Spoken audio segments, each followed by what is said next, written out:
Hello, hi everyone. How you doing? Hello, Nathan. You've been waiting here. Wow, hi. How you doing today? Okay. Hello. So yeah, we started a little bit late today, but it's because I stayed up a little bit late yesterday because I was preparing stuff for printing, which are pretty much done. Oh, did I get them here? Yeah, they're right. All right. So that's good. I made a little bit of a. I worked a little bit of stream so we could have something more engaging today, maybe. And yeah, that's the plan for today. Good to see you around, Nathan. Thanks for being here even earlier. Your music, is it almost time? Can't wait to see a grown man play with dolls. I'm not sure if I would call this playing with dolls yet. We're gonna get to the point where I play with dolls, but that's gonna take some time. I would say that a little bit more about the animation part of the process. But I mean, if that's the sort of thing you want and you consider this playing with dolls, sure, be my guest. So there was 3 people here. I was trying to get a conversation going. Nice. Hello, Janice. How's it going? Welcome, Janice. Yeah, hopefully we'll get more of a conversation. And however, Saturday wasn't for overtime. Oh, cool. Good. Glad for you. You could rest this Saturday. Honestly, I don't know if you did this on weekends. I do sometimes.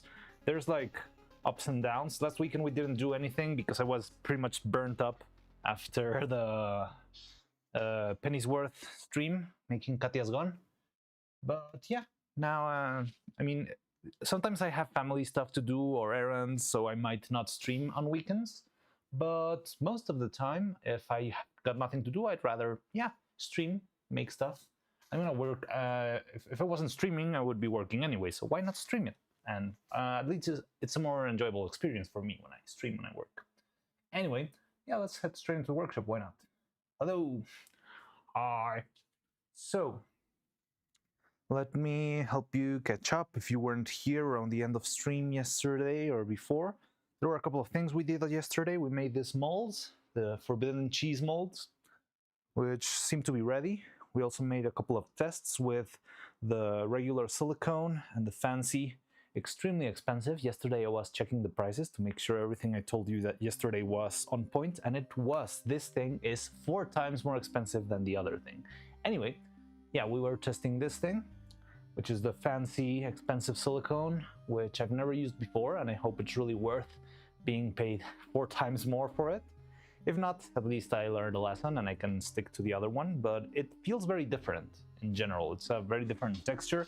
The reactions seemed very different, so I could at least be assured that it is a different product. It's not something with another label and just sold for a higher price. Drizzy, hey, how are you doing? Hey, welcome, Drizzy. To coin the Geppetto line, I think I misspelled the name. I don't know what Geppetto line is. I don't know what the Geppetto line is. I mean, I know Geppetto and I've seen the movie, but I don't remember the exact lines.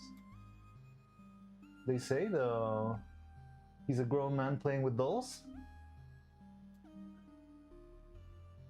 But yeah, I do like Geppetto as an inspiration, as a figure. Oh, there's a term for this, like a figure of inspiring figure or something. That's inspiring figure sounds like too much, but yeah, like a good example figure, maybe. That's yeah, I would like to eventually become a good old man who works on his own stuff and yeah, minds no one else's business and just makes fun stuff because it's fun. So someday, I guess I'll not messages from when I was made. Oh, maybe. Oh, the first one. Sorry, I didn't read. I wonder if I should take this time to fill up this chat with a bag of chips, jittery, hyperventilating. Wait, what? Hear music. Oh no, I don't know which part of your comments was the Geppetto quote, but I'll trust you. Okay, let me reread stuff.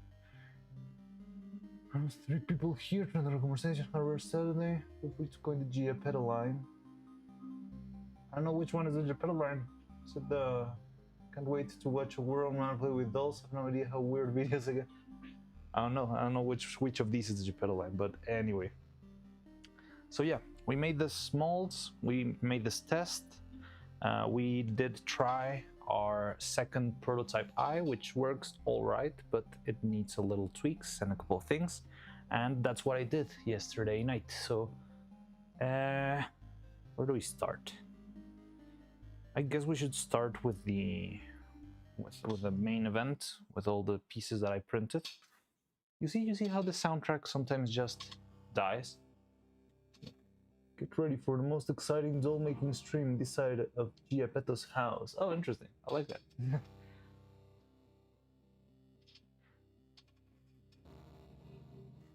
The stream is being glitchy on YouTube, so I'm switching over to Twitch. We are not streaming on Twitch today. Sorry, Drezzy. But today we are not going to be streaming on Twitch. Is it very glitchy? I'll try to sort it out if there's something I can do. But today there will be no Twitch stream, and that's non-negotiable.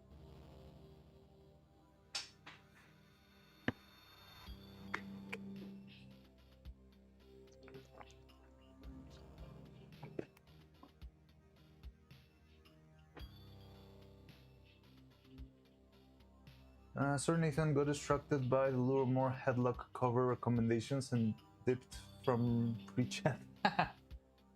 It's fine, it's fine. So yeah, let's see. Let me show you the pieces that we printed yesterday. I tried a couple new things, and I think it's gonna be interesting to see the results. Now, I might have gone a little bit overboard with how big the faces are, but I don't know. I think it might be worth the efforts. I don't know. But yeah, so I printed the whole new sets for animation pieces. I do have a slight feeling that we might have to reprint the head, which is the biggest part here.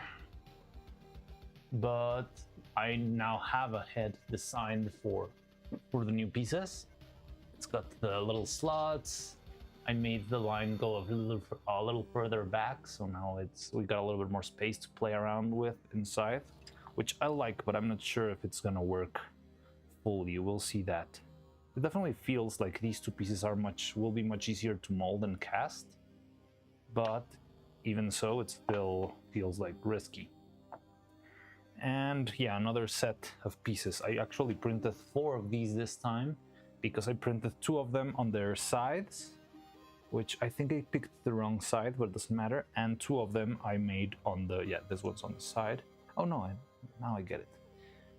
2 of them are printed on the sides, and 2 of them were printed on the base, like the other ones. And yeah, I want to test how they behave, if they work properly, if they fit inside the little holes, all that stuff. So yeah, that's our plan for right now. We'll see if all of that works. Okay, this one's one of the bottom ones. This one's one of the side ones. Yeah, side ones. This one is bottom, and this one's side. So these are 2 prototypes. I printed 2 new ones of these. I feel like maybe I screwed up with the redesign of this one because I made the hole for the bowl, for the nut, a little bit bigger, and some of the edges didn't print properly. It seems like it's kind of broken or chipped off. That could be from the printer or just the fact that the wall is a little bit too thin. But let's test it out and see how it goes. And the eyes seem to be fine again. I tried to reduce the areas of mistakes that we had before. I think it kind of worked. This one has a little bit of a teeny tiny hole in the bottom. You can see it there. So I might need to patch that one up very, very carefully. And that's all the notes in general I have. But you can see these faces are much thicker than the other ones, which I think it's good because it's gonna make casting this little edge much easier than casting this one that's very, very tiny. But, well, I mean, I'm gonna be wasting a little bit more resin, and there's gonna be many pieces of these, but I don't really mind. It's like 4 grams of difference, probably less than that. So yeah, hopefully it won't be a problem, but we'll see. Now, there's a problem that I didn't take into account. When I was drilling the holes for this one to leak all the alcohol out, I made all the holes inside of the magnet holes. And that would have been a good idea if I was planning to use this recently printed head as the final head.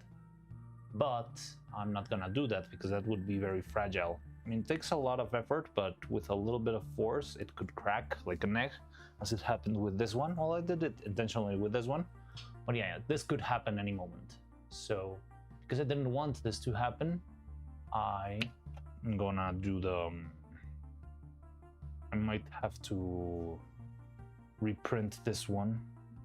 Oh, well, so that I can make a full hard shell out of solid resin in the future. I would like to make a mold out of this one and use that mold as our guide.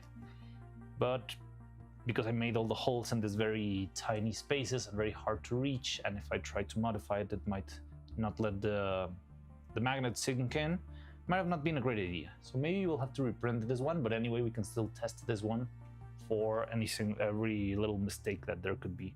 Now, there's also a little issue that the inside of the eye crashes a little bit with the hole back here. I'm going to take care of that, but I think it's going to be fine. Well, for now, for a prototype, I think it's fine, and we can just see if it works. That's the important part right now.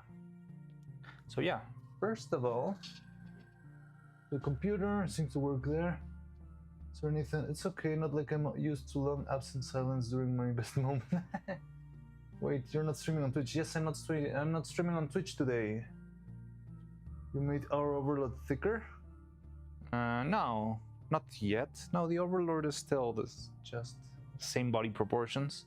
We made the face of the overlord thicker. Just a little bit. And fix the eye collision with the socket out and about 2:59. Hello, hi, welcome. Did you fix the eye collision with the socket? I don't know which eye collision. Oh yes, I did, by making these pieces longer. You can see this piece is a little bit longer than this one.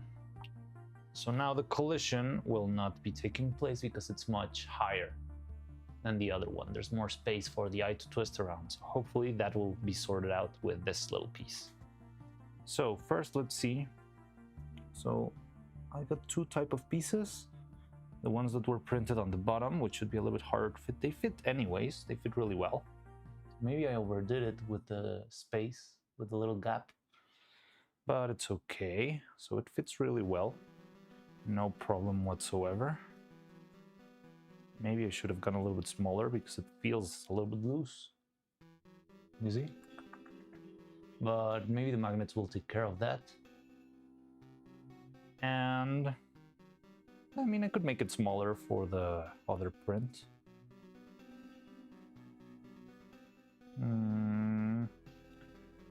And let's see. Well, I think we would have to try and assemble one in order to check it out. Oh, first let's patch this one up. So this guy has a little bit of a teeny tiny hole in the middle. And I'd like to patch that up just to make sure it all stays in place. I'm gonna have to have my lamp ready. So I'm gonna have to add a little bit of resin, but very, very quickly blast it with UV light because I don't want it to seep through to the inside of the eye, the other side. I don't think it will because of the surface tension, but rather very safe than sorry, right? So yes, I want to just patch this real quick. Wait, do you want me to zoom in a little bit?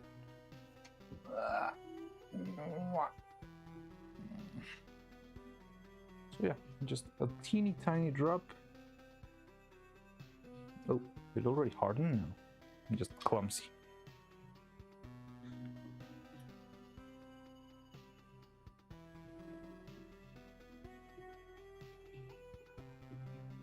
There we go. Blast it real quick so it doesn't seep to the other side.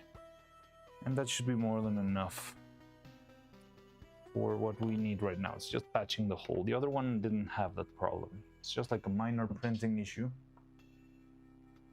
Did you fix the eye collision socket? Oh, I forgot YouTube does the thing where the tags instead of... Oh, Dibidaba. Oh, hello. Ah, yes, you usually stream on Twitch. But yeah, you usually watch the streams on Twitch. Sorry about that, but yeah. I didn't want to stream on Twitch today.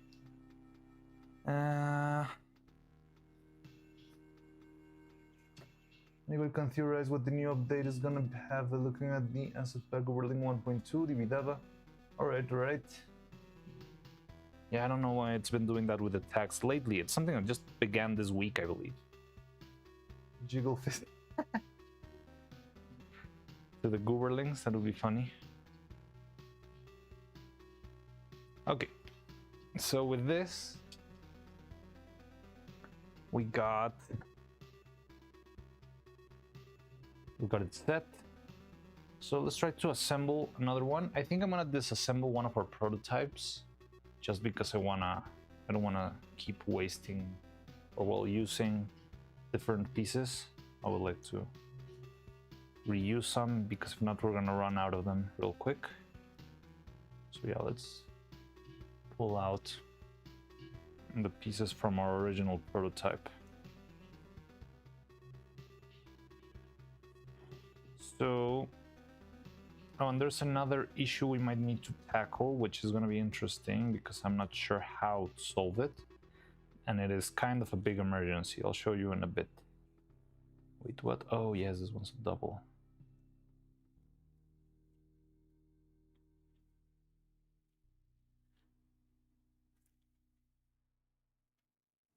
Oh, it's good that you're around, Divida, because I would need your advice on solving the issue that just appeared yesterday, but it's not regarding the eyes, it's more about the bodies.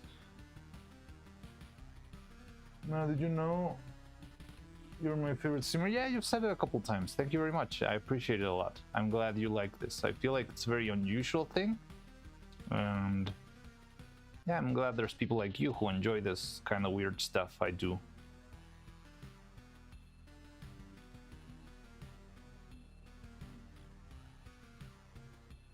I haven't watched streams on YouTube, so I don't know how long the chat has had the tags for in comments. Yeah, it's been about a week or so. Before it did show the other names, but yeah, now it uses the tags for some weird reason. Oh, this one had the washers on it. Okay, it's fine. Okay. Now let's take out the pieces, the bolts. Oh, the nuts. Already, we'll always screw up those. There we go.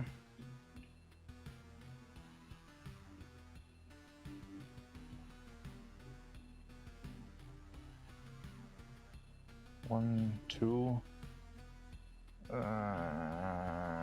three. There we go. Okay, so this one is prototype 1. I need to start separating these guys because I wanna get lost real quick. So this is prototype 1. Now, let's see. For starters, how well do these ones fit? I did make a couple of tweaks in order to make sure it didn't break as easily. I'm not sure if that helped or made things worse. I should be able to check it out right now. Wait, yeah, these are the new pieces. Okay, it feels like it goes in quite nicely. Still a little bit tricky. And I don't know, it feels so tiny and fragile. I really hope it doesn't end up breaking at some point for some weird reason. Now, I've been thinking, do you think we need to secure this one? I know it's not subject to a lot of force, but I mean the nuts are just held through pressure alone. I'm not sure if I should add a little bit of glue or something like that. The problem is that adding a glue drop or a little bit of resin in such a small space could mean yeah, like having some of the material seep into the threads, and if I have material on the threads, then it's just not going to work, or it's going to be very hard to screw in the bolt. So do you use the verb screw when you're talking about bolts, or you use the verb, or you use bolt as a verb? So I need to bolt in. I never thought about that, but yeah, that's like one of my questions here. Dobby, hello, hi. Not always, but might have been years at this point, can't remember. To learn Janice 11 comments every single stream in a video with nice and also nice. Yes, Janice has been here for a while. Very, very, very constant viewer. But yeah, usually just very direct, leaves a little quick comment and then disappears into the ether. But yeah, appreciated their company for this very, very long time. Janice is, yeah, like, I appreciate them a lot as our viewer. One of the old ones, one of the very first viewers back when. Yesterday I was looking at our past streams. I don't remember why. I think I was trying to check the patterns on the YouTube demonetization or something like that. And yeah, our previous videos had about 20, maybe 40 views each. And now our views get about 200 views. I know there's a lot of people who just pop in and out real quick, but the channel's changed a lot ever since Extravaganza. Why don't step away? My girl is making a strong argument to play Battlefield 6 with her. Yeah, you should go enjoy your time with her. Have a lot of fun. True, also you don't glue them. You can reuse the nuts if a piece breaks. That's true. Greetings. Hello, Notes for Com. Whereas I am quite the opposite. Come in, provide nothing helpful to the process. But I always enjoy your company. You always make nice little jabs and fun things and fun comments that I end up ignoring because sometimes I'm just too focused on something else or something like that. Oh, no. Wait a second. No, okay. But yeah. But I do appreciate your company, Nathan Webster. You're always cheering me up with your sly remarks there, here and there. But interesting how nice slang went from noise to nulls over the last decade or so. Huh. Yeah, it's interesting. I don't know exactly when it started to migrate, but yeah, you're right. Trying to sell her on the fact that a Spanish man with a sexy voice is not something that happens every day, and Battlefield will be there until the next installment. I mean, I'm not sure if I'm something that doesn't happen every day, because I am... people still use it because I am constantly streaming. Maybe not every single day, but kinda. But I don't know. You do you. Enjoy yourselves. Enjoy your company. You should have fun too. But yeah. People say noise myself sometimes, but I don't think I've seen nice. Janice uses it every now and then. Okay, so we have this one. Now, these pieces seem to have printed properly on the sides, which is the most important part, so that's cool. Now, this thing, I don't remember changing anything regarding the length. Should be fine. Now, I did try and make smaller the hole for the nut, so I'm not sure if it's gonna enter tightly or tighter than before. It seems like it is. I just hope it doesn't break. Oh god, it feels like it wants to break. Is this the bolt side? Yeah, the nut side. It is. Okay, so let me try to assemble this very, very carefully.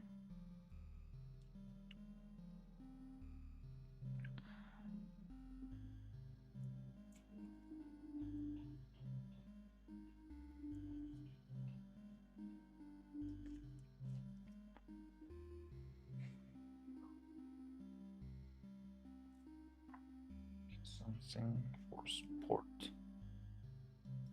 I want it to break.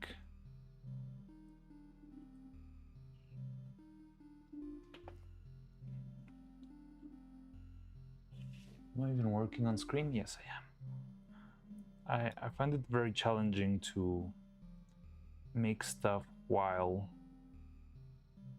thinking of where the camera is positioned.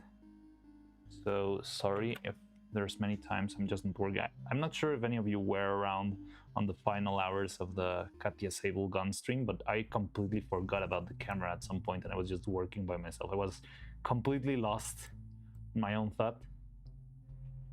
And forgot about the camera completely, so I ended up doing everything. Wait. Off camera. But I try to stay on screen most of the time, even if I fail. There we go. Okay, nice and tight. Okay, perfect. A little bit finicky, but I need it to be this smooth so that the eye doesn't crash. Hopefully this will work. Let's try it out. So there we go. We got this one. Now we got the eye. What was the right order of assembly? So we do this and then the eye. No, I think it's easier to put this one first. So yeah, this piece. Advanced mother scene. While your stream goes until the sunset, I'll imagine I'll have that time to catch the end of it. Yeah, maybe. I still don't have a lot of plans for today. I don't know what or how much we'll end up doing today. But you know me, I'll just work. So probably we can do some stuff. Maybe if we need to switch to the computer, we could end stream and start another stream. But you might be able to catch that one then. I don't know, it depends where we work. That's the only thing I struggle with. I'm not sure if there's a way to jump from OBS, from one sequence or from one device to another. That would be very helpful for me. But if I don't figure that out, I can always just end stream and restart stream. So this hole doesn't seem to be the right size.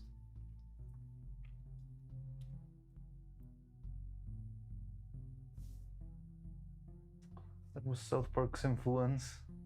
I miss when Nice had that elongated snake-like S sound. Nice, nice. Nice, noise, there's kind of the same. There's a whole semantics debate on the use of the word nice for the last decade. That's a very unusual thing to see. What's South Park's influence? Oh yeah, I remember South Park had a lot of memes with nice, with the Ike episode, if I remember correctly.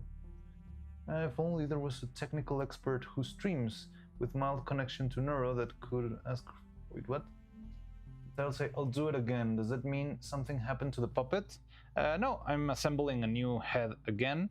Well, something did happen to the puppet, so yeah, it is kind of a match. I'll show you in a minute, but first I wanted to test the eyeballs, because if something's wrong, I can leave the printer running and pick up the new pieces during the stream. So yeah, I wanted to test this first to see if there's anything that needs a reprint. But yeah, there's a couple of things that I need to find a way to either fix it or a workaround, but I'll show you in a bit. But with I'll do it again, I meant pretty much with the eyes, that we've been pretty much knocking, trying to do the eyes stuff all week, which I hope you don't mind. I feel like it could feel a little bit unengaging, but this means a lot. This is going to make a huge impact, and hopefully I would like to see if this can also help other people make their own puppets in the future, not only mine. So it's very important for me to have this really, really well. There's a word, something down, grounded down, or planned out. Yeah, to have this work properly and all this stuff. Nailed down? Maybe nailed down is the word I was looking for.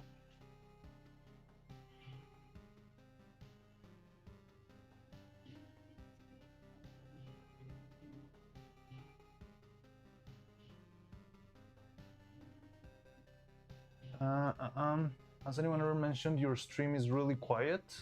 Really? No. I always have to turn up my volume, then the ads are way too loud. Oh, thank you for letting me know. I didn't know that. I always thought my volume was okay, but now that you say that, I can try and keep it at a more decent volume. Thank you very much for that intel. No, I've never heard of that. So, well, I mean, sometimes they tell me that the music is too low, quiet, or something like that, but never that the overall volume is too quiet. I tried to tweak it right now, but let me know if it's not really working. But thank you very much for that input. That helps me a lot.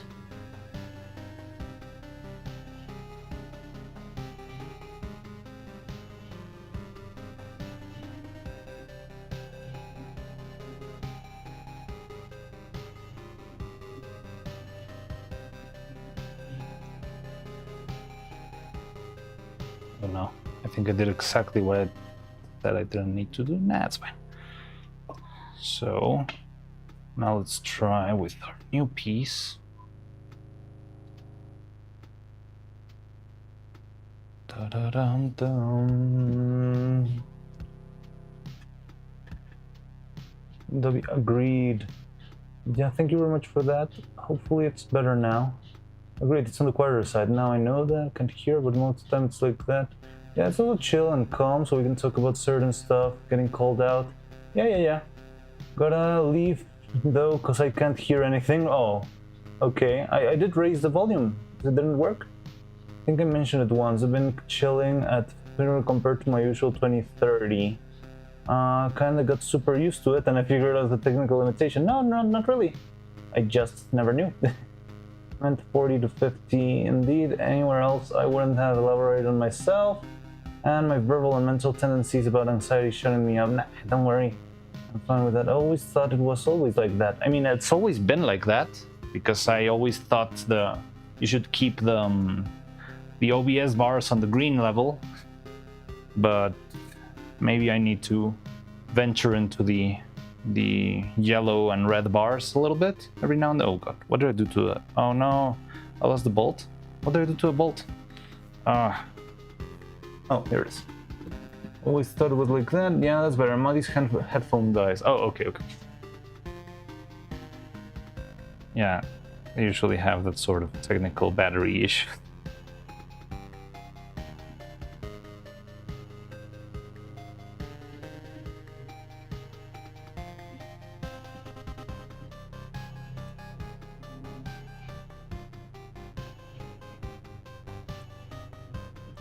So let's see if we can make this work.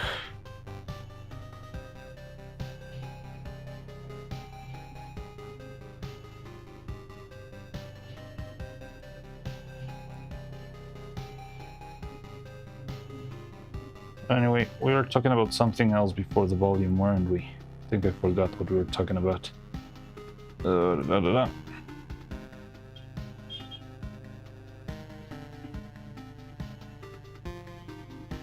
Oh yeah, I was gonna show you the issue. I'll show you as soon as we finish this. Muddy's headphones died. Yeah. Okay. So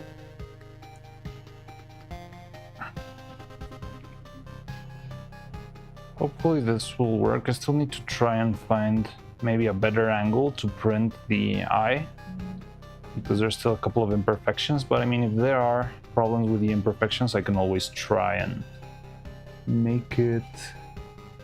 Wait.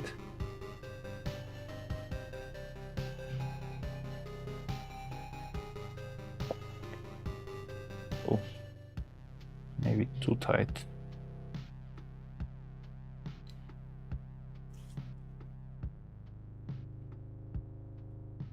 Okay, it feels good. A little bit on the harder side, but that's also okay.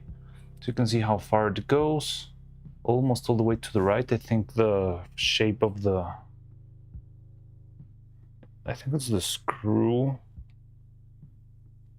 or the bolt that's giving us trouble there. And here, this one needs a little bit more tightening. This should stay inside the silhouette. There we go. This guy too. I'm not sure if there's some sort of variance or like jiggle that's making the piece fall out, but yeah. So here it is. Same old system. We already made it a couple of times. It works like a charm when it's outside of the skull. Now the interesting part is going to be seeing it in action over here. So I still haven't added the magnets, but first let's try it out just like this. So okay, it fits well. You got the eye over there. So yeah, I need this to stay. I think I'm gonna have to make the socket a little bit smaller in order to keep it in better. And with this here, seems to be fine. Okay. I mean, I think this is a big improvement. I don't love how the brow enters and there's some, I think it might be a little bit too big. It feels like the face and the brow aren't joining well, and I'm guessing that's just because the sphere here is a little bit on the way. Now it's not rotating properly, I don't know why. Yeah, so I feel like there might be need to shrink down the eye, maybe.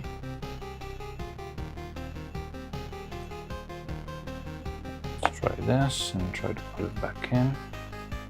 Okay, so yeah, there is a problem there. I don't know what it is exactly, but there is a problem. With the size, maybe?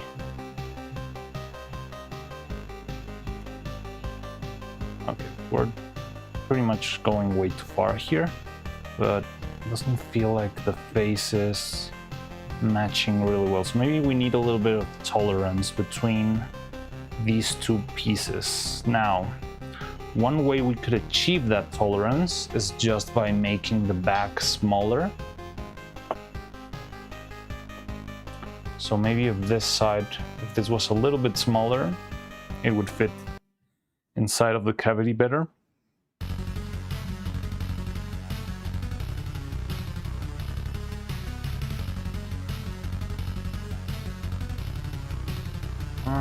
Marisa from that, you said you forgot the camera, and yes, you want to show us something. Oh, wasn't I showing you? No, I'm showing you the eyes here. Maybe I can open up now that it's assembled. So here it is. This is designed to fit like this, but the head is not really closing perfectly. I want to see what the problem is. I'm not sure. Like, it's okay, but I don't love it. You can see the division here too much. So I would like to see what the problem here is. Okay, part of it might be the inside little bumps of the eye.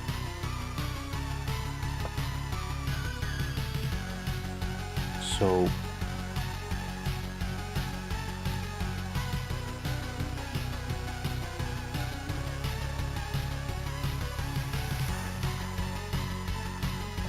let's see.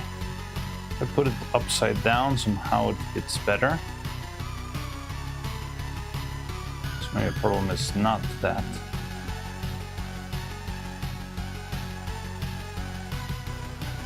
It feels good, it feels nice, but still not. It feels like there's maybe a little teeny tiny tweak that I'm not catching, because I feel a lot of friction here, especially when moving the eye from here down here to up. I can feel a lot of friction. It takes a lot of force to move it up, and eventually it does, but it's like a big crack. And it's probably this thing crashing here, yeah. So maybe it's just a matter of sanding. Let's try that just to see if we're safe or not. So I'm gonna sand this side. Let me take this out of the way. Much better, yeah, thank you. Sorry, I forget about that. Looks like the seam is open when the outside surfaces of the head and face line up. So it might be an error on the dimensions around the seam. Maybe. So there's a couple of places where there could be errors here. One of them is because I printed the shapes on top of the build plate. There could be a little bit of deformation in the bottom. I'll show you in a second. Yeah, I'm trying to sand this to see if it makes a difference. Yeah, because these are the supports from the printer. This thing, because it was printed like this, vertically, then there were supports down here, and that's why it has a couple of bumps here, and maybe those are part of the problem here, and that are not allowing the shape to stay in place. Now, I could give it a little bit of tolerance, I believe, by somehow shrinking everything just a little teeny tiny bit. Maybe that would be a good course of action. I'm not sure if I'm gonna lose the pivot or something. Maybe I should be careful with that too.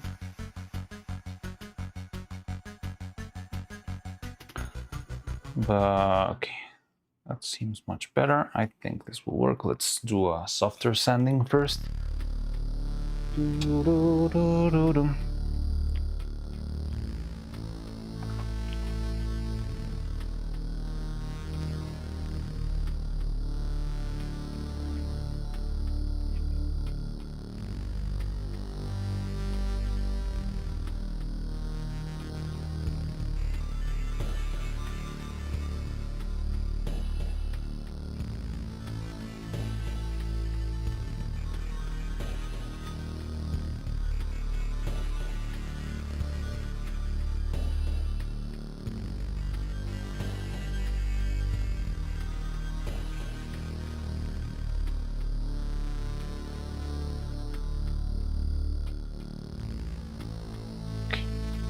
So that should be much better.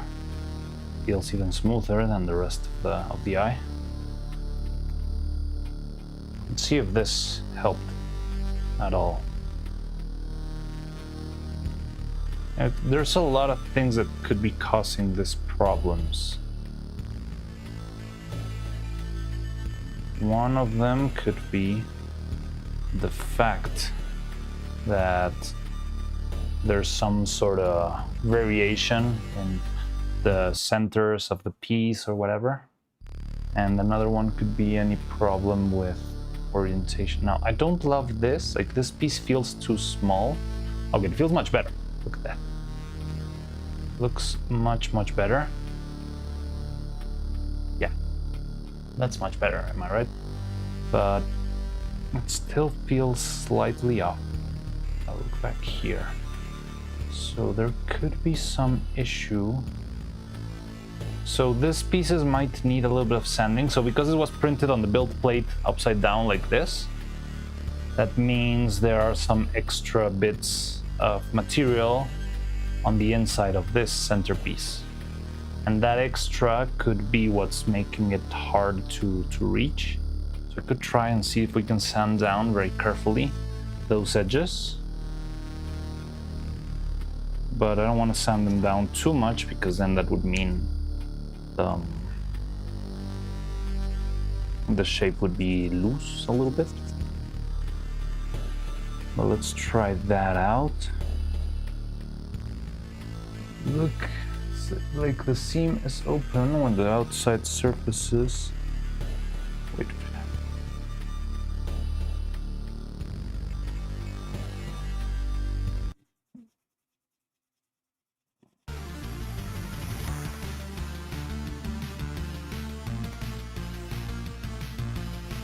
How easy is it to sand off the material?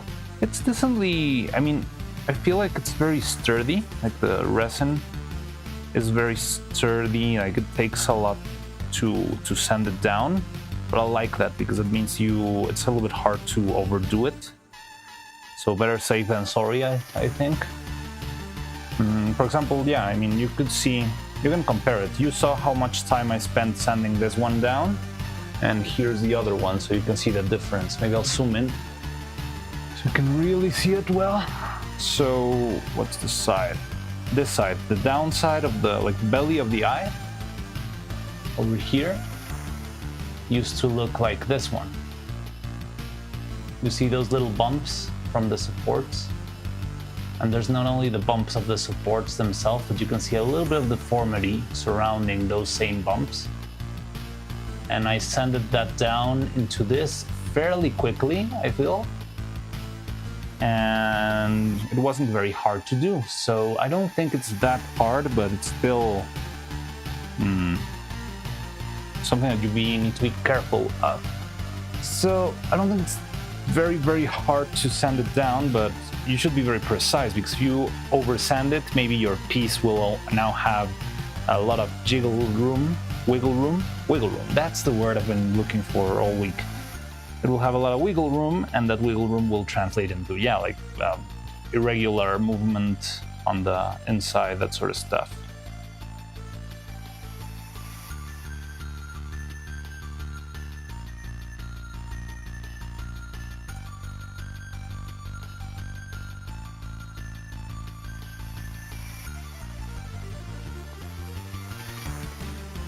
So I'm trying to be careful with how much I sand, but hopefully I can sand enough to just take care of that excess.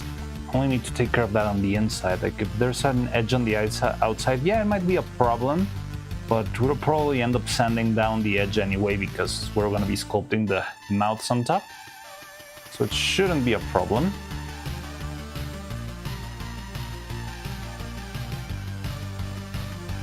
I've used some from experience. Fine work like this is harder to sand perfection. I don't really need perfection, I just need enough.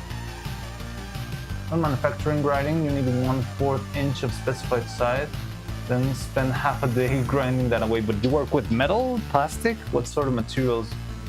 Finding sample also becomes useless. Weird. Getting reliably close enough by printing it a bit long and sanding down is probably easier than getting it to reliably the right size straight from the printer. Yeah, the thing is there's chaotic variations whenever you print because it's a liquid that's just running in a vat. I've done metal and fiberglass. Yeah, metal and fiberglass are much sturdier than this, isn't it?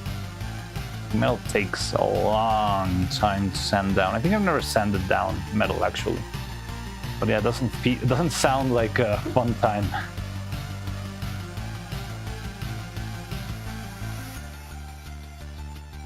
So I did try to compensate. I've been playing with the compensation of the printer so that the bottom layers end up a little bit cleaner. And I think it's improved a lot if you compare it to the first prints we did. For example, look at this. This is the print of your second idea, Divi Dava. And the size of the first layer exposure was much bigger. You can clearly see how it spreads out at the very bottom, right? And right now, the ones that we recently printed, I've been tweaking with the values so that that bottom exposure is a little bit less. And yeah, you can see it here if I did it on screen. So you can still see a little bit of a notch, but it's much less than what we had back here on the other one. So I've been trying to tweak it so that it's a little bit more precise, but it's finicky.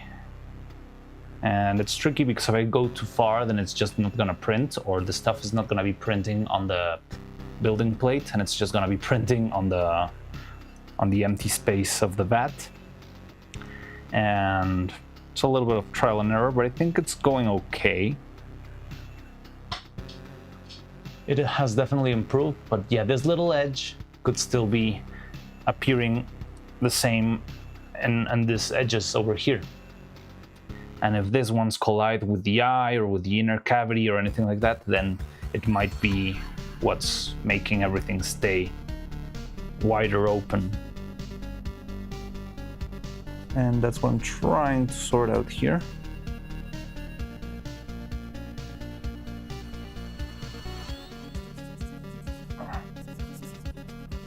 So with a little bit of sanding, like a couple of minutes, I think it's enough to at least remove the main edge of the thing.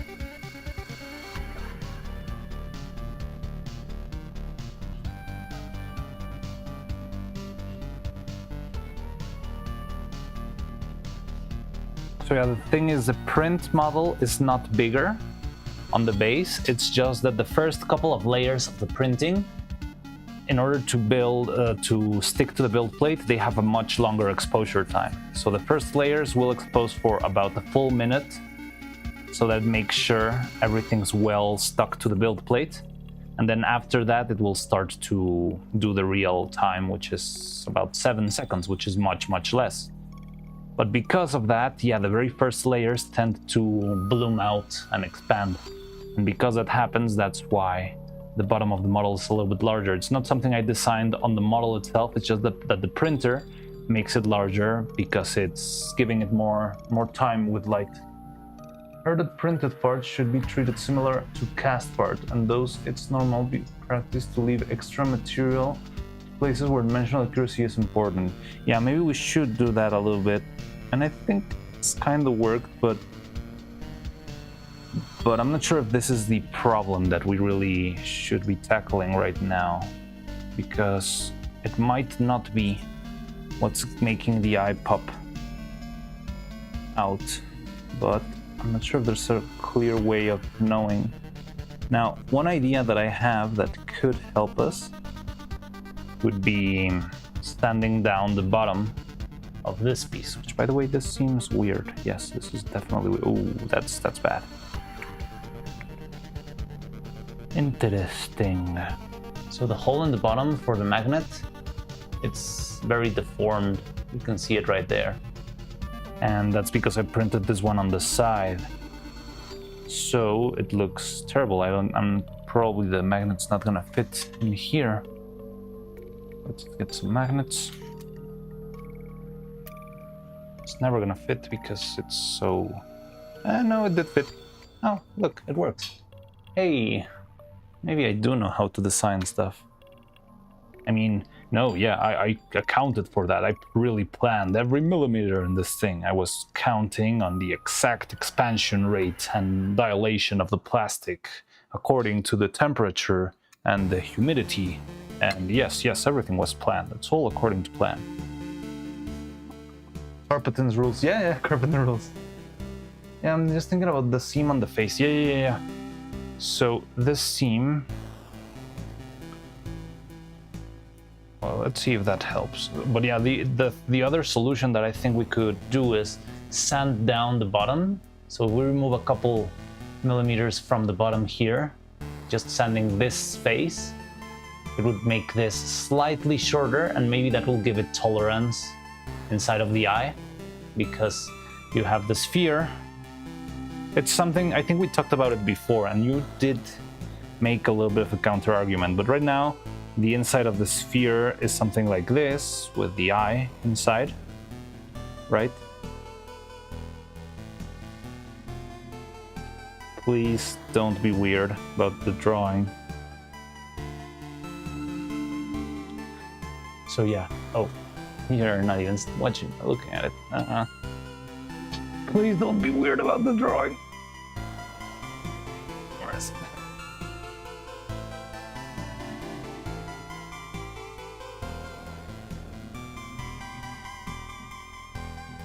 So if we make it shorter from back here, the eyeball will have a little bit more space, because it's gonna go hypothetically a little bit back, further back.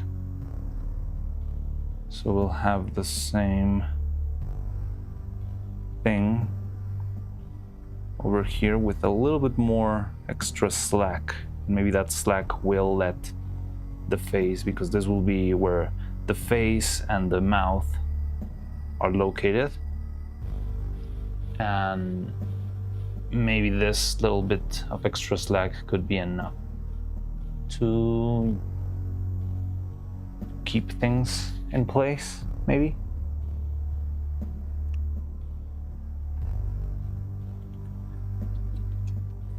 Because we will be sanding this part down, so it would shrink and go back. But I'm not quite sold on that. Everyone's real quick question, is it true that the rain in Spain falls mainly on the plain? I have got no clue. I don't know anything about Spain. I'm not from Spain.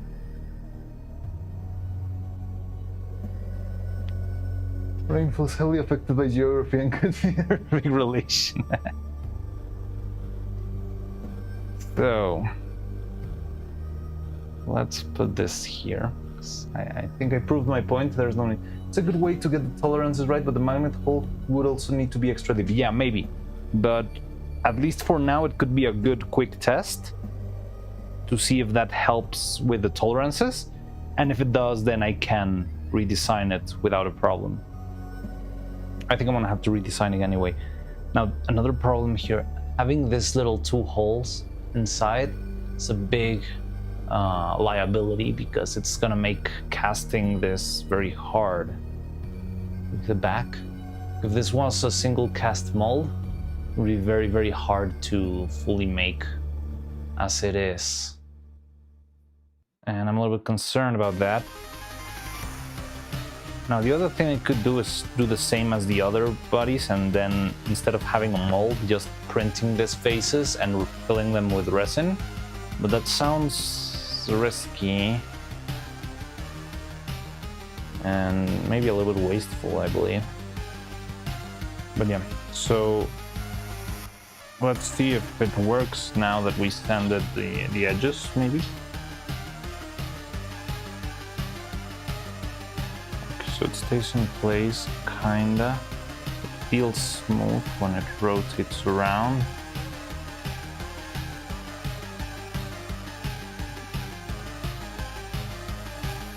Oh wow, that feels clean. And it does have a little bit of slack. Let me zoom in. Yeah, I can barely see the line there. And this thing feels like it's got even a little bit of slack, which might be just enough for our evil purposes. You can move the eye around, it feels alright, it feels all the way over here, all the way over here, all the way down here. Now, what happens when we put the mouth on? Let's put the mouth on. Still a little bit of non-compliance there. I think I didn't sand the inside of the eye. Maybe that's a problem. Because I see this part is not shown properly, but over here something is wrong. Might be that part. Yeah, I think it's this, maybe?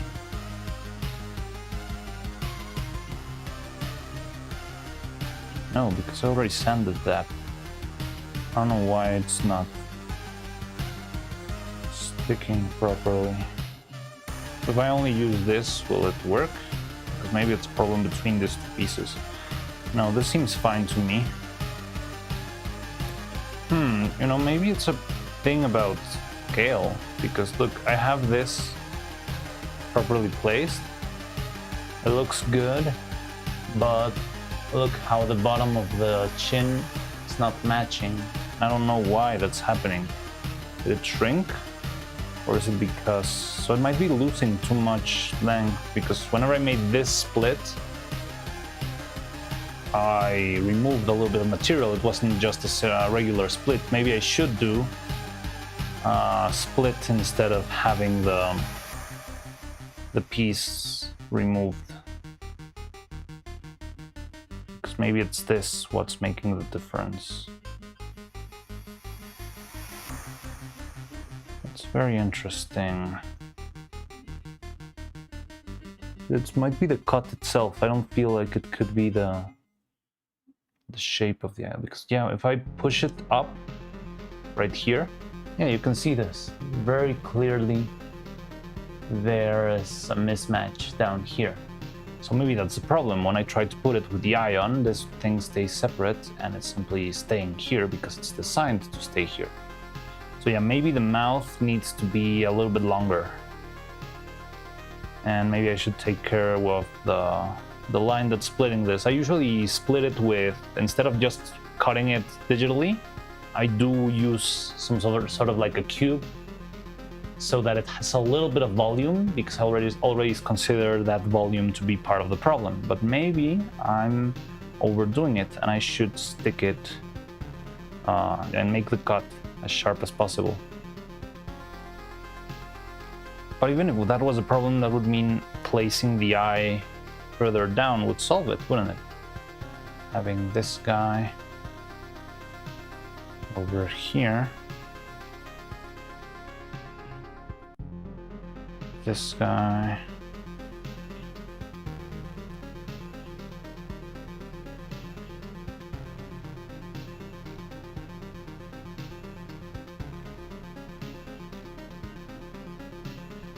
There's still this weird gap.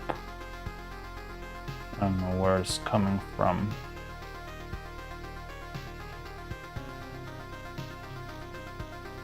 And here, now the chin seems to be aligned, kinda, but there's this big gap. Maybe if I put the other eye in, even if I don't do the rest. Let's try you. There. Just for the sake of it. Yeah, it's more or less the same. I know one's a little bit deeper than the other. It's because it's not the right fit, but... Oh, but I mean, look at this. Isn't this beautiful? Isn't this really well? I mean, even with the gap, I feel like this feels like a very high quality puppet. But yeah, maybe if we solve those little issues, we could have something close to perfect.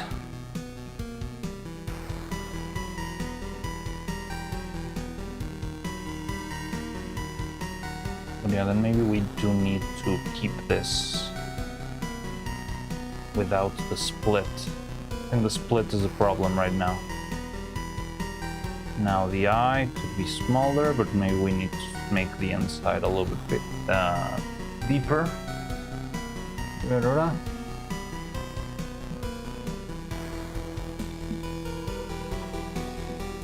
That's where I suggested adding extra length so it's too long as printed and can be sanded down for proper refinement. So yeah, it could be... I mean, I think this one could be sanded down. Let's see how far the magnet can go in. Because if it can go a little bit further or deeper, then we could do that. Now she has bolts in her eye to make her body. I thought all South America spoke Spanish except Brazil. Yeah, Mexican isn't on its own language. More like the difference between Canadian French and France French.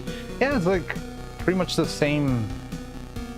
Spanish is very much the same in Mexican Spain, except for a little bit of accent. Like they would use the S instead of use the S sounding like this. They use like a sh or a th. So an español in it. Yeah, it depends on the region and that sort of stuff. But yeah, someone in Spanish would just say español.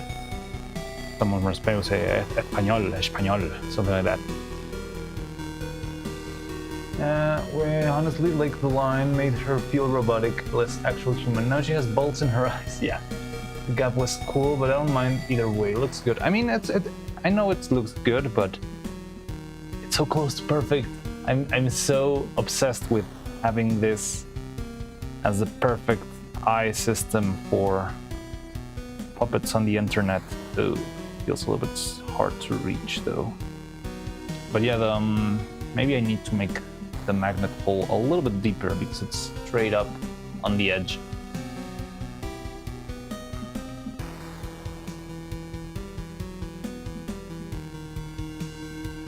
But okay, let's try it with the magnets, even though it might mean I lose some.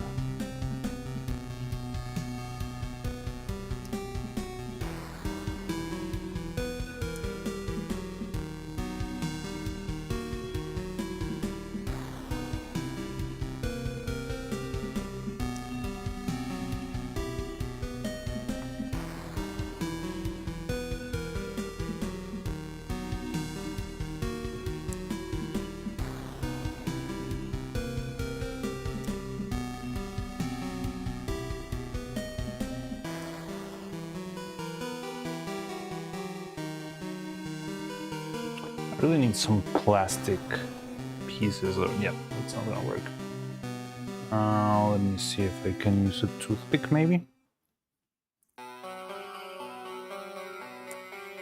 No. Where did I put my toothpicks? Over here. The masses leave a good derp face. That is true. And we could definitely do a couple of derp faces, but we need to be able to do all the faces. I think it could be right, Dubby. I'm usually bad at remembering the other language words to refer. When's the next chill stream? Let's get the person in question's opinion on it. What's chill stream? The person in questions. Would you like to make a chill stream where we just hang out and talk and watch stuff on Discord? I think it would be fun. Haven't done one of those in a very long time.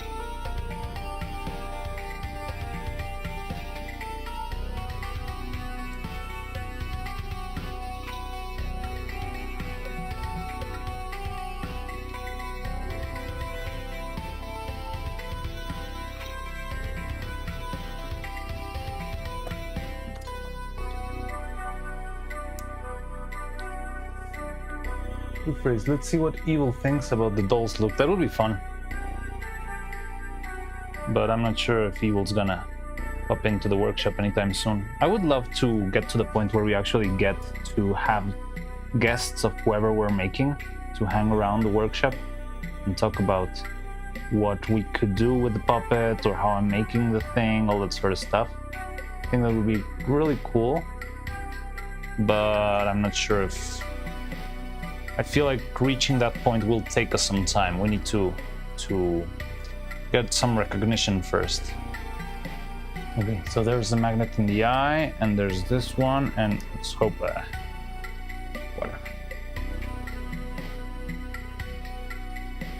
So there we go. So the problem is I haven't glued the magnet, but I don't wanna because I feel like if I do that, I'm just gonna lose the magnet. So yeah, I think we just need to keep the gap, mind the gap here. And if we do that, this should work fine. It feels fine. We still need to add the extra layer of transparent resin, but hopefully that will not be a problem. And yeah, maybe I can reduce just a little bit the bottom in order to have it fit with a little bit more loosely. Now, other than that, I would need to check to somehow close this gap over here. Did I even show that on camera? I think I didn't.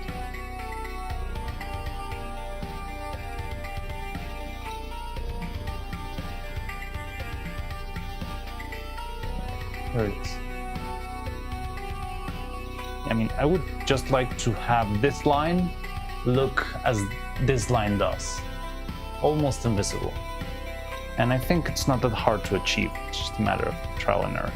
Now, there's another little issue that I'm worried about. So I'm not sure we can make, for example, a cross-eyed look because there will be a clash inside of the spheres.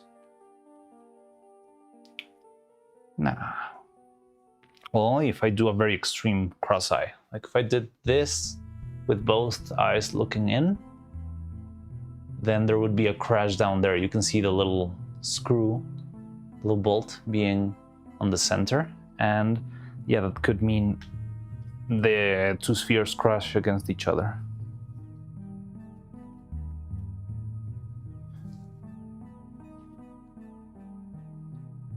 Try asking Vettel about it. Pretty sure he's last seen your evil stop motion. Vettel has seen the stop motion video. We've been mentioned in the community highlights, but I don't know. It feels a little bit weird just popping in and hey, be part of my tiny streams on YouTube, which by the way, you don't stream on YouTube.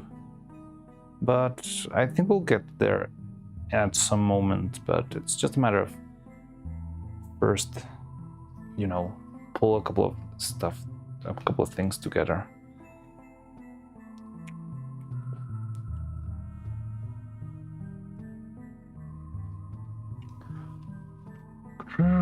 Did you split the face in half in a different way than how you separate the face? No, not really. I actually did use the exact same geometry. So I have this little rectangle. So it's an extruded rectangle that I have. Let me zoom out a bit. Yes, here's the face, right? And on Maya, I have this I'm gonna abstract it a little bit, but yeah, there's like this little piece of geometry that I use to cut it down, right? It's very, very thin, millimetrically thin, but this is an abstraction, right?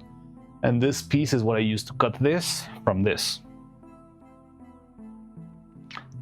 And then after I did this cut, all I did is grab the same geometry and turn it around and use it only on the flat side because I'm using the curve to cut between these two pieces. But yeah, it feels like it is too big to cut between these two, like this. So it's the exact same division, it's the same geometry doing the separation. But yeah, maybe for some reason on this side specifically, I shouldn't be doing like a separation, but just a simple cut so that there's more space.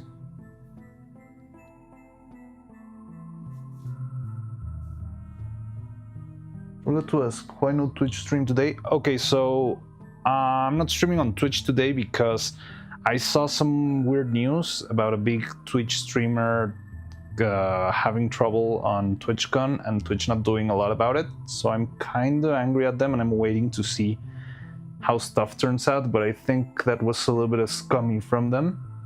So I think I'm gonna, oh no, what's Twitch gonna do without the 5 cents that I make? But I just don't want to use it right now because it felt scummy that they had a big issue and They didn't really address it. They didn't work on it. I don't want to make a big fuss about it, but I just don't want to stream there for the time being because it felt shitty.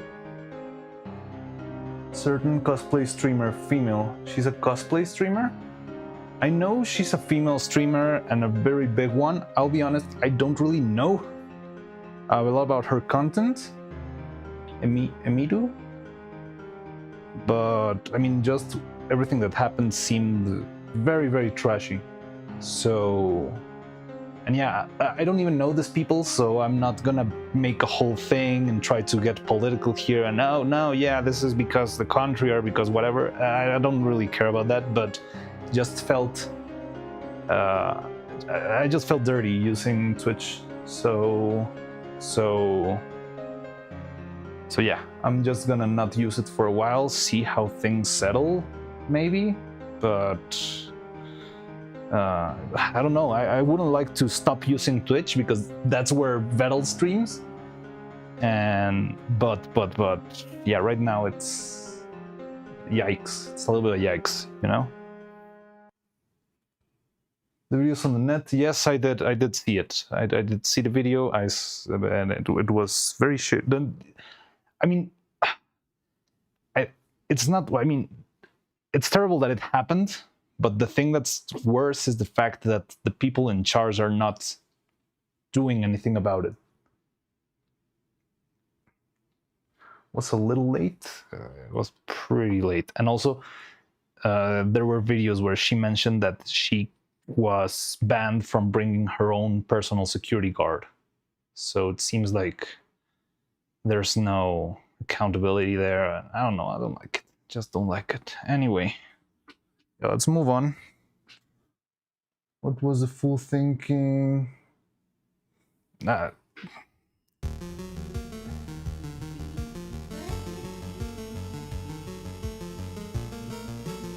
don't know. There's a lot of weird people out there, but anyway, the eyes.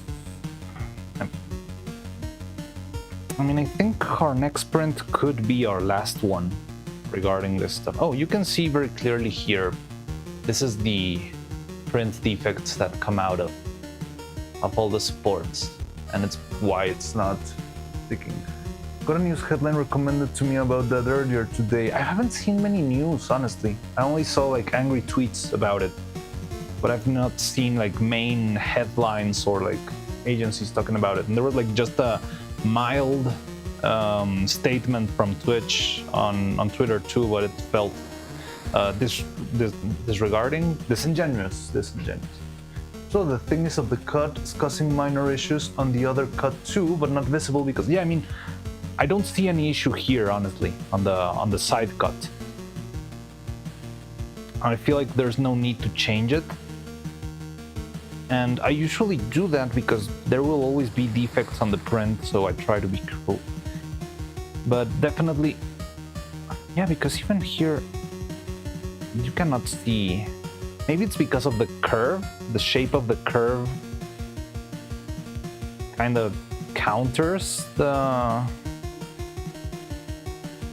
Because this line is a very straight line, so having the straight line, maybe all the thickness kind of adds up, but because here there's a curve, it's sort of divided between this axis and this axis, so in the end it doesn't look, might feel like half as much, maybe not half. I'm not sure exactly mathematically how that would work.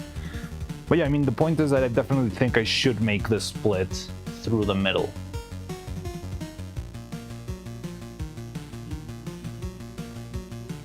Hey, the little spikes on the head remind me of a doll in Toy Story. Oh, these ones? Yeah, it's just the printing part. Oh yes, it's like the doll of Toy Story.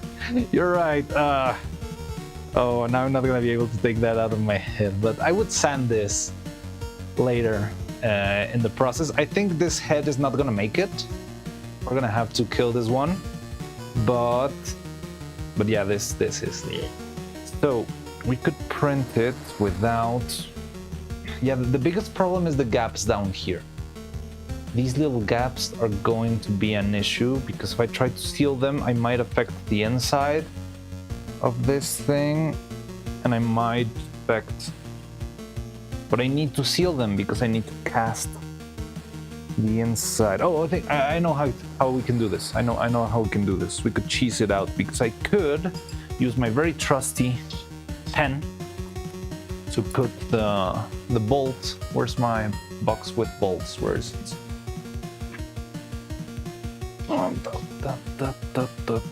Here it is. Oh, and I should totally start mentioning the big issue of the day that I'm not exactly sure how to solve, because it's a very risky move. But yeah, so I could poke with the nut in here. Oh, yeah. Yeah, that's enough. Wait. You have the magnet on the side instead of the back.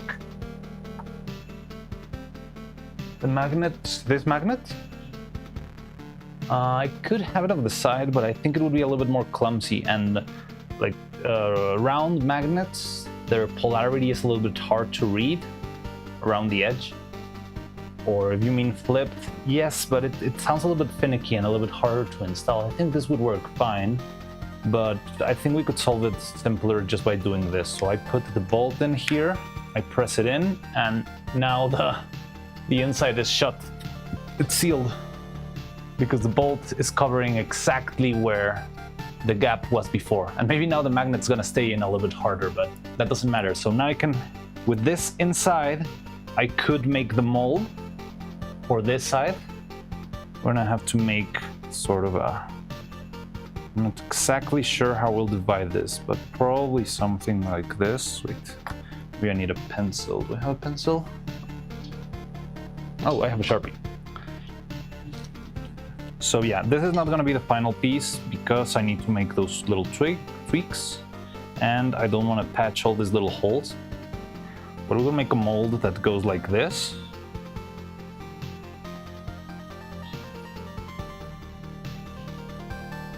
So it would be a 3-part mold, which is kinda... I'm kinda lazy about it, but I think it's the best way to go. So one piece of the mold would be the inner post with all the everything for the screw and all this stuff for the bolt. And the other piece would be this front part, which we can cast now that the knot is sealing the little hole. And the back, which is gonna be pretty easy because it's just pretty much flat bolt head. Oh, let's see if the magnet works. That's another big if I have here. Now, the only reason why I would print this again is because I don't think the holes all around the magnets were a good idea. I usually do that when I'm going to use a piece, but I didn't think about it twice, that this piece is not gonna be used for... Yes, this fits very well. I hope this magnet is strong enough for the hair. These magnets are much bigger, so I really hope they can stay in place. Feels sturdy enough. I don't think it would be a problem. Yeah, so this hole is for the magnet that will hopefully hold the hair. I'm gonna try to put the magnet into the whole hair piece. Well, I haven't discussed that with you, but I want to make a big hair piece instead of independent hairs this time. It would still have the same logic, but I just want a layer of hair on the bottom that I can take off and put back on. And that's my plan right now for this part, for this back. But I want to print another one anyway, because I made all these holes all around on the holes where I put the magnets. But sealing this is gonna be a pain in the butt. Well, maybe it won't be, honestly. Maybe I could use this head if I manage to patch very, very carefully all the holes on the inside, because I don't want to impact how the magnets go in. So if I seal these holes, because these holes go all the way into the body, and I need to patch these holes because they were not gonna let me make a mold. But I need to patch them without distorting the shape of the outer hole. You see right now it's got like a little bit of a step shape. So the hole is, can you see anything over there? Maybe not, maybe you do. So yeah, you got the surface, and this is the hole for the magnet, and then this is the hole for the resin to pour out. So I need to find a way to seal this hole, but not affect anything else inside the hole, because if I leave a little bit of resin here or here or here, then the magnet's not gonna come in and it's gonna be very annoying. So yeah, maybe I could use this one. I didn't think about that. But I would need to be very, very careful with all these little holes. But it's only 1, 2, 3, 4, 5 of them. And then there's a big one back here, but I think this one I don't really need to care. I could use a little bit of plastic. But yeah, maybe we can use this face, this head then. And that means we are one step closer to finishing. But we still need to reprint this too without the gap, minding the gap. And if we're not changing the gap, then we should be safe. Oh, so you're gonna go play battle? Yeah. Good luck. Have fun. Have fun and best luck with the assembly. Thank you very much. All right. Do you even need magnets in the head side of the hole with the big bolt? So close the socket. Yes. Might not need it, but I think I'd rather. So I think I do need it because magnet versus magnet is much stronger than magnet versus metal. And I think we do need a little bit of extra strength just to make sure, because this thing will always be standing vertically. So if it's always standing vertically and it could always fall down, I'd rather make the union as strong as possible. So I would go for actually using the magnet over magnet. I think it would be the wisest thing to do.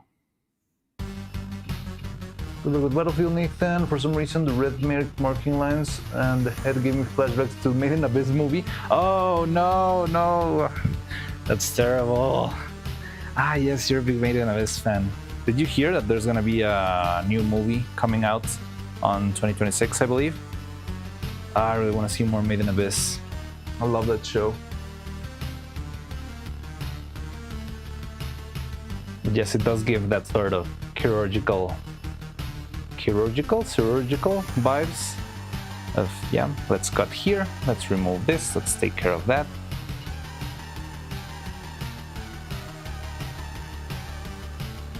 What is this? Why is there like a white blob in my thing? When did this happen?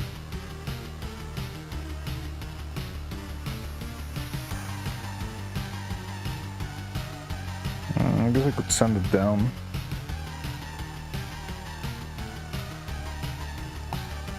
Okay, so maybe we can use this. I could try and patch it up, and if I'm careful enough, I can keep it. Oh, but well, then now if we maybe can move this aside. I could start the print for the other one without the gap. Surgical? Is it surgical or chirurgical? And in Spanish it's quirúrgico, but I guess in English it would be surgical. Thought it I did, but thanks for the confirmation. I get a lot on release and I'll mix up and some isn't come completely. Yeah, I think there's gonna be a Made in Abyss movie this year that comes after season 2. I was afraid it would be just a recap, but no, it's new and original. Yay. So what was I gonna do? Maybe I can set up the printing of the other 2 pieces of this. And so yeah, print them out and see if they work. Because printing these will take, I would say, about 2 hours at most.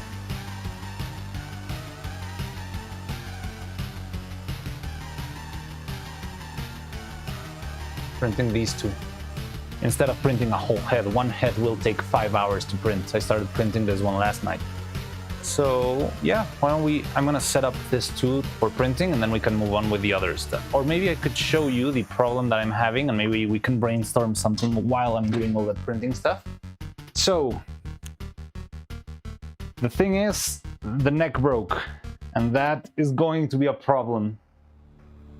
But as always, I'd rather have it break right now than breaking in the middle of something. But yeah, remember that we patched this up because it didn't fill the mold properly. And we ended up patching the neck right here. So this thing separated. And that means we have no support, no union to the head, and no hope. So we need to think fast how to still use this union without losing the head that we already have.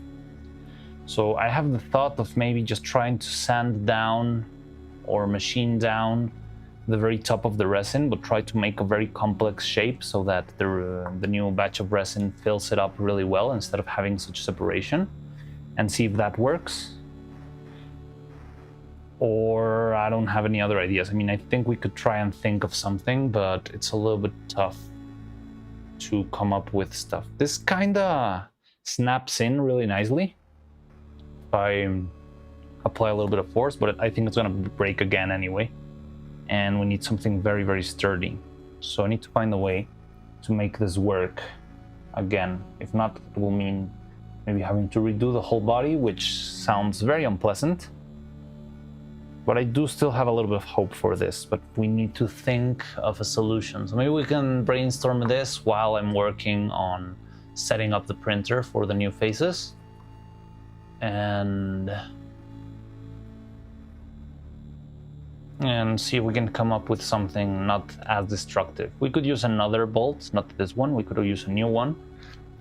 But I don't know what could we do to keep it in place properly. I was thinking maybe instead of using a new bolt, sanding or machining down the edges so it's very rough and irregular, and having like maybe a star shape or something like that, so that all of the resin will embrace all around the metal and keep it in place. But the thing is that I feel like from what I saw here, it seems like the new resin is not going to bind very well to the old resin. So we need to sort of make it work so that instead it binds to,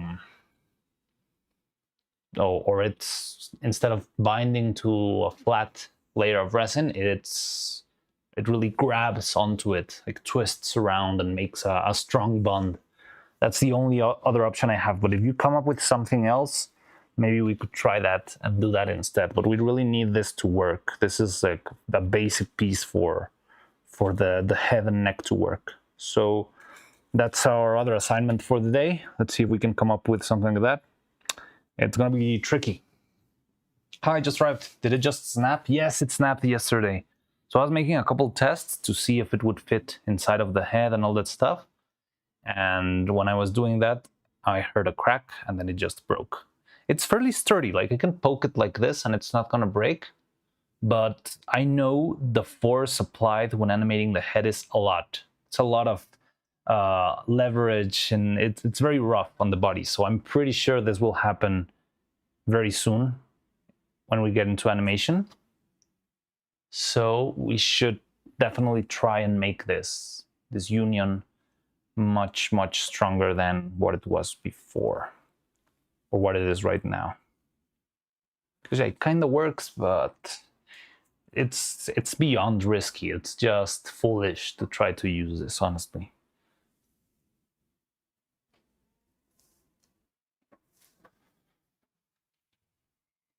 Didn't know what Spanish what? Sorry, I thought I did, but thanks for the confirmation. Make a lot of release announcements, Mixura.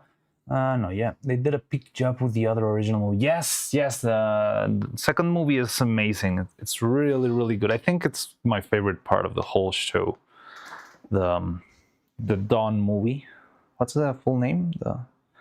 The something of Dawn, Herald of Dawn. But oh man, Bondrewd is such a great character. Maybe struggles with pacing. Yes, I mean, it struggles with pacing from the manga. You can cut the bolt head off and use the threaded rod.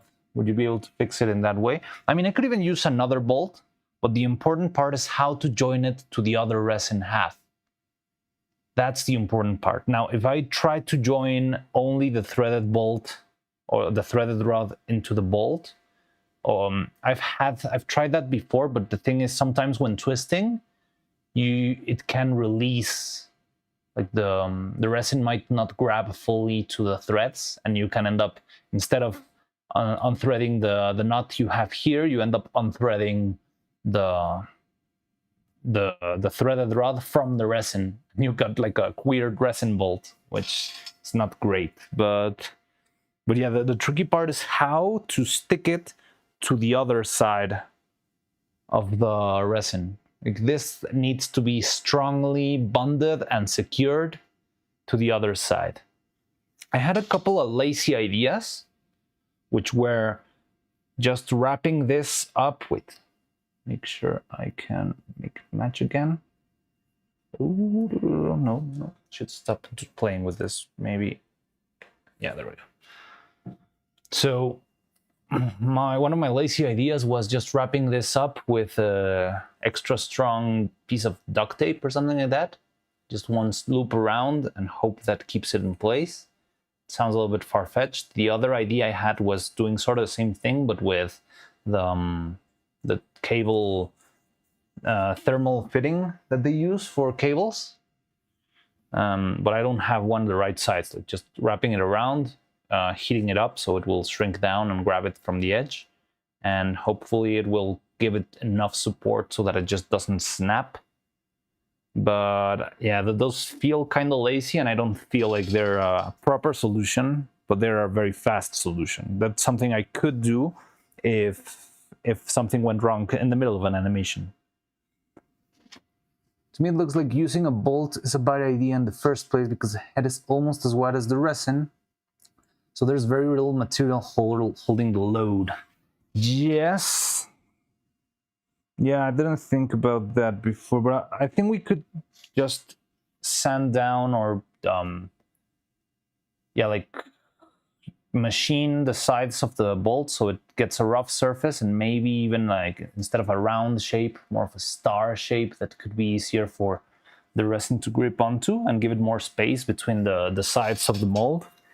That's something we could do, but I still feel like it could break because it's already two separate pieces. But maybe if we do that between both pieces, that was the only other thing that it came up to mind right now. And if it's not this, I don't really know what else to do, because right now we're kind of into dip, and the other head also has the same mechanism, although that one's much stronger, because the problem with this one is that we did two different castings. So there's one material here and one material here, and there's like a weak spot. So everything was pretty much just held together by the cross inside of the bolt, because the cross is the same resin as the bottom. But after a little bit of tension, yeah, that little bit of resin broke and the sides were not properly joined to the other edge. So that's how this happened, how this ended up happening. But yeah, I'm not sure. I mean, we could try and solve it differently, but I'm not sure if it's going to be a good idea to try that right now, because everything's already been designed around that. And the problem is we need the wire that's in here. This wire is everything we have to hold the body, everything on the body, to this. Because if we try to change that, then the mechanism itself will change, and it's gonna get much, much trickier. So yeah, I'm not sure what the right solution is. I do believe that maybe I screwed up in the past, yes. Well, it didn't even break on the union between materials, huh?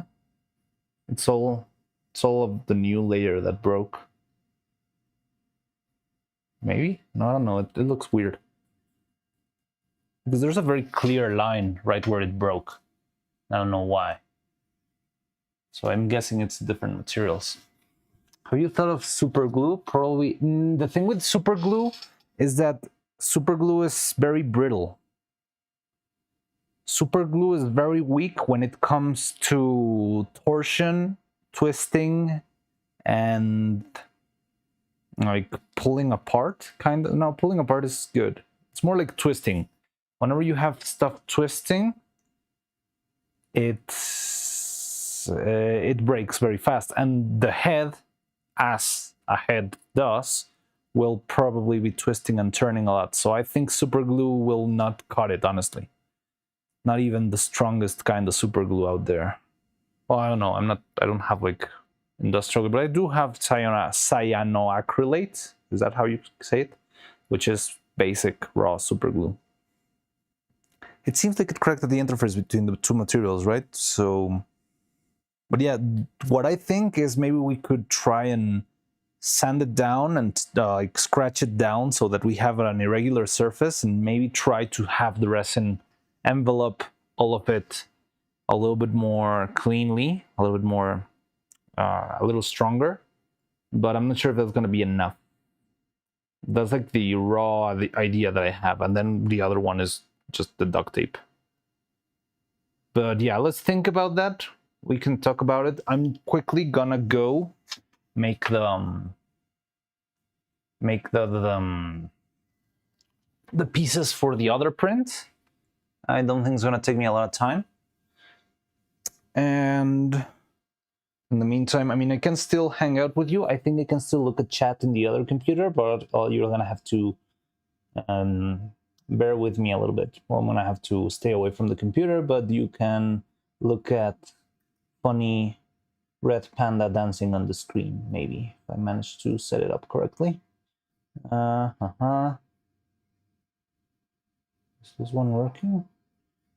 Yeah. We can look at the funny red panda dancing on the screen. And I'm gonna try and patch that up. But I think I'm gonna be able to look at chat because I can open ground control on the other computer. And I just want to do this because then maybe we can have the new pieces before the end of stream.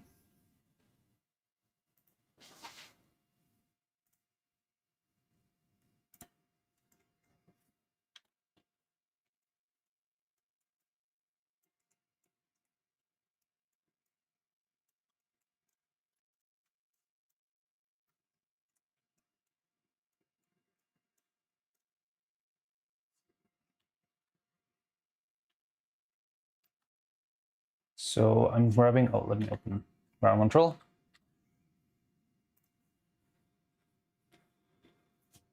No. Huh, I was too late. Yeah, I can see your comments from here, even though I'm far away. But I can see past, let me see if I can catch any past comments because it was...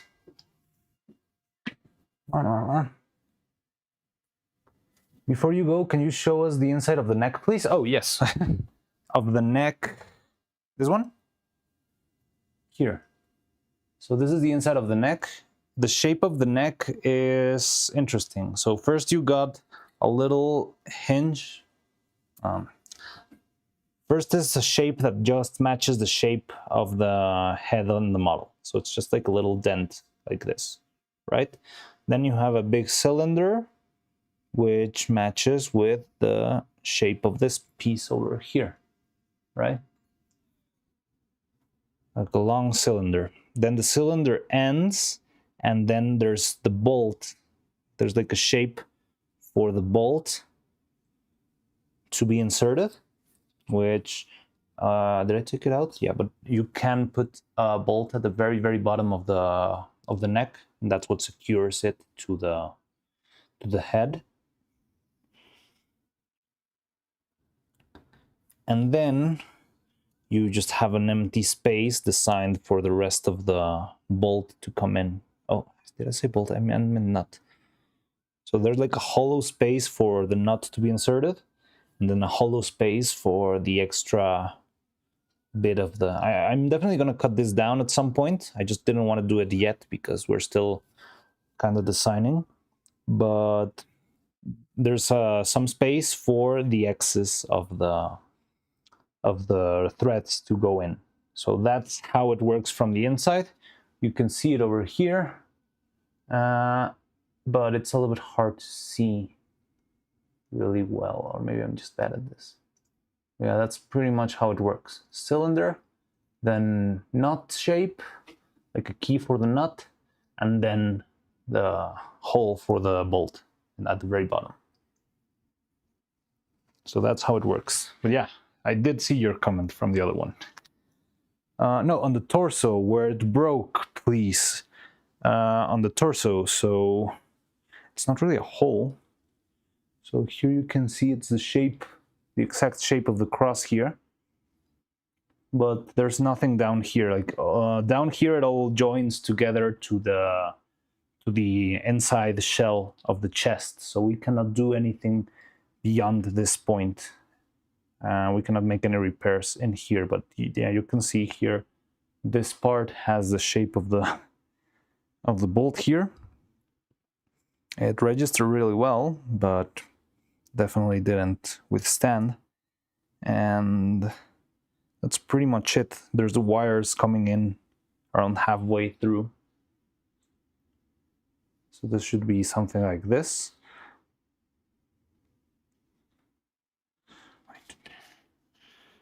I feel like I will eventually break it even more, and I'm gonna be more angry. So yeah, this would match to this, and then the bolt would be up here, filling that other space, although this would be part of the head, not part of the body. This would be what joins both of them. But yeah, this would be, so you can imagine the positive and the negative side here. So this matches with this matches with this, and then you have a vague, deeper hole for this one. But that's what we have here to work on. And I would not like to displace stuff further down, because if we start moving the hard joints further down, we will lose flexibility on the neck, so we'll lose the ability to twist to the sides and that sort of stuff.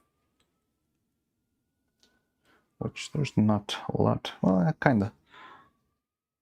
So yeah, moving the head from side to side, that sort of stuff would be much harder. That's why I think we should keep it.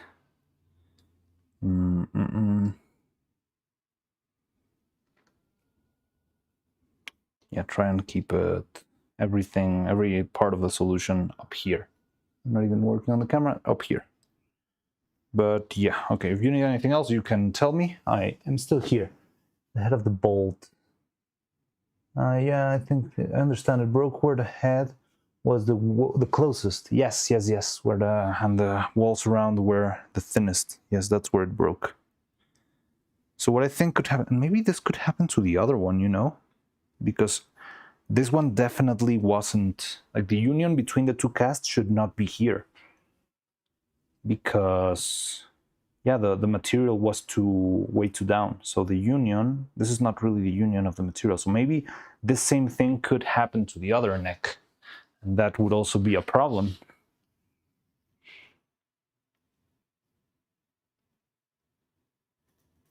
It doesn't feel like it, but it feels more gum-like. No, it is breaking. Yeah. So maybe this was a bad idea overall. Now this one doesn't seem to be as strong as that one. It feels more rubbery. So it looks like if I pull it a little bit more, it will tear apart. So yeah, maybe we do need to make a big overhaul here. But I'm kind of trapped. I don't know what to do without going 5 weeks back and restarting the body. So that's going to be our big ask for the day. Okay, I'm going to go print that stuff. We can still talk things through ground control, but I will be thinking about... I think we're in deeper trouble than what I expected.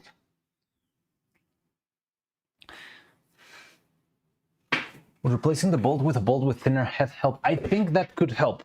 What I think, I don't have bolts with thinner head, but I could just grab the head and scrape it off with a multi-tool and try to just damage the surface and make a very irregular shape.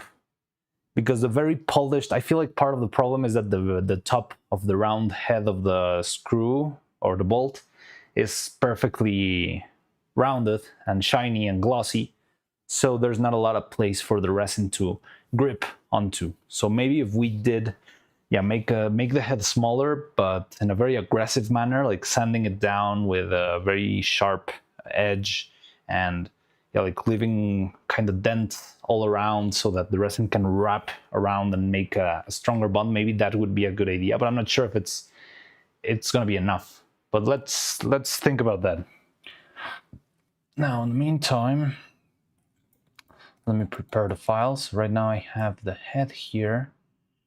Before we made the shift. I think I could.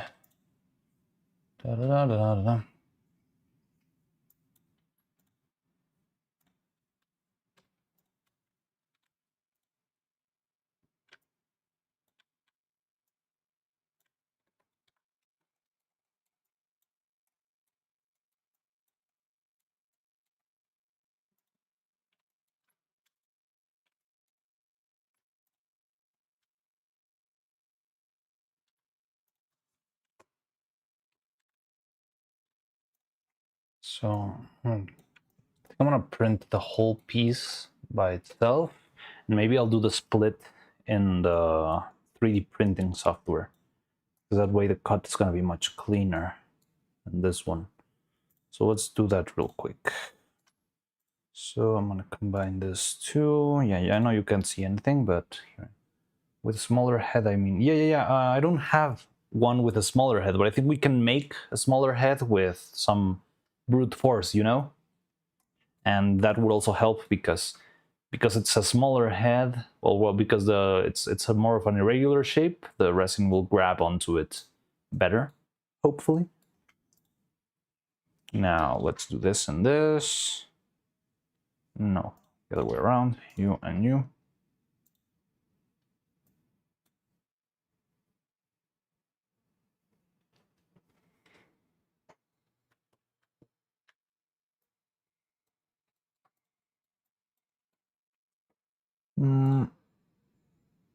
Export selection.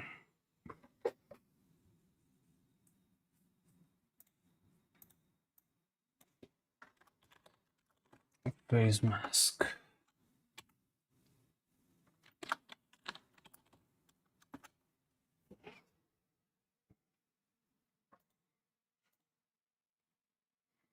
And so I'm gonna prepare the file over here. Wait, there's no music playing, right? What happened to the music? Did we finish the playlist?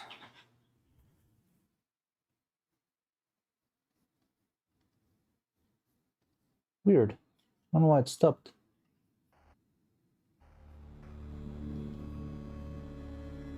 Oh, I want to hear something else. There's something in the chat suggestions over here. The playlist of Black Mesa music. Let's try it out. Hopefully we will not get sued for this one.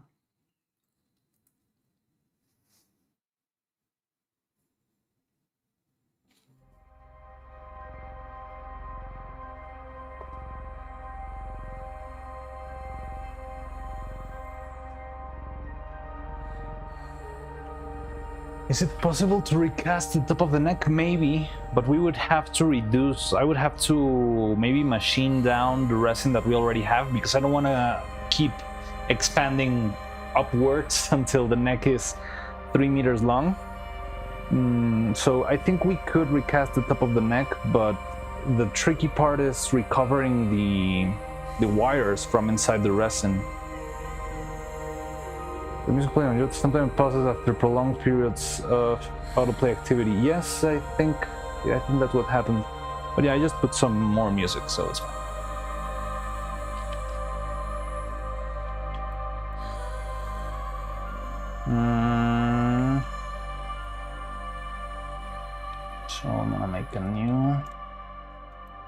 build plate where I want to put this guy.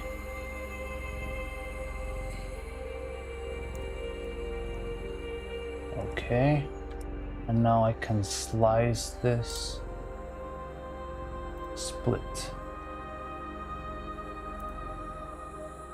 Wait, what are you doing?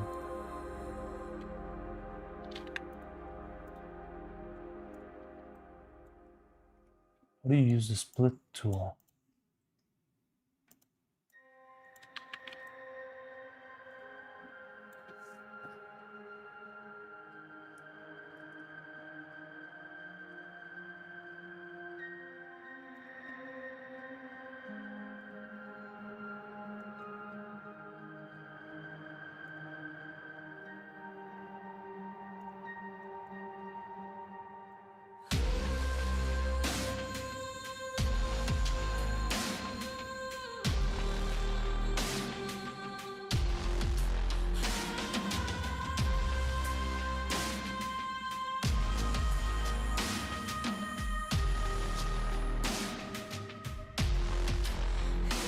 Only models that are originally assembled with different parts can be split. What?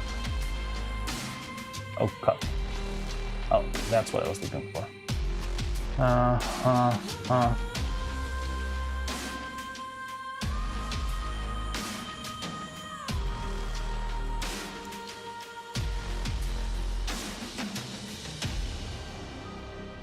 Okay.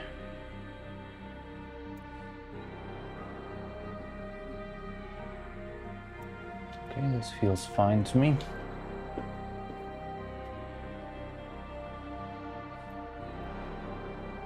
And apply. Okay, cool. So now we did a clean cut instead of having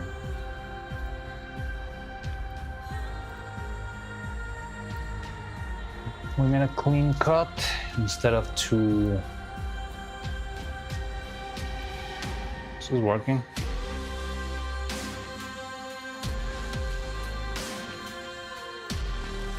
Instead of having a little gap between them, let's see if that helps.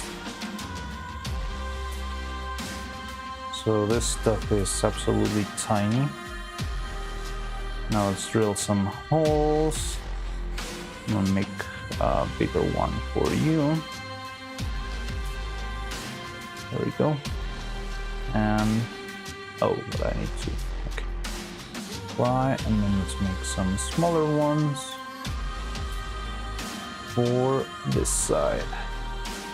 There's a music playing on YouTube. Sometimes possible. Also, with just the threaded part of the bolt without the head, have enough surface area? I don't think so. As I was telling you before, not having a head leads to the threads just unscrewing themselves from the resin. Sometimes. It's not really a constant, but it's something that has happened to me. So that's why I don't love that idea.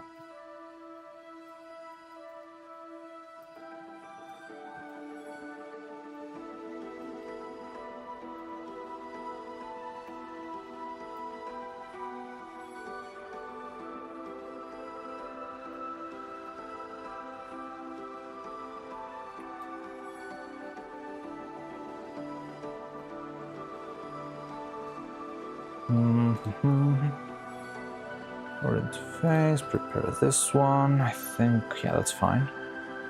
New two. Okay. Drill.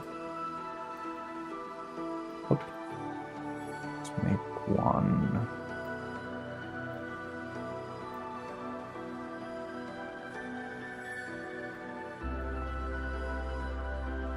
Here. One here.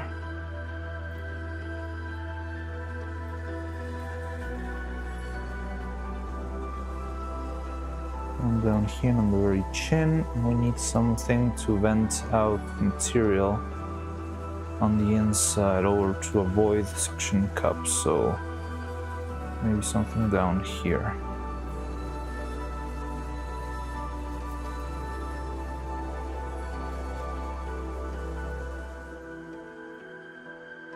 So I think I didn't think about this one before. But yeah, we can do this. We do need the same here. I don't think it's too hard to pull off, but we'll see. Apply. Okay, so this shape is pretty much the same thing. If I see it correctly, yeah, we only made the division and then added the holes, and that's how we exported this, so it should be fine. And we're doing the same thing, but instead of making the split with volume, we're just doing a clean cut. Good day, Mariano. How's it going? Interesting. There's a couple of trouble here with some problems on the necks. Right now I'm working on preparing a print for them, but I cannot show it on screen because I'm working on the other computer. But it's just really quick. I'm preparing a file for printing, so we can leave this printing for a while, and that way we can maybe have a finished face today. Anyway, yeah, I think that's about that. We don't need any extra support. Everything looks fine. Okay, so let me go get threaded sword pommels seem like a really specific area to have knowledge about. Wait, what? Threaded pommels have a similar issue with the sword handle integrity too. Threaded pommels. Oh, they unscrew themselves from the sword?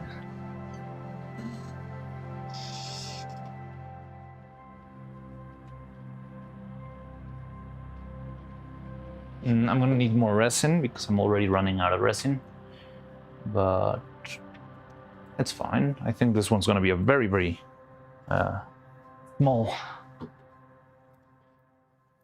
print. Sports, no sports. Slice the thing, yeah. It's a 4 grams print. No, wait, what? What the hell is that? What do you mean? No. Something's wrong with it.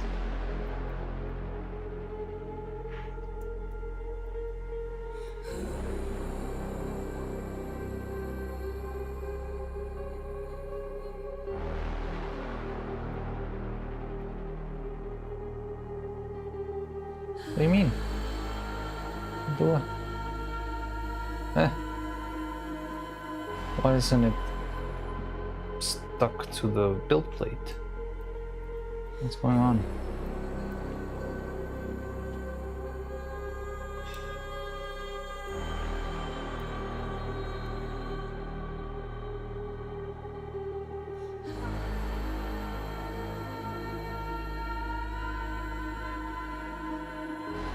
It's very weird. This one's fine, but this one isn't. Why though?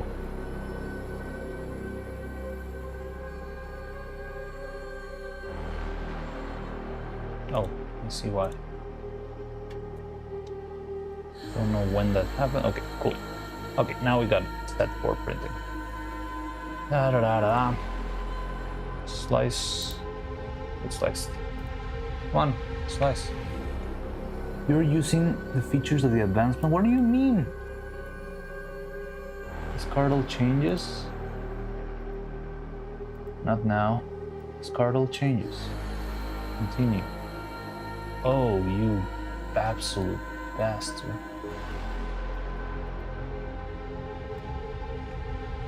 Are you real? No way the cut function is not part of the regular version. That's so dumb.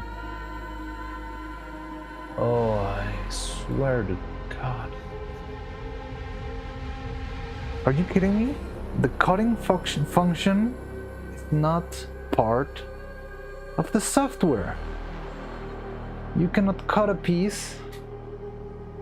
Oh, I'm so annoyed. These absolute bastards. Alright. Wanna play like that? carefully like that. You absolute buffoons.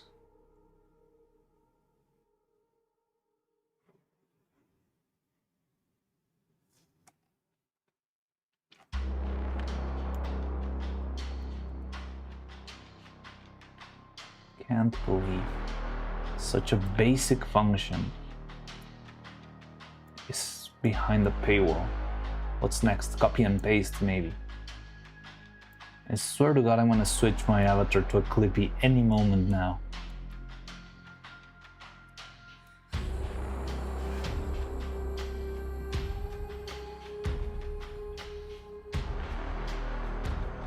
Hello, Drizzy. How's it going? So I'm working on the other computer real quick because I'm trying to solve a couple of issues. Why is he here? Because I'm away from the desk, so there's some movement on the screen.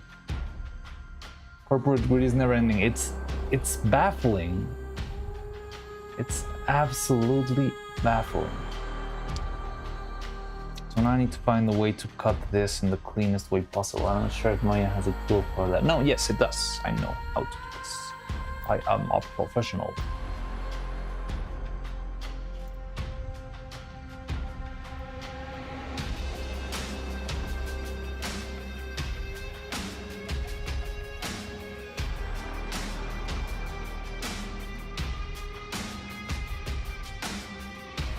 Sorry, I didn't expect to have issues. I was right about to set everything to print, but turns out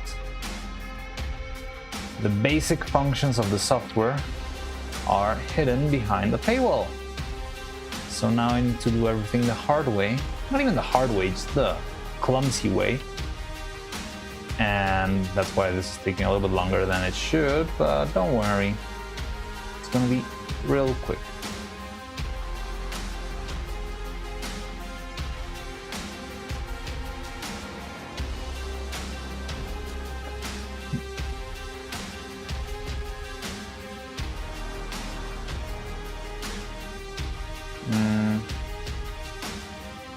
Cut and paste paywall, almost not cut and paste, but cut an object in half, like the very basic function that you use on a 3D program, because cutting stuff in pieces and placing them separately is sometimes the most fundamental part of printing things,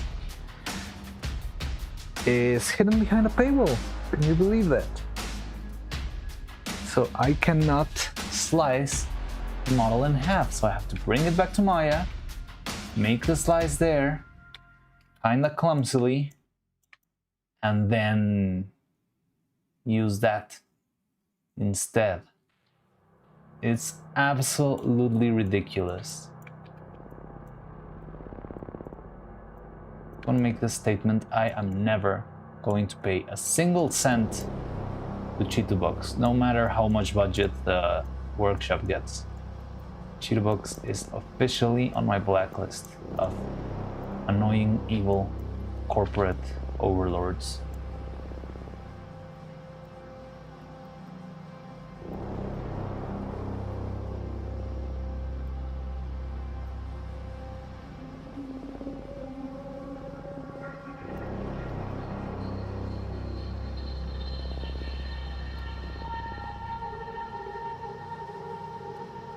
Oh, YouTube sure loves ads. Oh, you've been having a lot of ads? Sorry.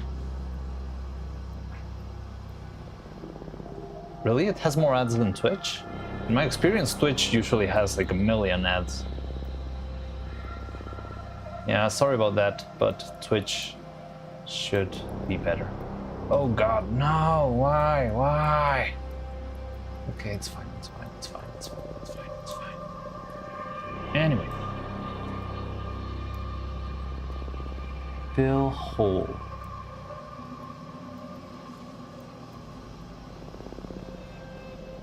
Okay.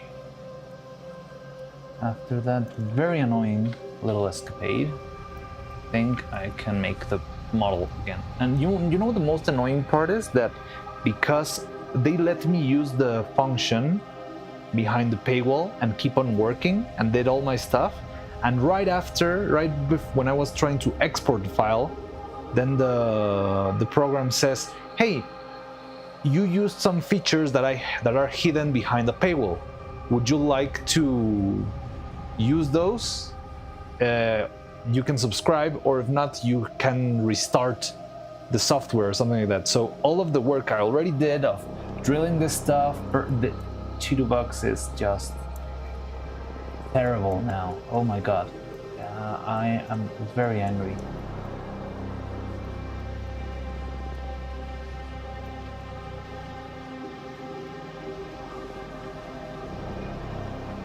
Is there a free alternative to Cheetahbox? There are a couple. I'm gonna have to make some research. Cheetahbox used to be the free alternative, you know? You use them and they only inform you which are locked when you're exporting. Yes, when you're exporting. And so I said, no, I don't want to subscribe. So it deleted everything I had already done.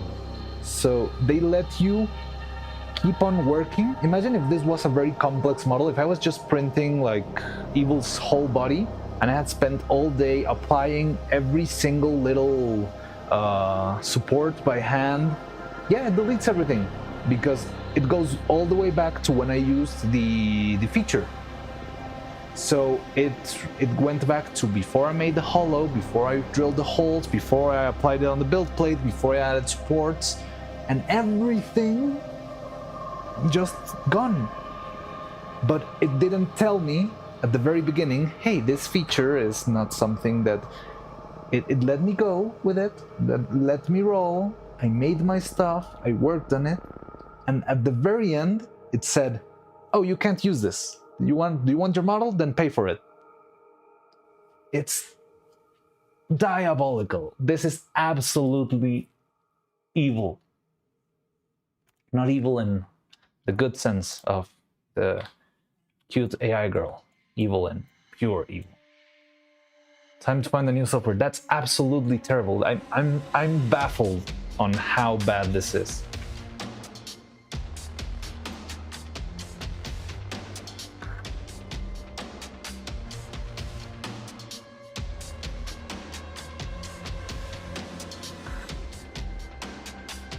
But for now, I'm gonna have to export from there because I'm not gonna look for a new software right now in the middle of my stream. But yeah, we're definitely moving away from this absolute trash. CapCut does that, except it doesn't delete everything. But CapCut at least lets you just keep the CapCut logo on the end. No, it's something like that. Are you live on the T word? Or is just no? So we're not live on T on Twitch because I do not agree with how they've handled some issues they've had on TwitchCon. I feel like they're being very sleazy and very shitty. So I'm just doing YouTube for now. I'm waiting to see if things, I don't know, like get back on track at some point. But for now, it seems like, yeah, I feel like they've been very shitty, so I'm waiting for them to, I don't know, take action or do something. Yeah, so you know about the Emmy clip. And you know that there were no legal repercussions, no imprisonment, and no nothing, no charges. Just a little slap on the wrist. So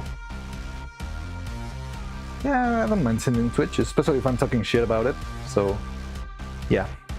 No Twitch for, let's see how long. I'm gonna try and keep it on YouTube. I hope you don't mind. I'm sorry about the ads. I'm sorry about all of that. Maybe I can lower the amount of ads here. I don't really get a lot from ads, honestly. I get more from super chats.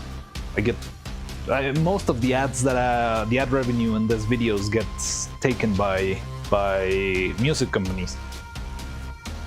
So maybe I can take off the ad. And you can consider leaving a super chat every once in a while. Those never get demonetized. Twitch in the timeout corner. Yes, Twitch is in the timeout corner for being a shitty kid.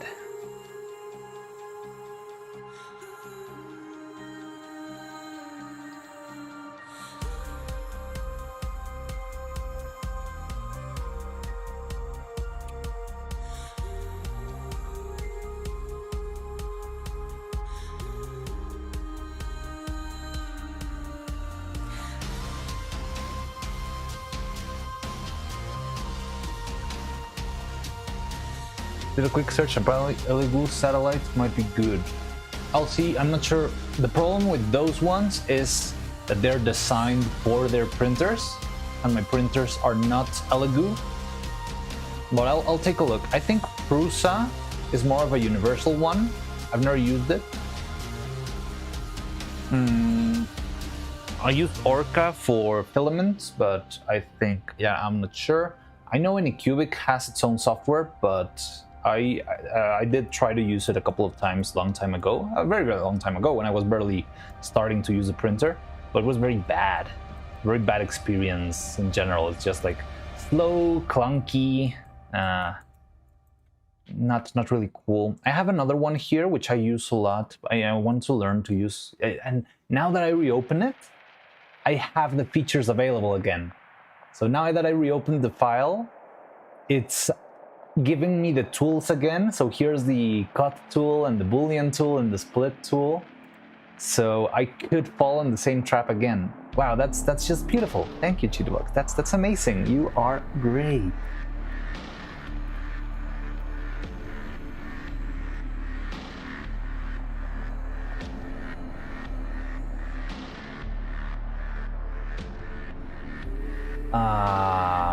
Screwed up. Okay, let me redo that. I think I need to triangulate something here because the mesh is in this. Yeah, that's much better. Okay.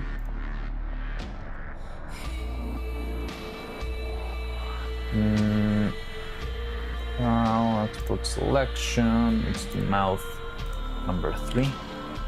Number 3. I've used Prusa for the few prints I've done with my university printers. I have their slicer on my laptop, but haven't used it much. But have you used it for filament or for resin? I think Prusa does both, but I'm not sure.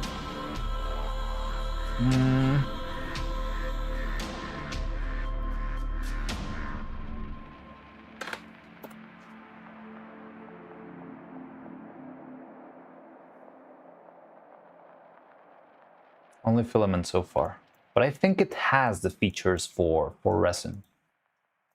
I remember I opened it once because I was figuring out which software I would use for filament. I ended up landing with Orca because I like the open sourceness, and I think that leads to not being Cheetahbox.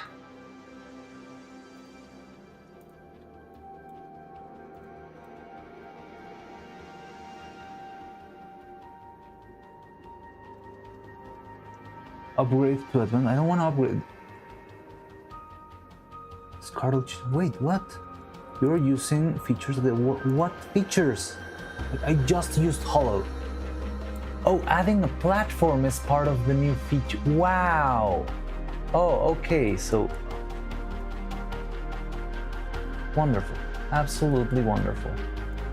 So another basic feature that I just fell in for.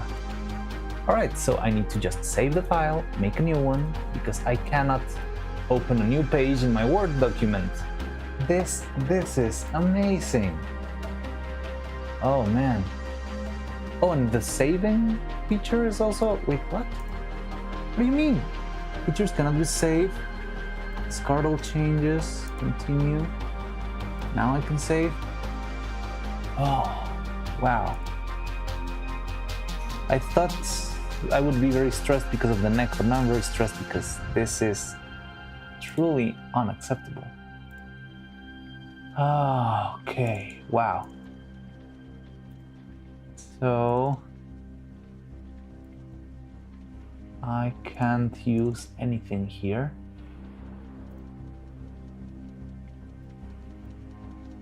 So it's like having a Word document that only lets you use 2 pages. And if you try to add a new page, then that's part of the extra plan. So you write your whole essay, you make 15 pages, and when you try to hit save, it tells you, hey, you can only use 2 pages right now. So if you want to keep everything of the rest of the pages that you have here, then you will have to subscribe to the annual plan. Isn't that wonderful?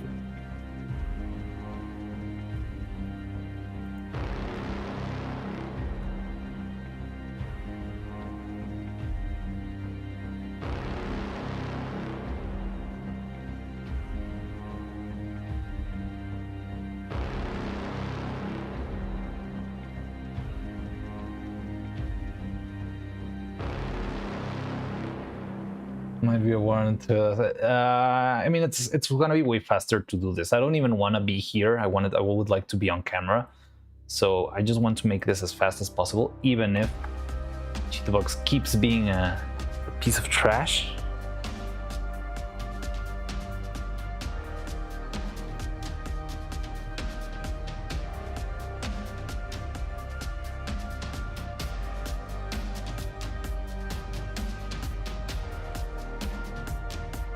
Oh, so annoyed right now.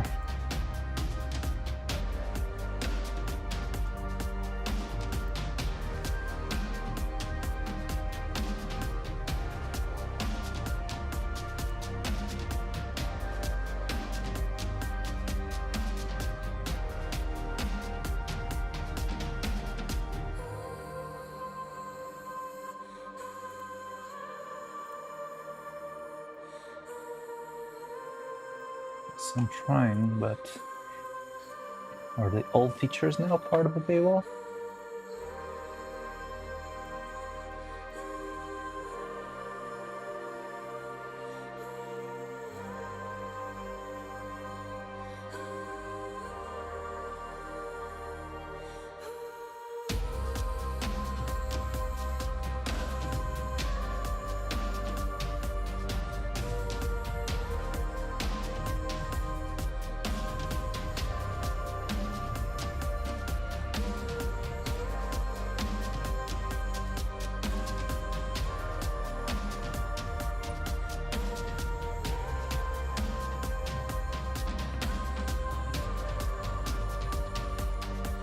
Oh no, it's not fun.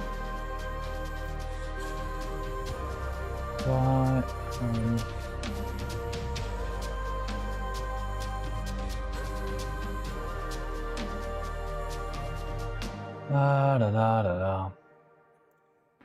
I hope rotating the object's not hidden behind a paywall now.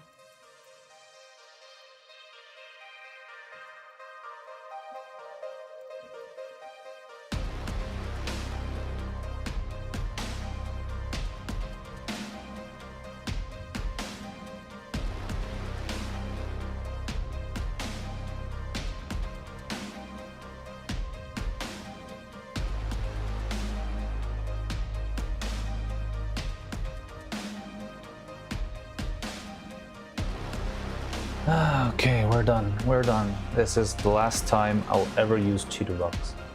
I swear. Well, probably not, because all of the other files that we've done before are made on Cheetahbox, so unless another program has a way to import files from this, I will probably have to come back if we ever need to reprint one of the other older pieces that we've done. But other than that, this is the last time we'll ever use Cheetahbox in this channel. I highly encourage anyone watching this to never use this software and to change your profile picture into a Clippy, please, because this absolutely sucks. Cheetahbox, also destined for the corner now. Yes, why is it today? Why is all technology being a dick today?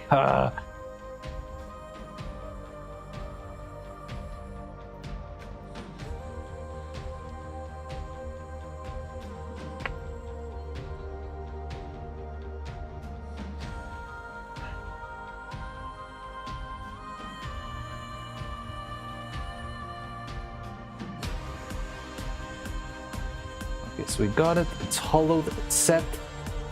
Fine. It should be all fine and ready to print.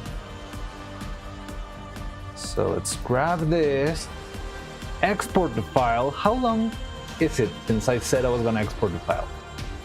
Because I want to check that out and see how long ago have I been around, how much time I lost for this stupid thing. Because I would love to know. Oh man. Slice. Yeah, and go save onto the other thing. Are you respecting my parameters on the other thing?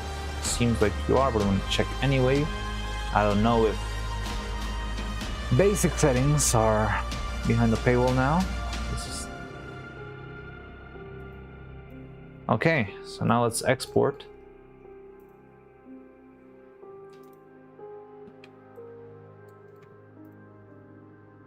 Save.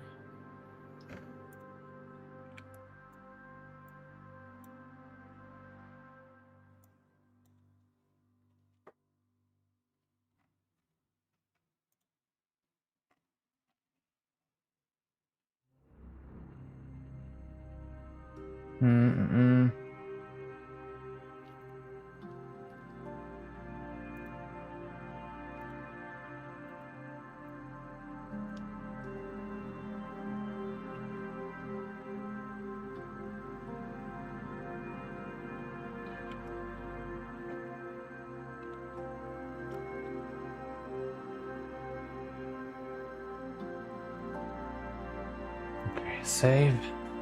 There it goes. Yes. Okay, it should be set.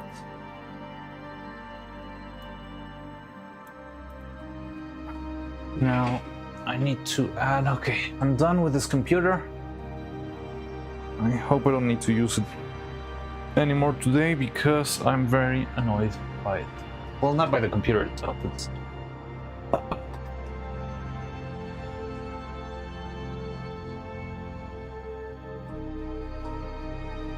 slowly approaching our own destruction with all this corporate greed.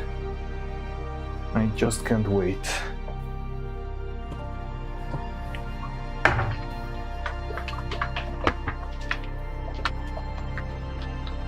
And we're also on the very last whisper of our resin. Not sure if you could hear me on the printing room. I need the scale. I'm just gonna leave this to print and we are good to go, but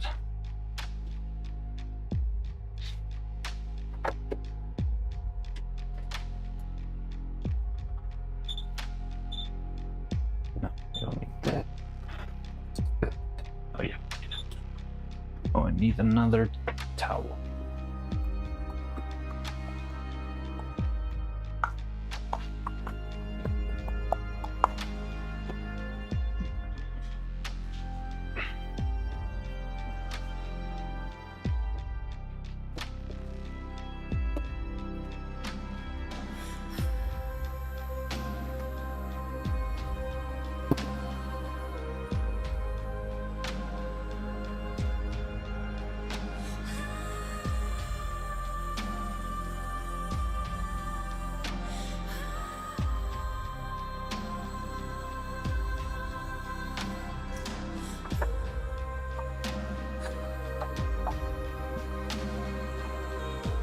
I'm not sure we're gonna finish the blue resin right now. So I'm adding 50 grams. It feels like we might still have another 50 or so.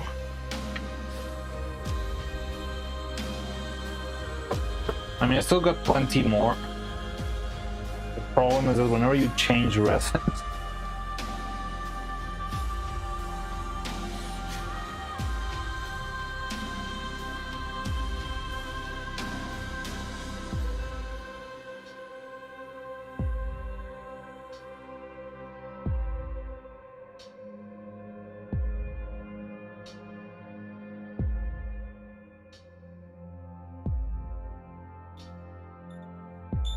sure, because we still, oh no, we're definitely not gonna finish with this because we still need to print the hair and that's gonna be a lot.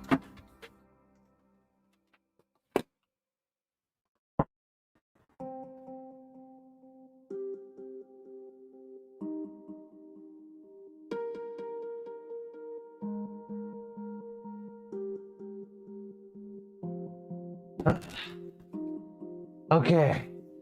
Messing around the Bruce laser and it's Cecily can cut things, thank God. Yeah, it's such a basic feature. I don't even know if it was hidden. I mean, I usually cut my pieces in Maya because I add this extra little bit of tolerance. But I mean, it's a basic feature, cutting stuff. And who would have guessed? Oh well, I'm back. Can you see me? Hello.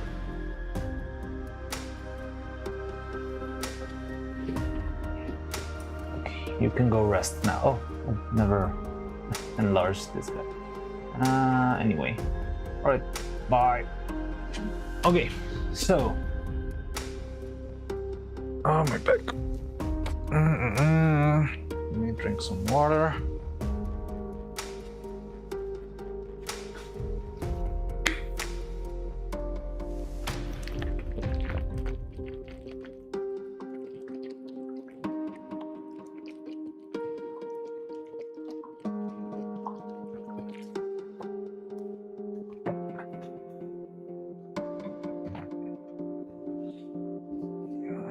So, besides the ravenous ranting against corporations and whatever,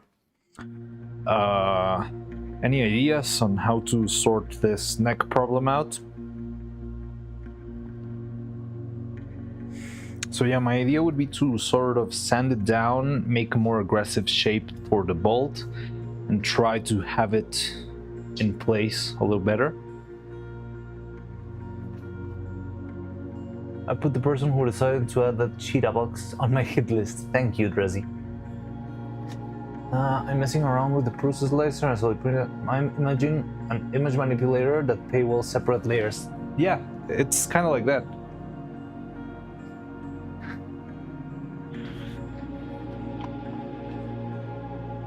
No, imagine an image manipulator that puts a paywall behind cropping an image.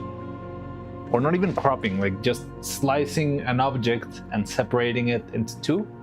Like the basic selection tool in Photoshop.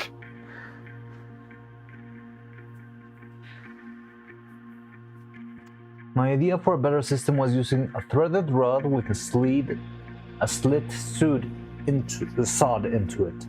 Maybe 10 millimeters something along the length so that it can't be screwed out. You think a slit would be enough? Okay, so first, I don't have a threaded rod on itself. The only threaded rods I have are from Katya's gun, but they are very, very small. But I could cut the head off any of these two bolts very easily and use it as a tiny threaded rod. It's still more than enough rod for what we need. So yeah, we got these two, right? So you're saying to cut off the tip where you can see it? Yeah, there. So I could cut off the tip and have just the rod and everything that's inside of the resin, just have it cut with a slit on the side like this, so that the resin fills in that gap too. Is that your idea?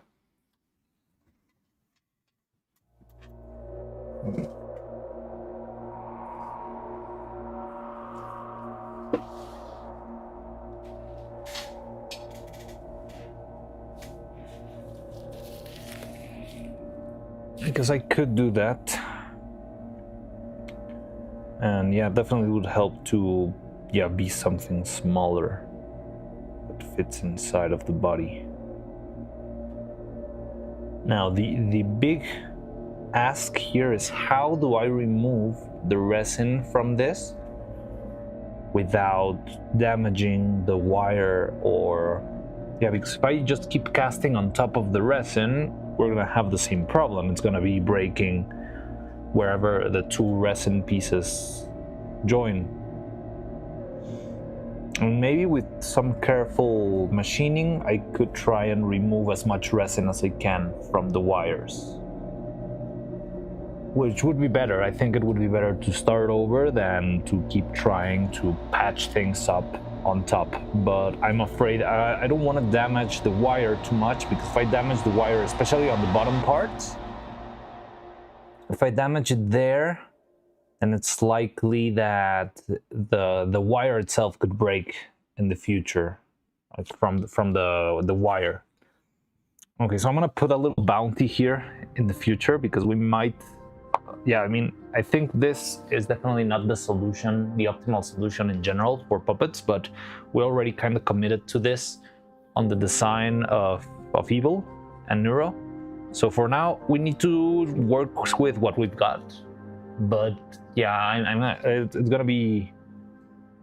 Let's see if we can come up with an idea for the future, for future puppets, to make an improvement here. Just keep in mind everything that we need of the body torsion, relative strength on the neck, because it's going to be holding a lot of weight. But let's see if in the future we come up with a different solution that's a little bit stronger than this, or more viable. Maybe the rod is enough, but we'll see about that in the future. And the thing that I don't like is that if something goes wrong, it puts at risk all of the puppet. I don't like that. I would love to have a more modular system of, if the neck didn't work out, they can make a new neck, but I don't want to have like a silicone mold of just a neck, because that looks ugly. But yeah, let's think about that in the future. But for now, I think we could try that. And it can be screwed out because its lip is also full of resin. Crack it with pliers, maybe. Yeah, I think we can try that. All right, let's try that, see how it goes, and pray for the best. So, in the meantime, but we have some use. So, is the volume better? Do you feel like there's a good balance now between music and my voice not being too loud or too soft, that sort of stuff?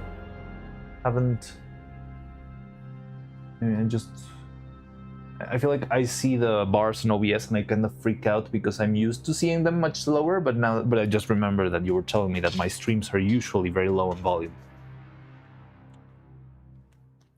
Okay, let me get some aggressive pliers here. And now the good thing is that if we do this, we can. Overall volume is good, but music maybe is a bit loud relative to your voice. All right, let's lower that down then. Thank you for the input. Okay, is that enough? Let's see if that works. The overall volume is good, but music is louder.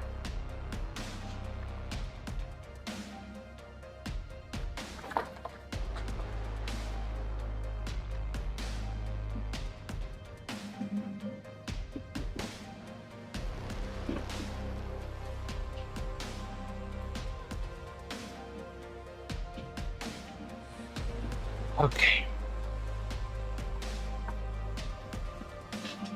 Master volume is good enough. Alright, cool. So let's see. Wanna closer look you? Anyway.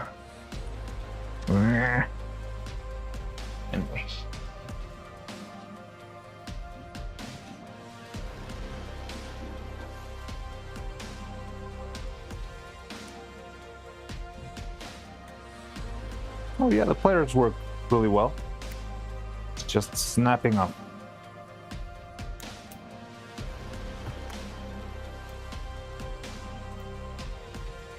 Now the only tricky part is going to be the center, because I did intentionally design this so that the resin would go into the hole between the two wires. And that was my main holding section, and I'm not sure how I'm going to take that up.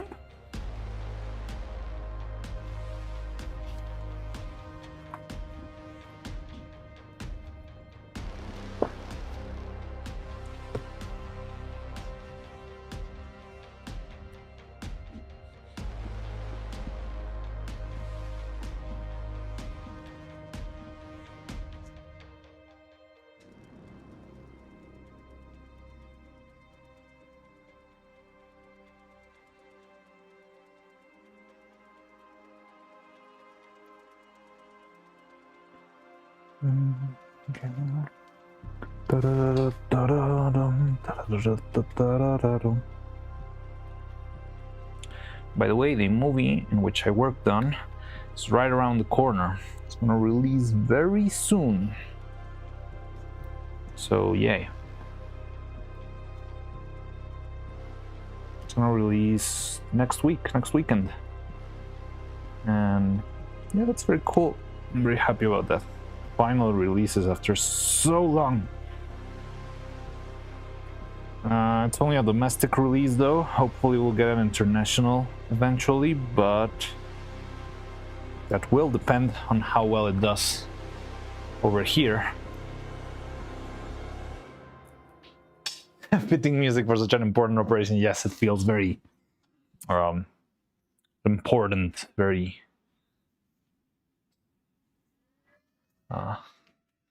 very climatic, very dramatic maybe. Okay, so I think if I can manage to just separate this two, we'll be good to go. But we're gonna need something strong and thin.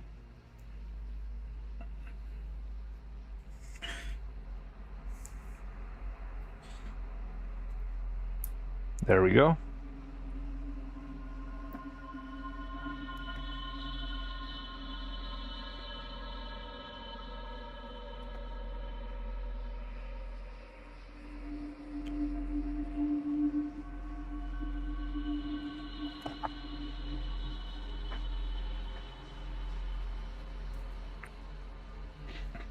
So I think I could just force this thing a little bit. It doesn't matter if the wire gets a little bit damaged, because that's just gonna give us a tighter grip in the future. But I would still try and be careful, especially with the bottom edges. That's the most important. Yeah, look at that, clean. Okay. There's still hope then.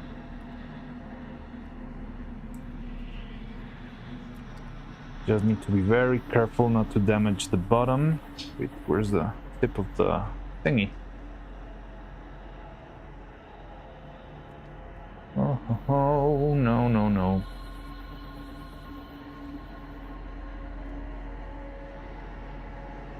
There we go. Okay. Just a quick little cleanup. Okay, much better.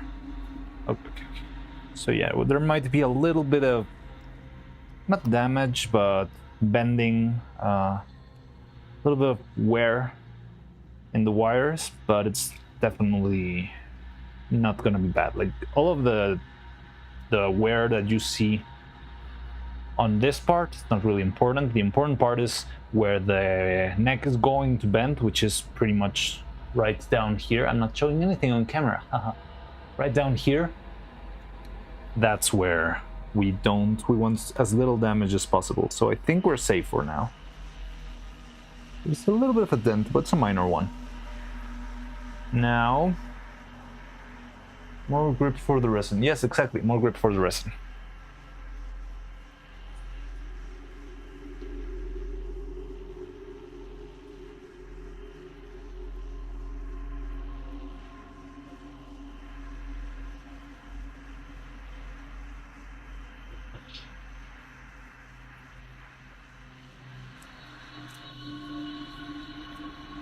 Oh, by the way, a little summary of what happened yesterday night while I was making the files. Imagine if yesterday at 1 a.m. Cheetahbox had told me that I couldn't export my printing files in the middle of the night. Oh, I would have been so angry. But yeah, so I was testing this one. This is the silicone that we used with a fancier brand, or the fancier type of silicone. And after 6 hours, it was still very, very sticky. It was a very unusual texture for the silicone, that it felt like, imagine I poked it with a brush, just like this, and I could pull like a thread of cheese, very long, like, and then it snapped back. It was a very unusual texture that I've never seen in one of these silicones. So it's pretty exciting, honestly. I'm intrigued on how this is behaving. But yeah, I just wanted to give you that little note. So, cheese. Yeah, have you ever seen that? I saw this image on Twitter of evil with a cheese stick and trying to pull it infinitely. So yeah, I mean, this one broke too. So same problem. This one broke from the bottom. That's much more interesting, because that means this part also needs its good old denting and stuff and beating.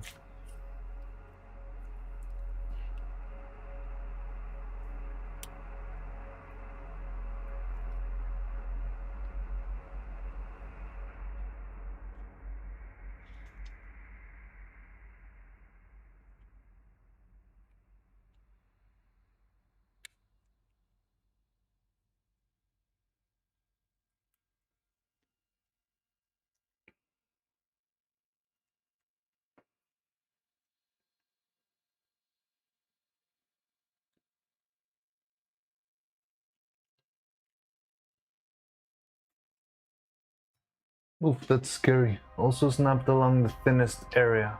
What do you mean? Yeah. It also did snap right there.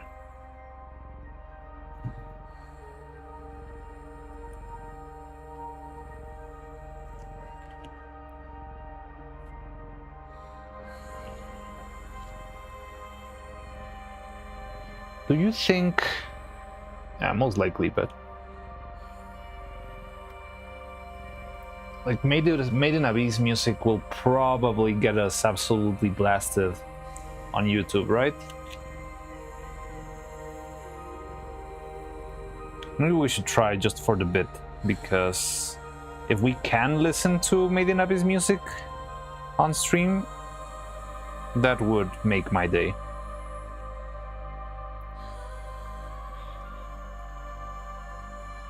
But yeah, it sounds pretty much like Cope. I don't think that will work.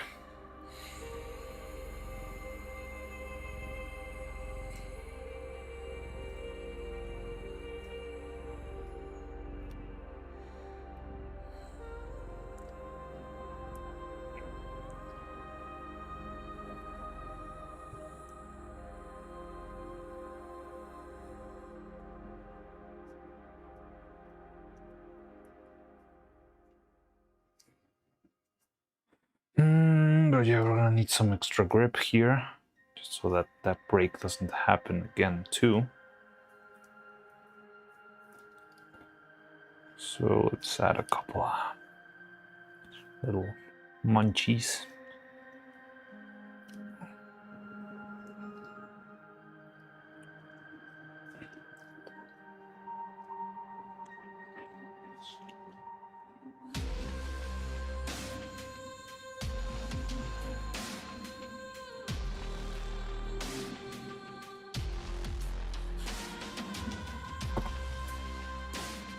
Yeah, this song reminded me of Made in Abyss music.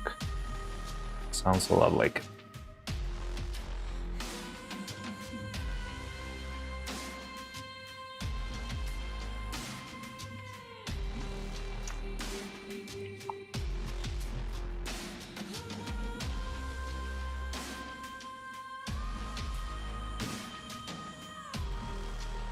So I'm thinking maybe we might have overdone it with the neck. Maybe we should have used a thinner wire, and that would prevent that problem from happening of it snapping on the thinnest sections. But yeah, I'm not sure if it would have been enough. I've been very cautious with making a very thick wire for the neck, because I know, like right now it's very easy or very hard. It feels like it's really overkill, but I know when it has a head on, it's gonna feel like it is too weak. I've had more issues with weak necks than with strong necks. I feel like necks always feel too weak, so that's why I have this bad habit. I'm not sure if it's a bad habit, but I tend to always use the thickest or strongest pieces that I have for necks, because they are very special, very special. And I've worked with so many puppets with a bad neck. Just terrible. There's one in the movie that was absolutely so annoying to move. because it didn't have two joints, it had just one single. Wait, Homer, you're living. Someone is calling. I'm gonna hug the pillow. Good luck. See you for the next stream. All right, take care, Homer. Thanks for stopping by. Good night. How long ago was that? A couple of minutes ago. All right. Take care, Homer. See you around.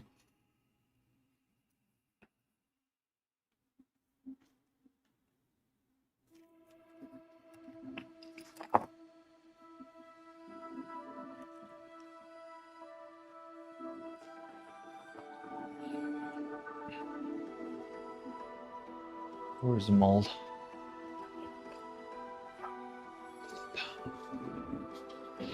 We made some tests with that mold, so it might be somewhere else. Yeah, there it is.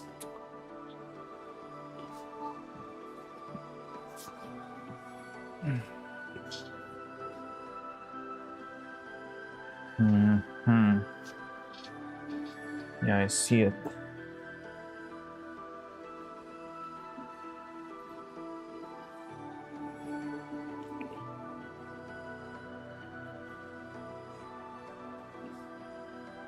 Good night. Night, Homer. Rest well. Okay, so this thing... We can... What time is it? Oh, it's pretty late. I should go have lunch, but I'm not hungry yet. So maybe we can perfect this. I'm very happy that the resin was very easy to remove, but I'm very worried that the resin was very easy to remove, but it's fine. So then we would have to do this and make a slit on the side. Let's try that out and hopefully it will work. Oh, but you mean a full slit? Like going through the thing? I'm not sure if I'm capable of doing that. I'm not sure if my multi-tool disc is too thick. Oh, maybe I have a thinner one. Okay, I can try that. Have you tried soldering the wires? I never soldered anything before, haha. So I don't know how to do that. But the wire, because it's aluminum, it doesn't really solder well. I think I did try that a long time ago. But yeah, because these wires are made of aluminum, they don't really solder well. I'm not sure if I'm missing something, because I tried a couple of times. I think I do have one of those very basic soldering sticks. I don't even know the name of the thing. But yeah, I don't have any experience soldering. But if you have any tips or like know how it's done, I could maybe give it a shot in the future. I wouldn't risk it with this one, because trying to learn a new skill on a puppet that you've already worked on for weeks does not sound like a healthy idea. But yeah, I could try that. I don't know what could you, or how do you make something soldered? The wires and bolts together, or is that outside your expertise? Yes, it is outside my expertise. I didn't even read your full comment, but I feel like it's not possible. I remember trying it with this wire. I don't even remember what was I trying to solder, but I was trying to solder something to this wire. But yeah, because it's aluminum wire, it just didn't work. You had to sort of fully envelop it with the metal, and that's a lot of... That's very tricky, especially if it's this big, this thick. But yeah, maybe learning how to solder, if it's not that complicated or doesn't need a lot of technical equipment, could be a good skill to add to my tool belt. There's a few different types of soldering. The stuff you use in electronics isn't usually used for joining things together. As far as... Oh, so you mean like the ones with the big mask and the lots of sparks and that kind of stuff? Yeah, I definitely don't have anything like that here. I remember they did have one of those back where I was working on the movie. There was this guy who brought the big soldering machine whenever something broke, and he was just like, "Oh no, that's welding." Sorry, English. Welding is different. Then I don't know how or which type of soldering would do.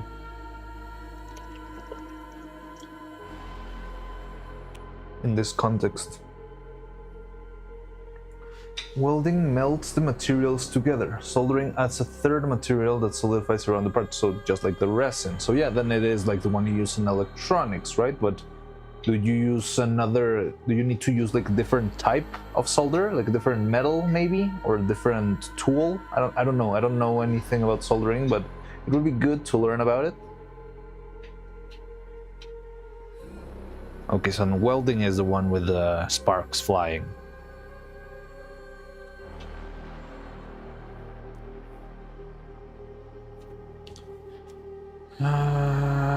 Okay, so let me try first, and I'm gonna go cut the head out of this too. So let me set stuff up. Let me get my multi-tool. Is multi-tool the right word? Because I only know these things as Dremels, but I don't like using the trademarked word because it's definitely not a sponsor. But yeah, I'm not sure which is the right word for the thing in English. And in Spanish, it's like one of those products that you just end up calling by the name of the brand instead of a generic name. So everyone calls this stuff Dremel without minding if it's of another brand. But I'm not sure if multi-tool is the right word for this kind of machines in English.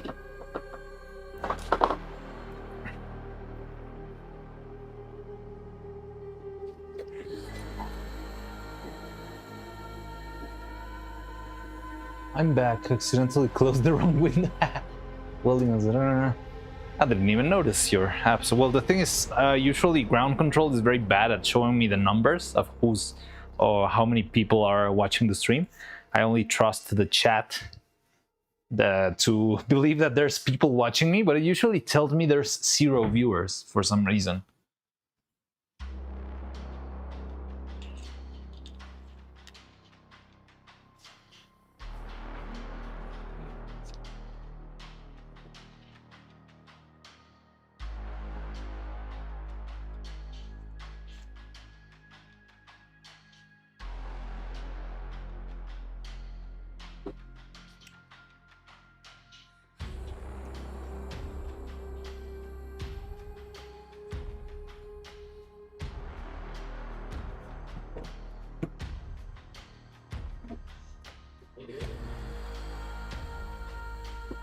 Okay, so I think, okay, let me put on some goggles.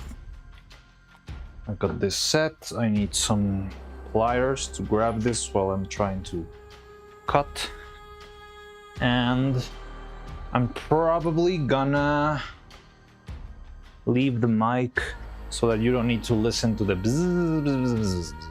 So I think you're gonna have to wait for me while I'm trying to do this stuff.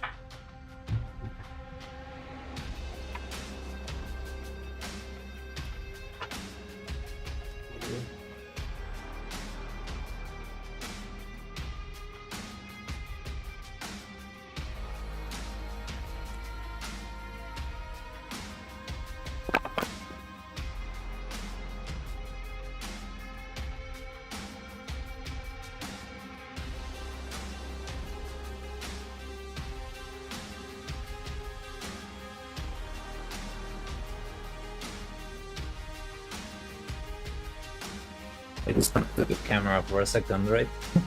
Like, so yeah, I want to leave the microphone somewhere around the workshop so I can drill or do the cutting over there. But yeah, hope you don't miss me. I'll be back in a bit. You're probably gonna be able to hear it from all the way here. I'll leave you with little Retsuko.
Okay, can you hear me? Yeah. So, I know I'm not the brightest when it comes to this engineering parts, but let me show you how it looks and you tell me if you feel like it could work or if I should do something else or start over or something. So let me zoom in. So this is what I made. So there's the bolt. It's got a bit of a slit. I couldn't do more because I felt like the disc was a little bit too thick, so I couldn't go further in, but we also don't have a lot of space for the slit to be too long. But yeah, it feels a little bit small. For example, this side feels a little bit thin. I'm not sure if it could break or anything. I mean, it's still metal, but I'm not sure. Yeah, I mean, if this works or if you have any advice, I could try something else. Or I could just make the second one. This is the first one. I can also make the second one right now, but I would appreciate your feedback, you that you know so well how to do this engineering stuff. I love the Retsuko dancing there. So yeah, what are your thoughts on this little thingy? Cut off the head and then I just made the crease. So I went fully in as much as I could and then I just elongated the edges a little bit here and here. So because I couldn't go all the way through with a very thin thing, I just went a little bit out to the sides. So do you think this will work? The break, I don't think the bolt will break before the resin. You might be right.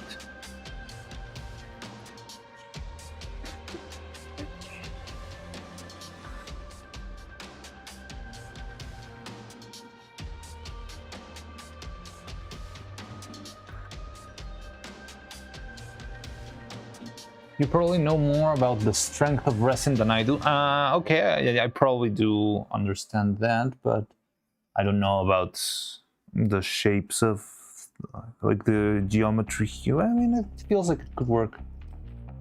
What do you think are the changes of a bit of resin at breaking? So I think the big difference is what you said, that not having a head will reduce the breaking point by a lot. The only thing I wouldn't want to happen is that this can be unscrewed with some force applied to it. but because of the split, it would probably not be the case. Now, I'm still a little bit concerned for this thing breaking on the sides, because we saw that a little bit before. Hopefully, all these little creases that we just made will be enough to keep it in place, hopefully. But yeah, I'm still concerned that the very edge could break the same way, just as it broke when we forced it a little bit. But we'll see about that, I guess. So that's also why I was telling you that maybe we went too far with the thick wires of the neck, because they are not allowing the resin to fully grab around.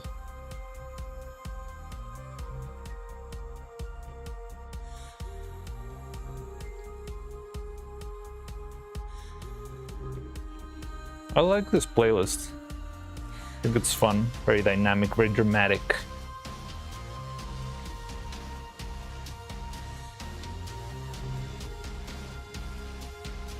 What kind of neck did the old evil puppet have? It didn't. It was terrible. It was absolutely terrible. Let me show you with... I'm gonna bring the corpse back.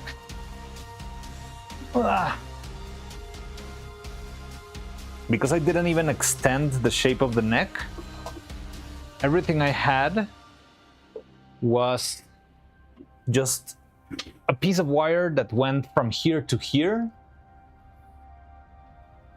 which was extremely short, extremely reliable. The neck tore. This tear didn't happen when I removed it. This tear happened while animating, and it was very short.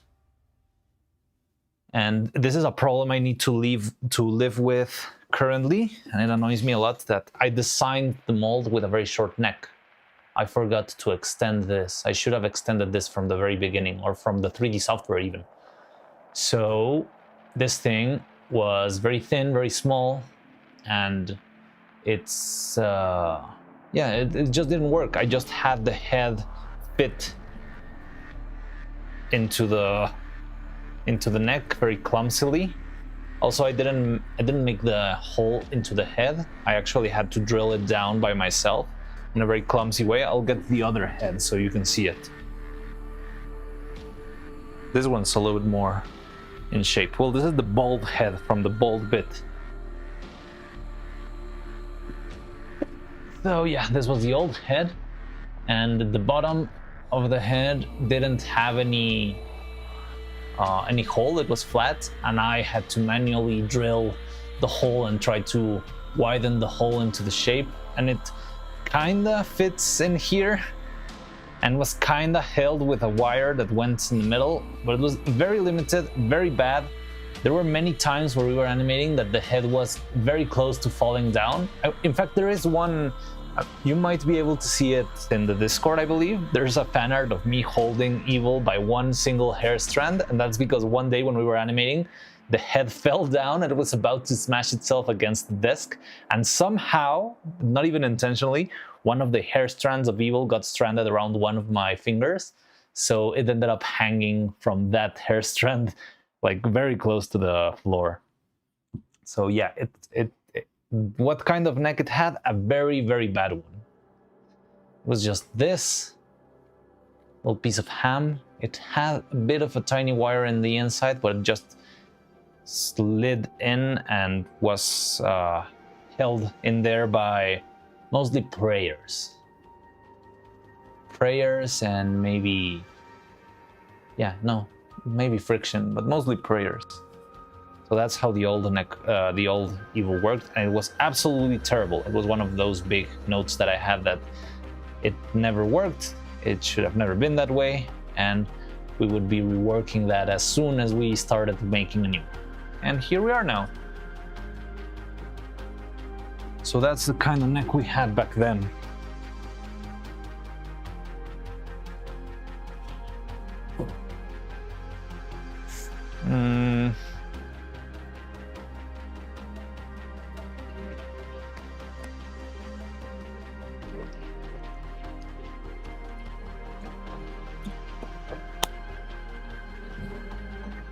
Okay, then I'm gonna go cut the other bolt then.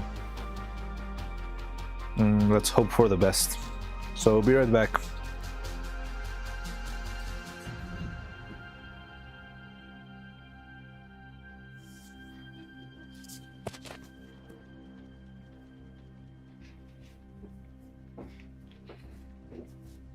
Oh, I need the pliers and I didn't leave the microphone.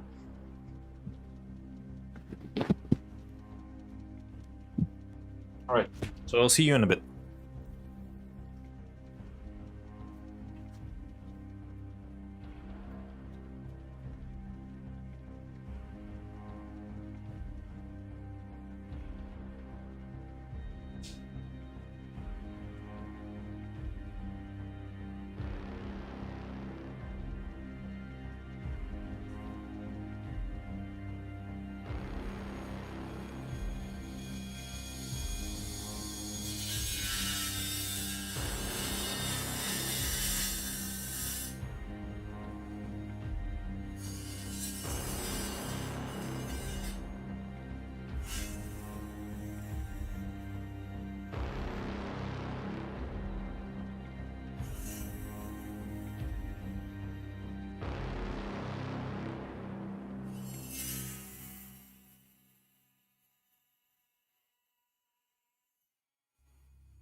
Okay.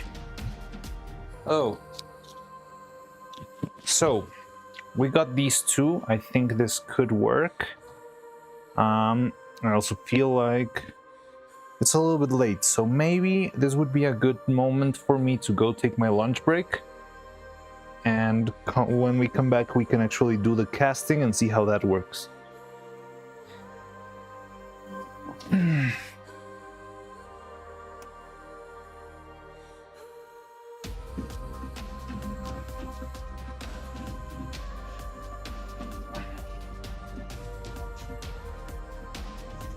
So yeah, let's take our lunch break, I guess, and it's good.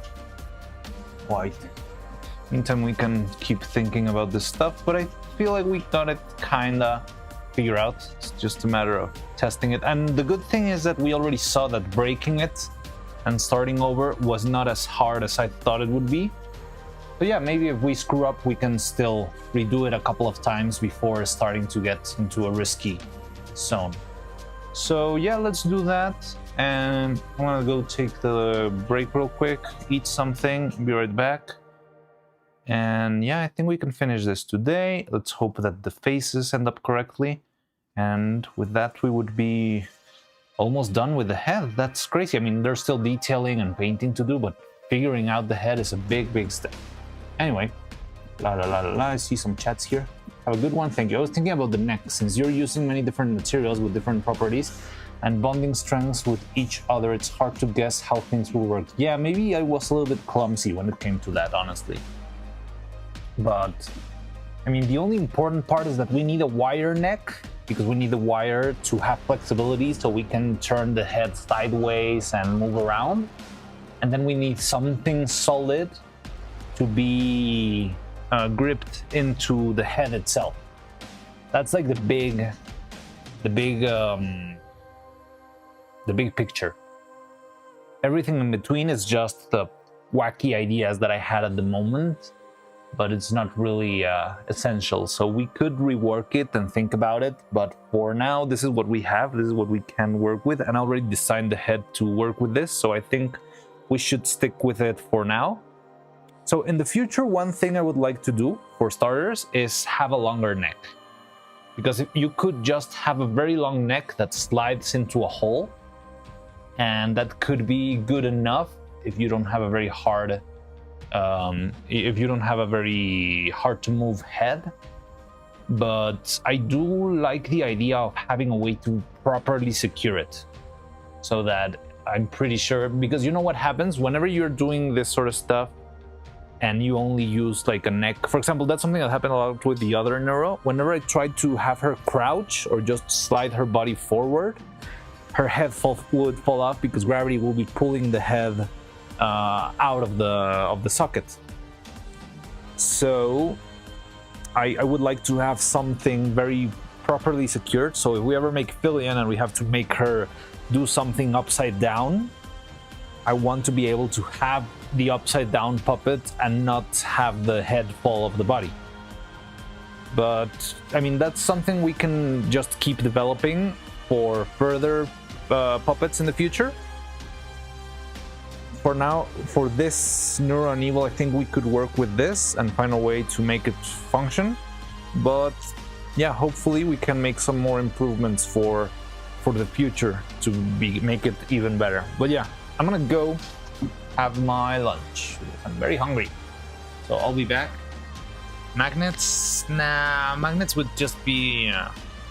The thing is, heads are very heavy. Heads, because you have the head and on top you have the hair.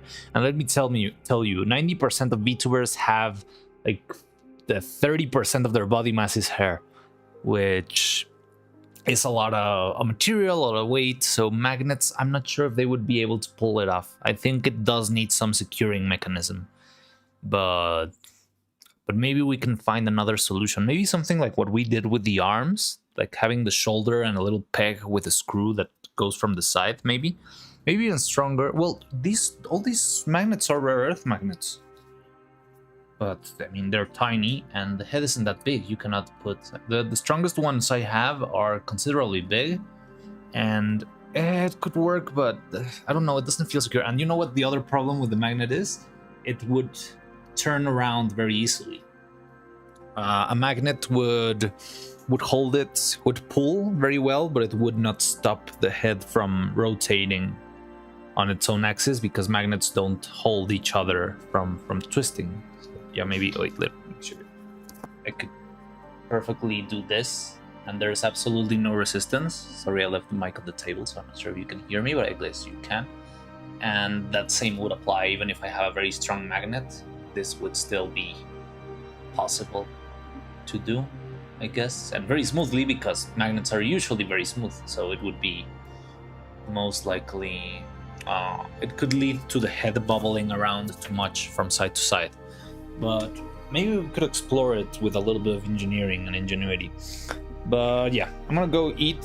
Let's see if we come up with some other crazy, wacky ideas in the meantime. We have more time, but for now I think this will work, hopefully, and we can see if that works as soon as we come back. And also, very important, when we come back, we can cast our very first legally distinct turtle, Don Vidal, and the Dragon Frame controllers, which is going to be fun.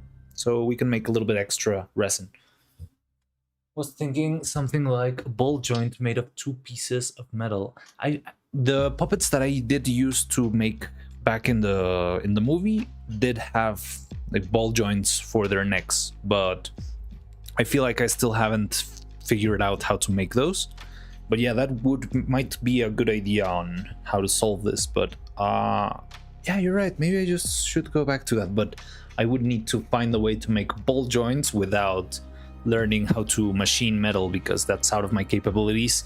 Not only because I don't know how to do it, but because I don't own the machines and I don't have space for any other machine in here. So, but it's a good idea. Maybe we can try and make a ball and socket joint out of resin. I don't know. Okay, let's think about it. But I cannot brainstorm anymore right now. I'm very hungry. I'll be right back. We can keep on brainstorming and keep on working. But thank you very much for stopping by. If you're leaving, thank you for being here. It's been a fun stream. If not, I'll see you in an hour or so, something like that. Thanks. So see you later.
Hello, hi. Hi. We are back. Hello, how are you doing? So, yeah. Let me see what's been going on while I was gone. First, let's take all these red sukas off the screen. Hi. Oh, I was thinking. I was wondering why I wasn't seeing all the messages, but it looks like Top Chat filtered some of them out. Oh, interesting. And have I missed anything? Welcome back, stream. Don't be weird. Malhavak, welcome. Hi, hello. I was wondering why I wasn't seeing all the messages, but it looks like Top Chat filtered some of them out.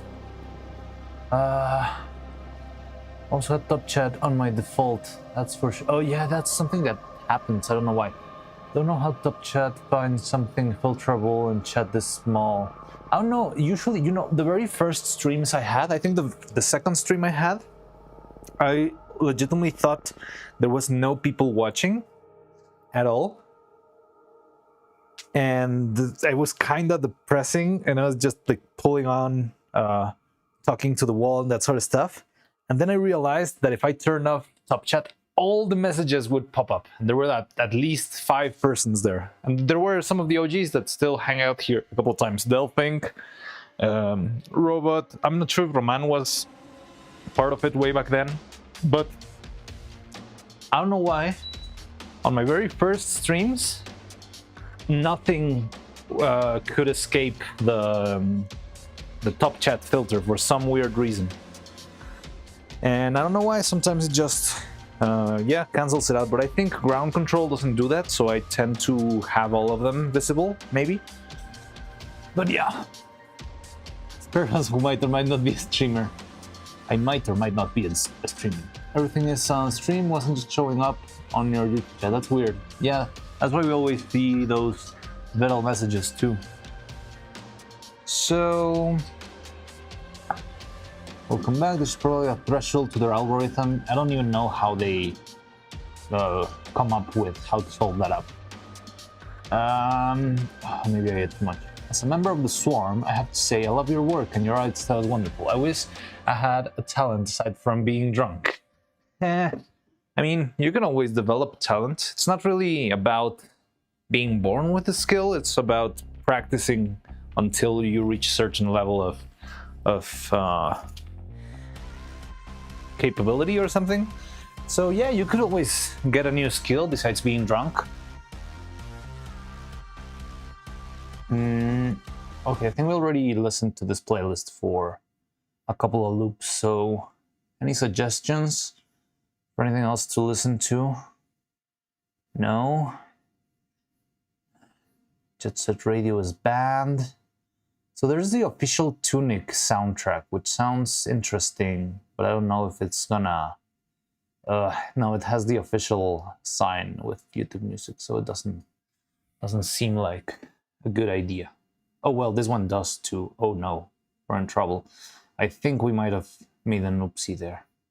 Oh well, we screwed up already, why not do it twice? So Tunic soundtrack, 3, 2, 1. Tunic is a game of the little fox, right? Yeah, there it is. Ooh. Cool, sounds good. Okay. As a member of the Swarm, it goes hand in hand, have to fail Aurora to being a welder. Oh, interesting. Love your avatar, how did you make it? So this is not really my main avatar, this is the avatar I use for Halloween. I'll show you my regular avatar, but it's just a painting, it's a classic painting, I just photoshopped the Dragonframe controller onto it. But I usually look like this. Give me a second. Like this. This is me on my natural state. That's just my Halloween costume. But wait, yeah, this is working. But yeah, just a pretty quick Photoshop of the original image, duplicating the arm, making a little animation. Well, it's just 2 frames, and the other 2 just makes a little automatic shake, so it's not really very complicated. It's just like a little PNG I edited. That's about it. And yeah. The one I saw was a few weeks ago, the glasses. Yeah. The glasses, that's my standard look. That's a painting, a very, very unknown painting made by a stop-motion artist from about 100 years ago, who I find very inspiring. So when I found that painting and I thought, hey, that looks kind of like me, I thought, hey, why don't I make that my avatar? So I ended up using that. And yeah, that's been my avatar for a long time, but I wanted to do something special for Halloween, and I thought it would be funny to have a Halloween costume that's just another painting. So this is another painting made by Goya. I think it's called The Knight with the Hand on his chest. And yeah, I used this for my Halloween costume, and I liked it a lot. I think it's a fun little... It's a very stupid thing, but I love the balance of stupid and cultural that it is. So we were on the idea of trying to cast this out and see if this works. I think it will, but let's test it out. Another thing that I believe will help this time around is we can make the casting with a little bit more resin. Last time we were making a little casting, I remember when I grabbed this, I felt how it was a little bit softer than it should be. And I think that's because the body... how do I say this? When we prepared the resin for this, it was so little resin that there was an imbalance between the ingredients. So hopefully now that we have the extra molds, we can make a little bit more resin and not really care of running out of it, because we can fill up all the other molds that we have by our side. So yeah, let's do that. Let's turn on some light because I feel like I can't see anything here. And drink some water too. Always stay hydrated.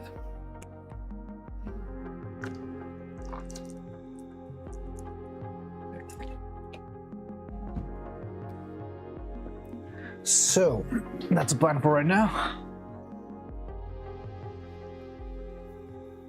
Practicing is very important. I've been learning how to draw almost 1.5 years now, and it's crazy what consistent practice does. Yes, definitely. That's what I saw a few weeks ago. It's nice though, very relatable. Yeah, I like it a lot. It's a very simple idea, but I don't know, I find it cool because I didn't have the budget to get like a nice model or anything like that, or even VTube Studio or anything like that. So yeah, doing the like the kit bashing of a famous painting sounded like a good idea. So if you remember this mold, it's designed for us to put the bolt through. I might need a screwdriver for this. Okay.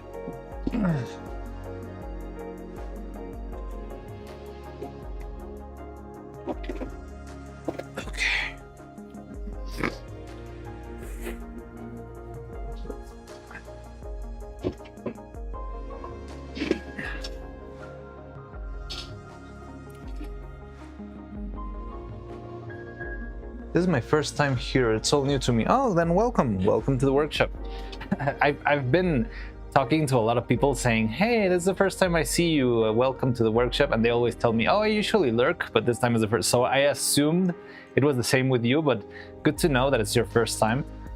So yeah, welcome to the workshop. So if you saw the animation, that's pretty much how everyone learns about the channel. I worked on that, and I make professional quality stop motion puppets. Have a little bit of skill and experience making, well, not really making. I worked for a couple of years as a professional animator. So I wouldn't make my puppets, they would just give me puppets and I would animate them. In fact, there's a feature film. I'm not sure if you are from the zone, but it's gonna be releasing soon on Mexican theaters. It's called Soy Frankelda. and this movie is releasing, yeah, very, very soon. I think it's releasing this upcoming weekend, a week from today. And I worked on that film for what, about 2-3 years, along with other projects. So I have a lot of experience making professional stuff, but I wanted to test out, making my own stuff, and that's how I ended up working on Evil. I love the creative process. Well, then this place is just for you. I love hanging out. I enjoy a lot talking to people while working. It keeps me, like upbeat.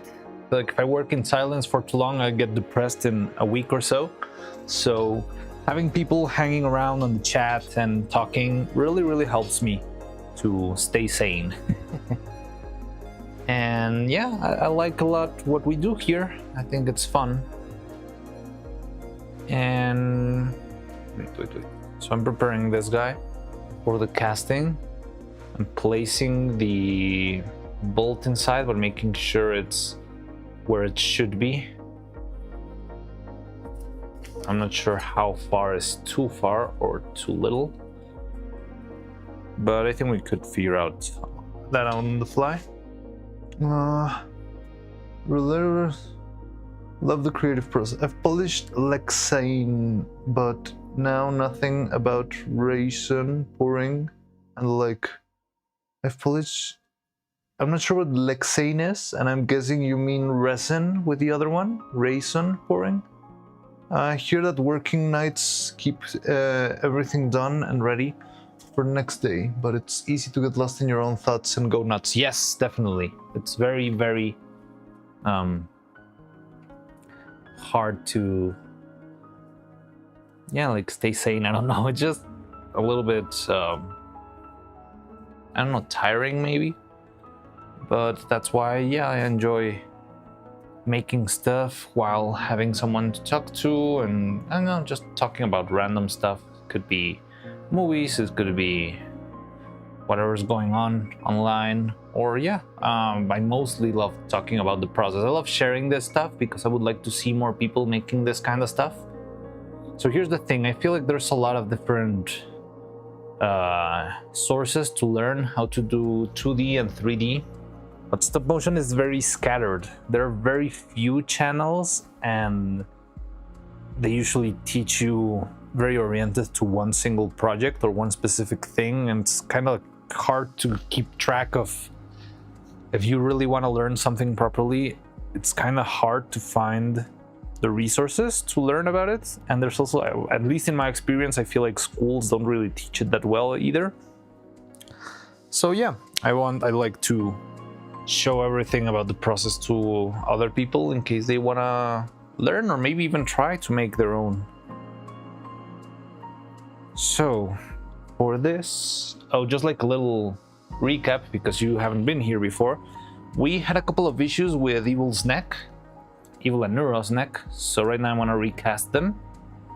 So in this little mold here, I'm going to be adding a little bit of resin, and I'm going to soak in the wire into the mold, and this should make a hard shell around the wire and make everything stay in place and work.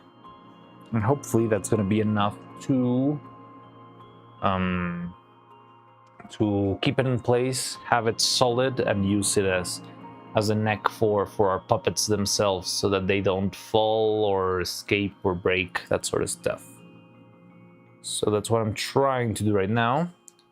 It's a little bit hard to see how far into the mold the screw is or the bolt is, but I think it's possible. Lexan is polycarbonate glass. Oh, interesting.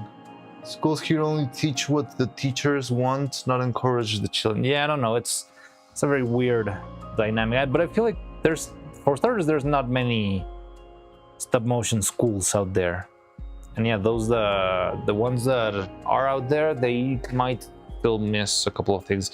I've talked about this on stream a couple of times, that I believe the problem with stop motion animation is that you cannot easily reduce it to a 50-60 hour course where you explain it.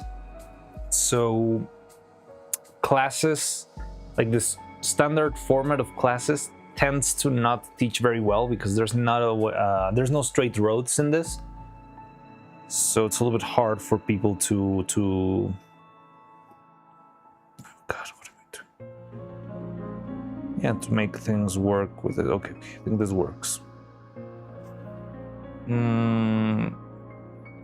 How much?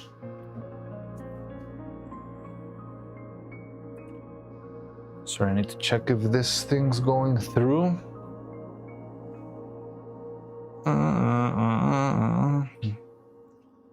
Might have eaten too much. The only stop motion anything I've made was a video of cell mitosis. The model was literally made using Play-Doh. That's super cool.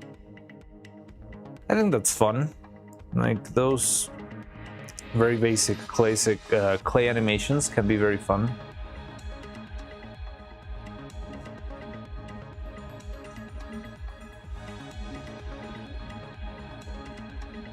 I remember back when I was just in school making a lot of really Play-Doh animations, but I made a lot of Lego animations, Bionicle animations. Yeah, it was really fun. I like that a lot. Always found it very fun.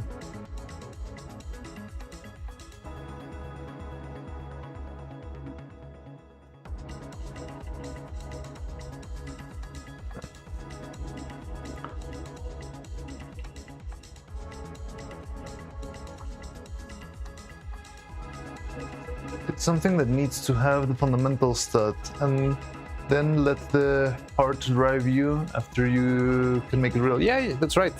Just go with the flow, try it.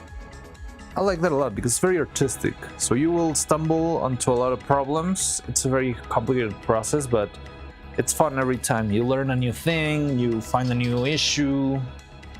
It's about constantly improving. I like it a lot.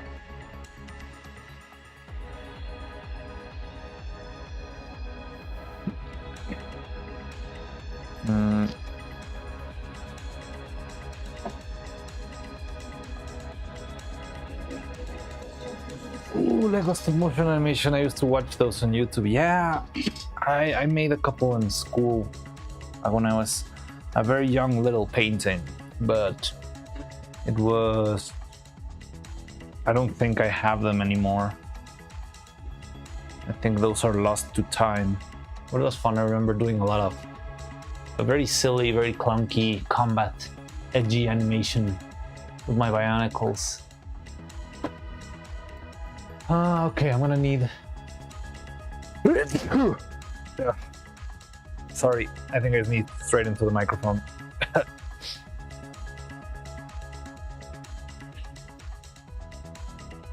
Yes, they're cool. So, I need to grab the body upside down and have it sink into the mold like this.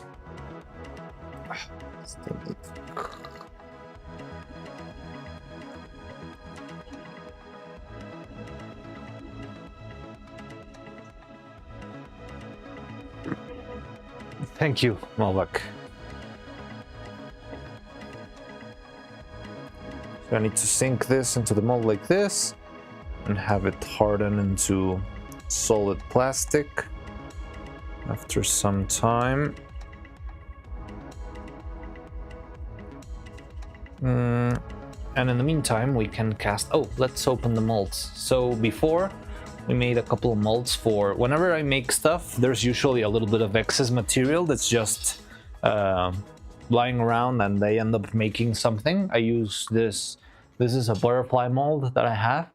So whenever there's material to spare, I end up making a little butterfly. And we already have a bunch of little butterflies. But yeah, I wanted to do something more channel related, less generic. Here's butterfly from the front in case you want to see it. And so we've been working on a couple of extra molds.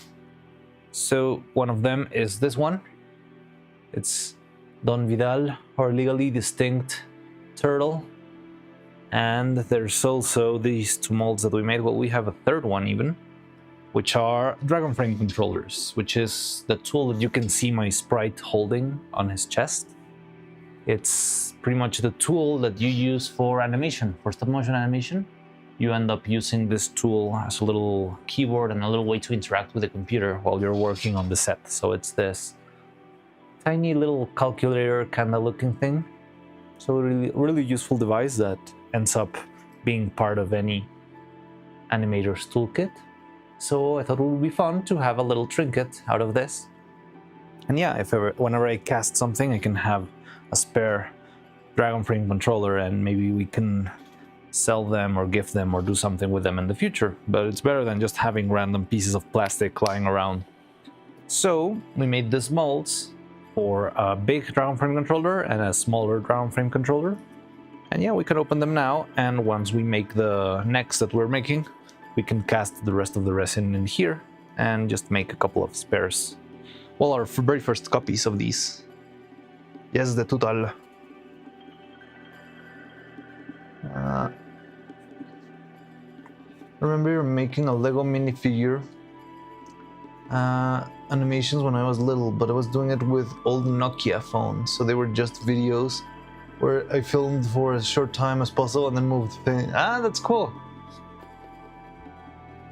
Yeah, I think mine were done with a very old Handycam camera, and they weren't video, but I did something similar. I was just taking picture by picture, all by hand,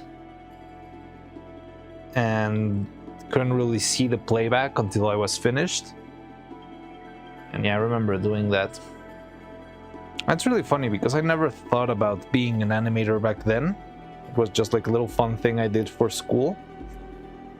And somehow, after a lot of years, after I had completely forgotten about that, I ended up studying animation. And while studying animation, for some reason, I ended up being an intern at a stop motion company. And yeah, that's how I ended up making and loving the craft of stop motion as it is. The fabled numpad, yes. Like good vacuum forming mold can be reused to its good. A vacuum forming mold would be better than this, because this one's because it's made of silicone. It has it has its own limits, and I think a vacuum mold would last longer. But yeah, I definitely don't have the machines for. Well, I do have a mini vacuum machine, which I want to try, but I've never had any proper use for it yet. But these ones will work fine, and maybe if we ever need to make another mold because these ones run old, we can just make a mold out of the master copies.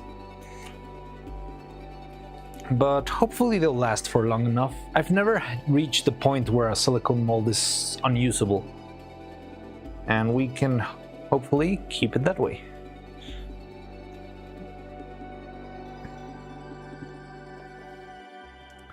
So let's see if we can take this off. I'm not sure if it would be easier to just take it off or if we should try to remove the controller from the base first. No, I think it's gonna be easier to. Oh, no.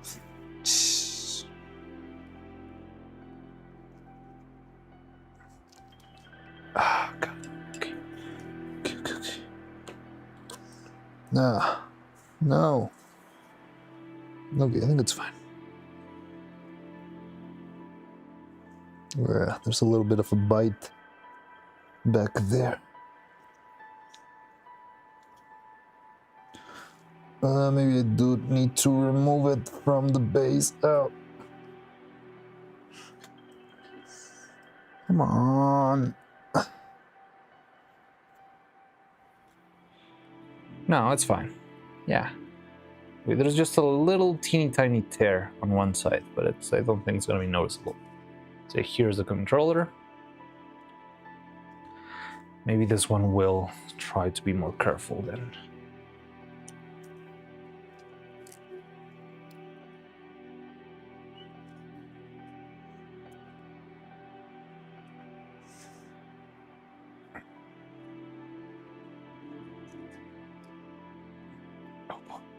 How did I glue this? It's so stuck. There we go. Oh. There we go. Okay, much easier. I remember using just a little bit of glue, but it seems like I went a little bit overboard. But yeah.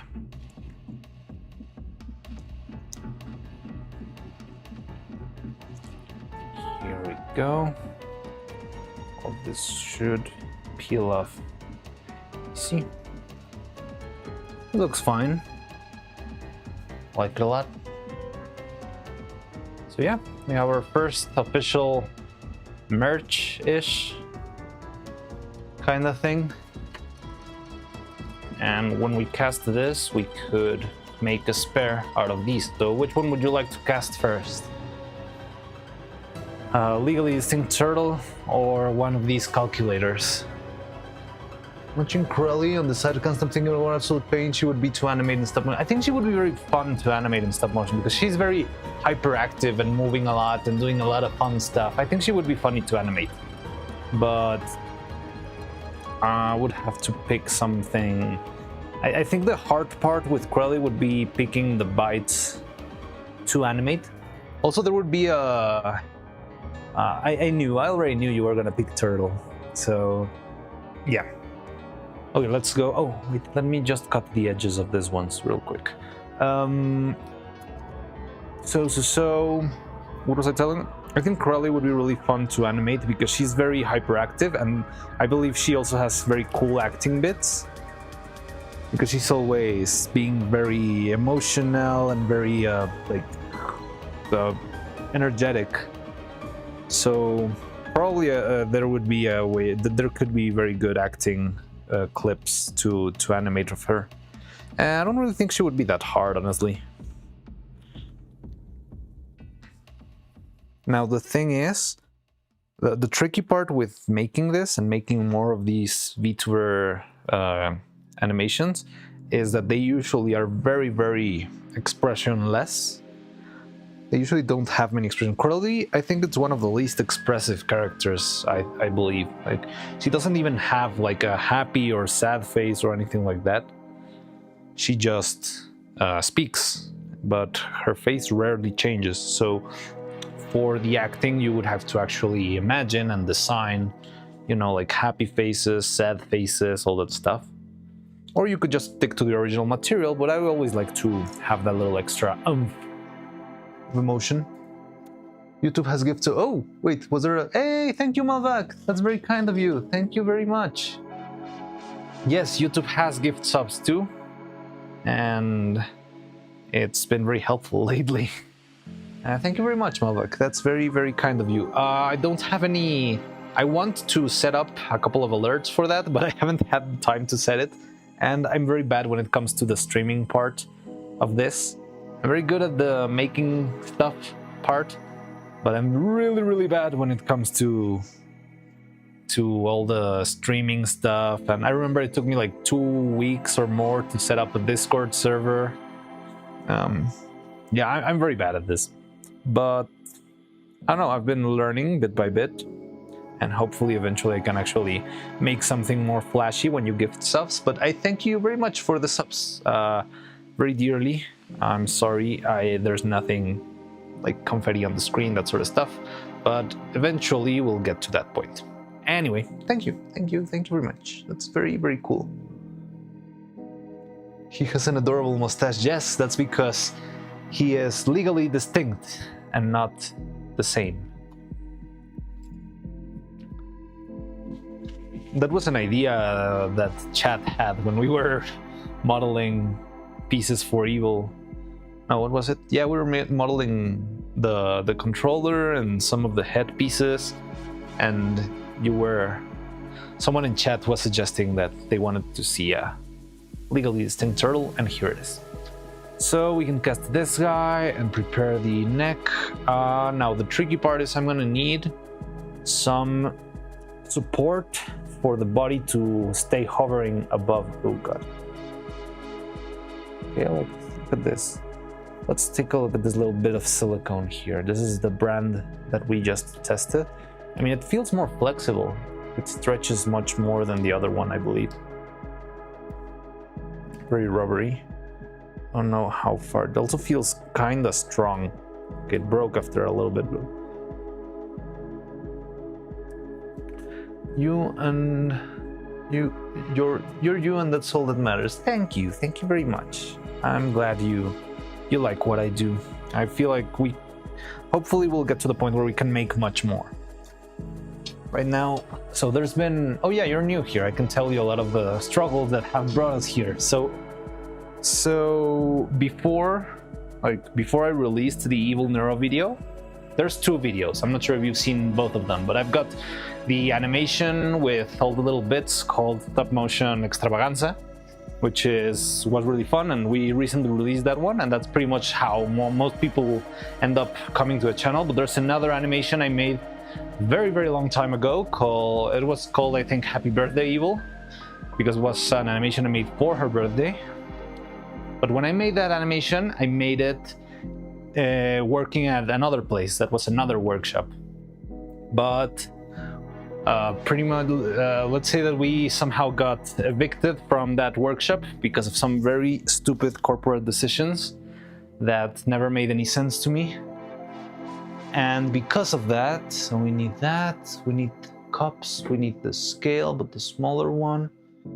Sorry, I'm thinking aloud of what we need before we start casting. Oh, I need this support, so I'm gonna use a big long box for support and some of my little clamp things for holding stuff in place.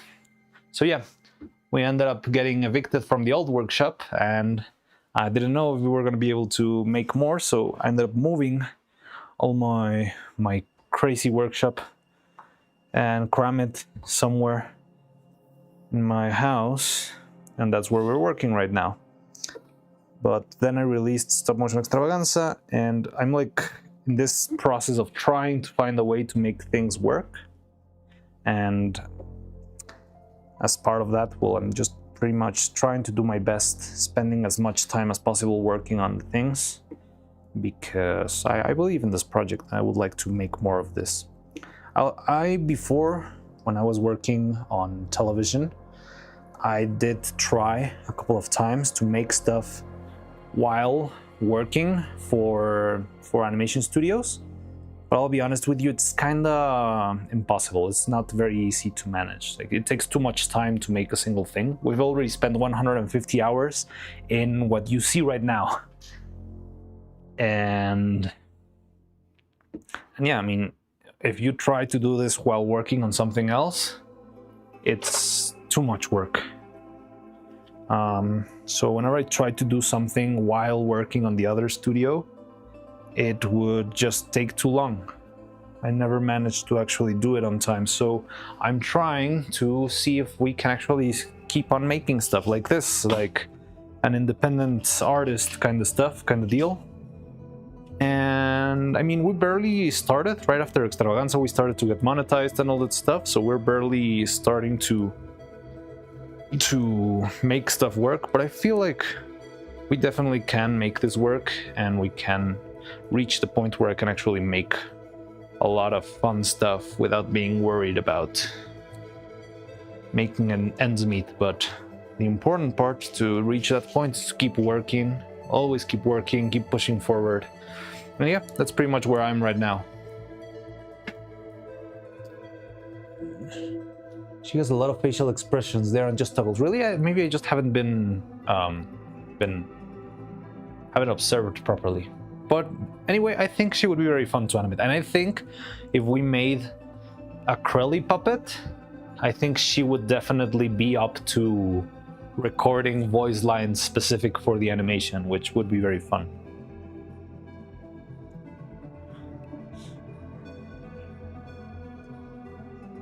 What's going on there?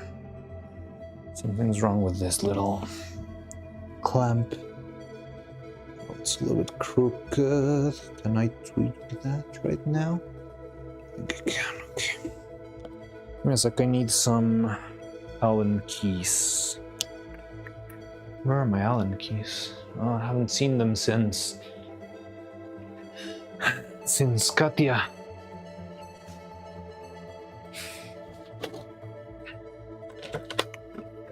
Here they are. So, but yeah, I think Crowley would be really fun to animate. Soup. Hello, Aussie 984923. Bill's birthday, want to watch it right now? Yeah, sure. But Crowley would just don't ask her about the mole.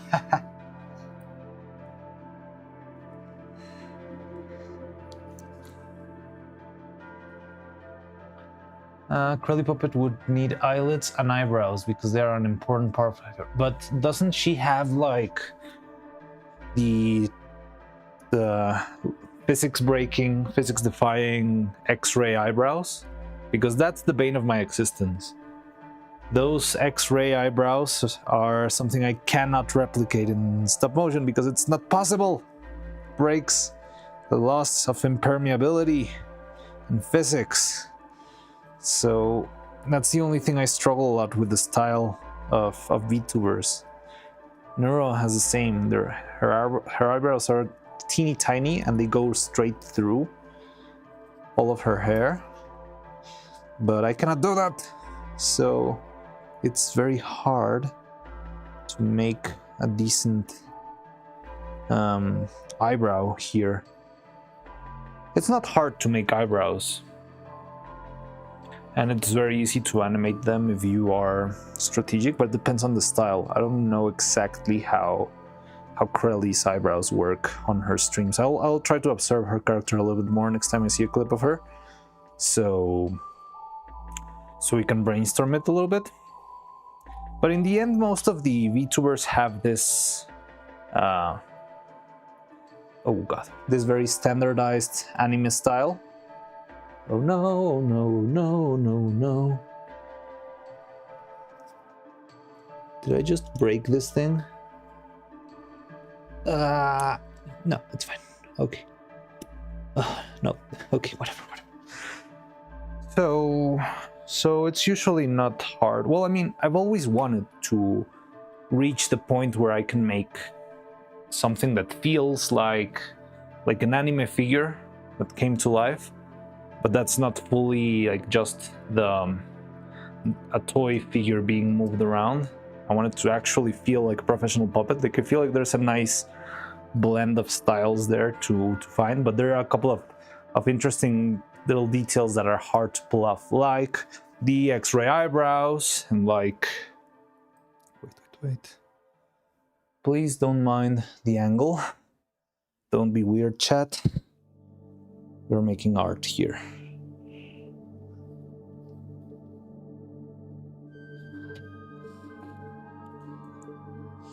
Or I'm gonna have to add another sensor bar in here.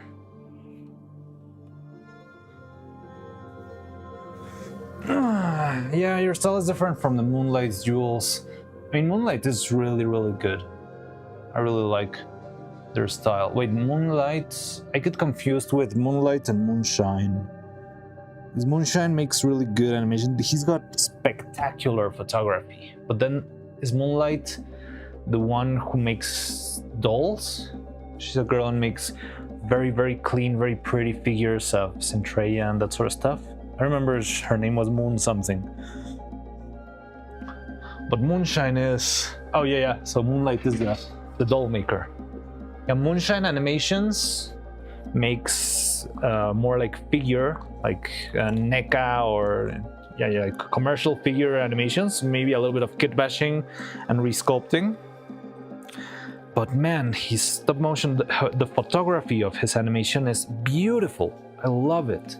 Such clean lighting, very pretty, very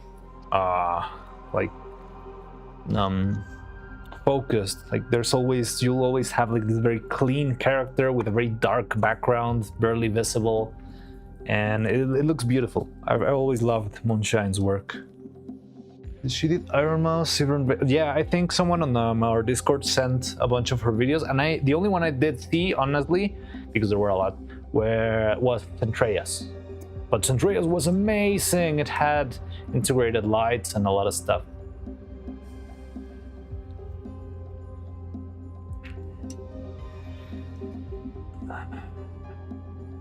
Would you kindly...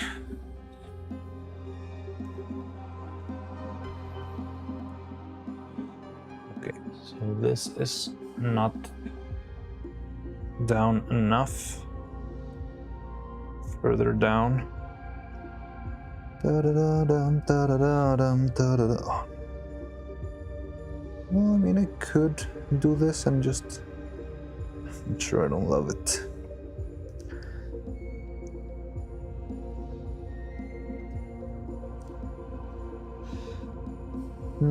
So I'm trying to put this in place. Let's do... Hey, new member, Craftsman Jose Sayer. Oh, Craftsman. Hey, welcome, Jose. Oh. Welcome to the workshop. Well, I mean, I've seen you around a bunch of times, but thank you. Thank you very much for joining. And joining on the upper tier, too. Should I have that kind of stuff? I feel like I'm a little bit bad with designing and catering my content towards memberships. I don't know. I feel like I'm allergic to using FOMO against the audience. So I never go like, oh, I should make a members only stream, or I should make that. But I mean, thank you for joining. Yeah, the same one with the LEDs was incredible. I loved it. I really loved it. It's the only one I've seen, honestly. But man, the quality is outstanding. I am a little bit curious of making that sort of wigs. But at the same time, wait, let me...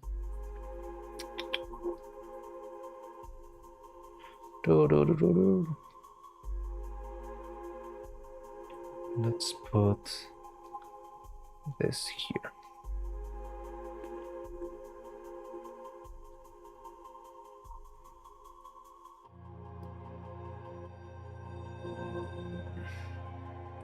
Something like this. Yeah, perfect.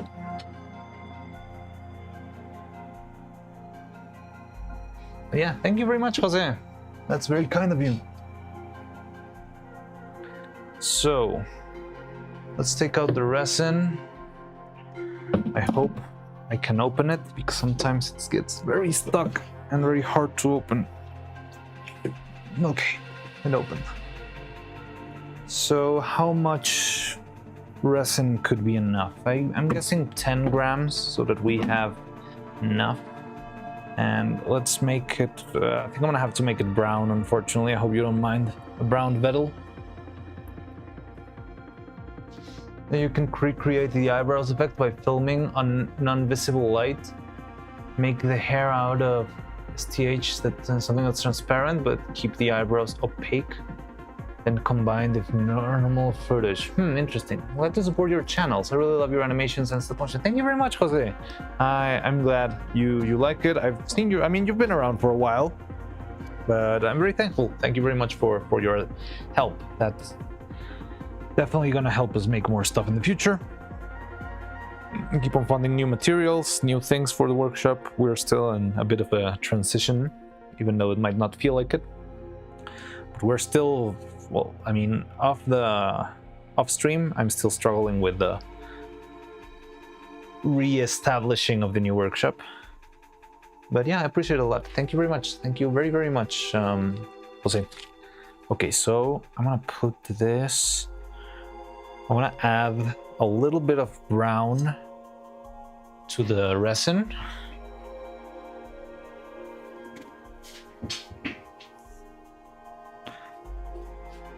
So that we can maybe match a little bit our skin tone.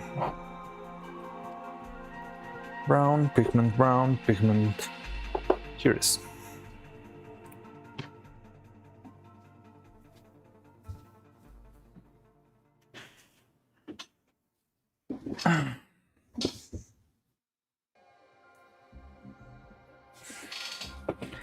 Okay, so same deal as before. We'll be casting the resin, hoping this time it actually grabs tightly. and keep it as far down as possible. Yeah, it's fine. It's fine. Everything's fine. Everything's cool. So I'm gonna prepare some resin. I'm not sure if you can see it over there. It's a little bit clumsy right now, but I don't want to move the body too much and all that stuff. So yeah, mind with me, but you can enjoy Retsuko's dancing in the meantime.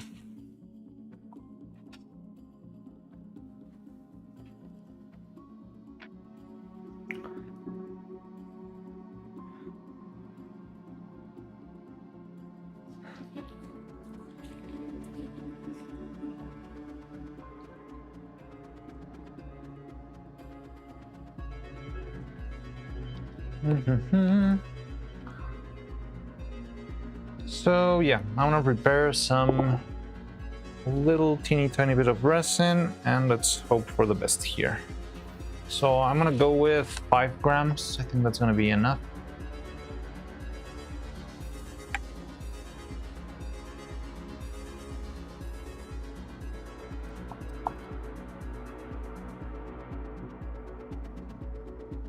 And that we will know how much does the spittle require. So let's try that out.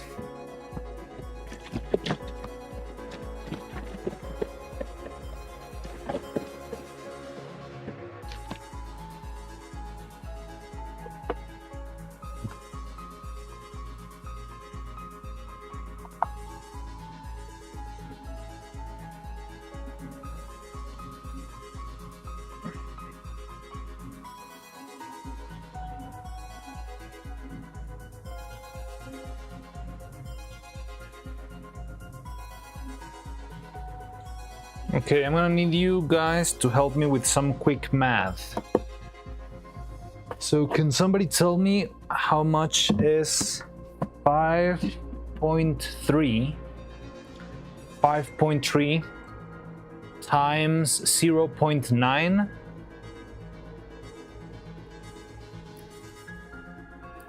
I would love to check it with my own hands, but I'm covered in resin and I don't wanna grab my phone or my computer right now, so it would help me if you could make that quick math. But it would be 5.3 about 4.27, 4.70, there we go, 4.77. Okay, so that's the amount of resin we need for the other part.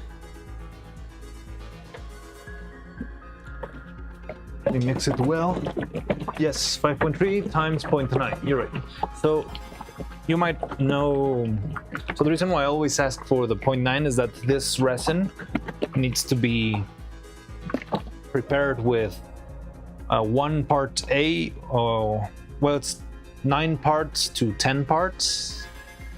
That's the proportion in weight, at least. Yeah, 100A, 90B. So that's why I always ask for 0.9. Especially when I screw up the numbers, because if I manage to actually add 5 exact grams, then it would be fine. It would just need to be 4.5. But if I screw up, sometimes it helps me that you can give me the answer. Oh, by the way, the faces that we printed should already be done. You could also take those out once we do this. So 4.77.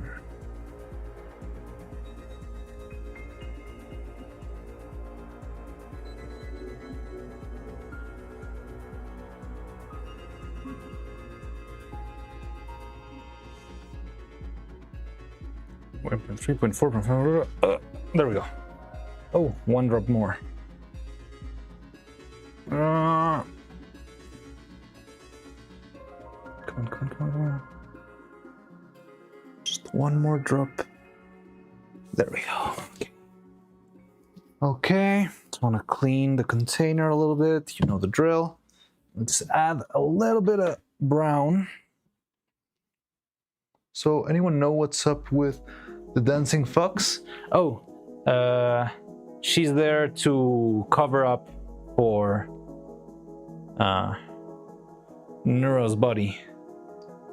She's covering her robot body. Just a little bit of a sensor bar, a moving sensor bar.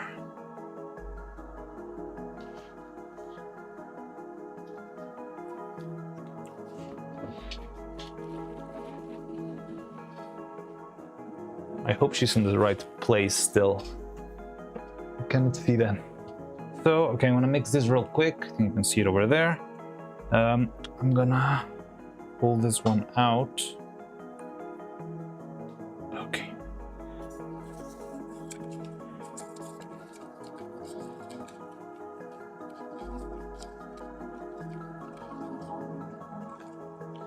Keeping the stream safe for the children, exactly.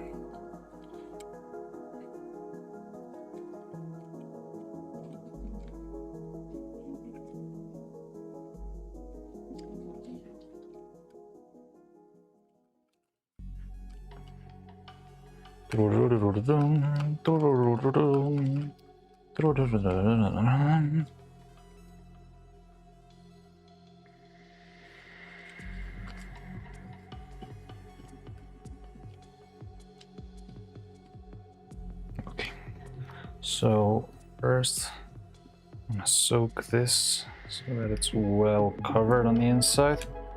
Then I'm gonna throw a little bit in here. Need to be very quick here. And now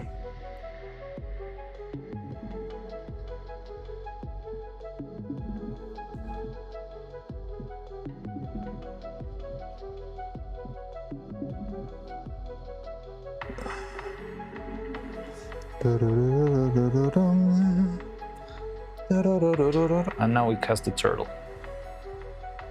So 5 grams does not seem to be enough for a turtle. Good to know. We'll cast another layer in a minute. So you might be able to see in a bit how it will start to turn white. That means the reaction's taken place.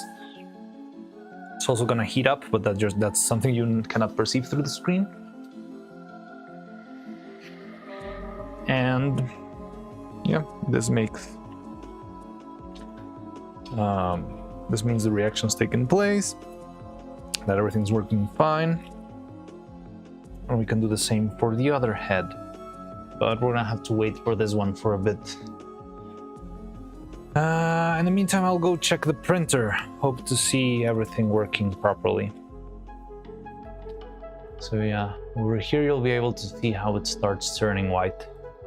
You can already see it kinda on the head. Yeah, it's starting to expand. It's very hypnotic.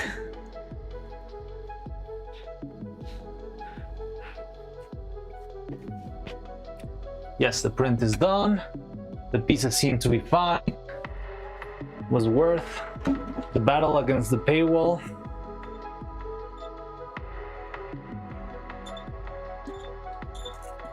So I'm just gonna move the head around so that resin can drip a little bit better.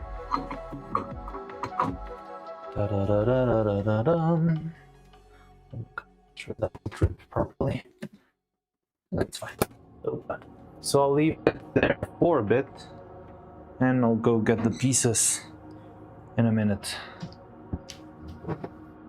Maybe someday we can have a 3D printer stream, but I feel like it would be kind of boring because there's not much to see in there and it's a very tight room. It feels great when present me runs into a problem and it finds out past me thought about it in advance and solved it already, even if it's as simple as running out of trash bags. Oh yes, it's awesome. Whenever you think you'll have a problem and it turns out you already solved it previously, it's like, I knew I could trust you.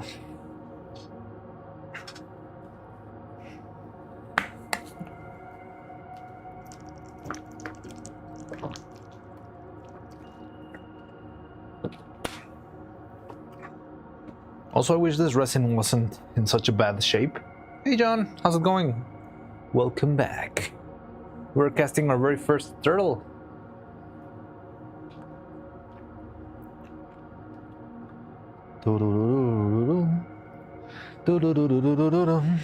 but it's gonna take a while for this to dry. The resin's there. Could open the molds, but I think we should wait for that.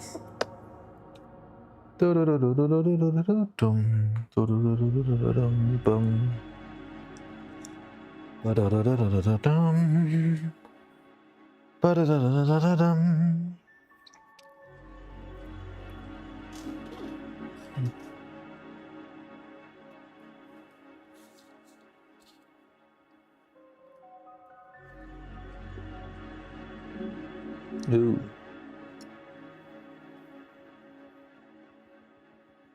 I don't know why this seems to already be hardened, but the one in the neck, not yet. It doesn't look white yet. Just hope I mixed it properly.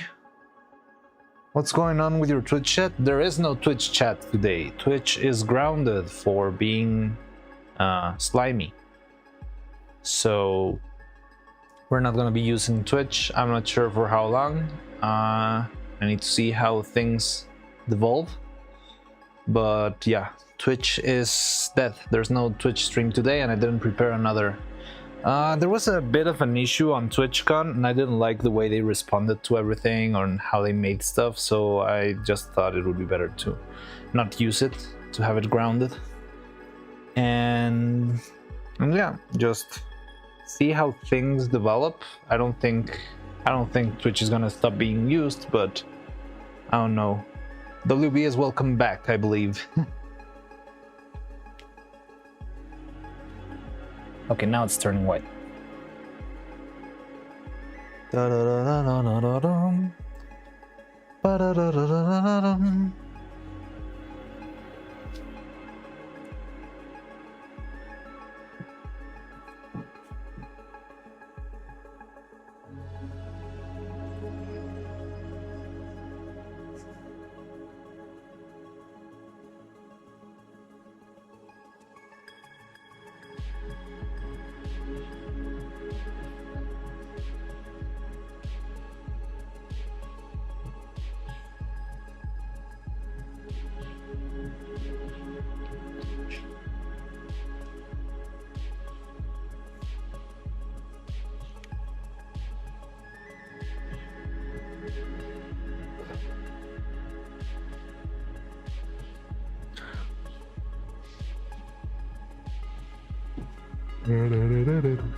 Welcome back. TwitchCon moderation failed to lead a streamer's personal space and safety compared to minimal consequence of the predator. Yes, pretty much that.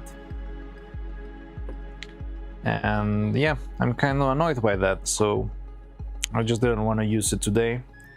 I don't feel like using it today. I don't think we're gonna fully abandon the platform, I'll be honest, because it's still the biggest streaming platform out there. But yeah, I just didn't want to use it today. I'm not sure if we'll use it tomorrow. I'm not sure if we're streaming tomorrow.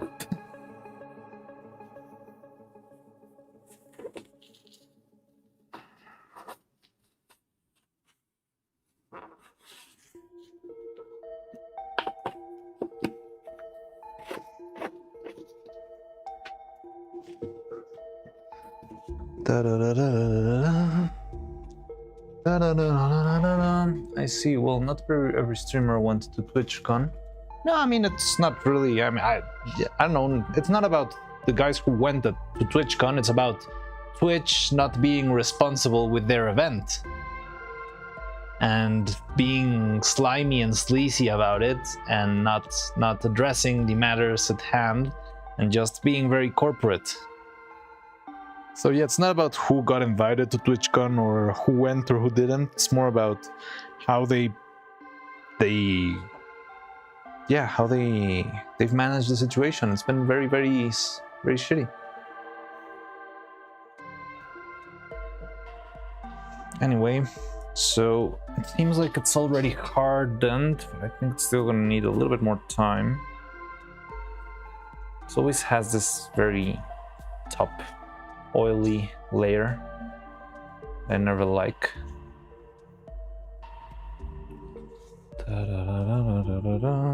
Okay, it seems to be hard enough to make the other one.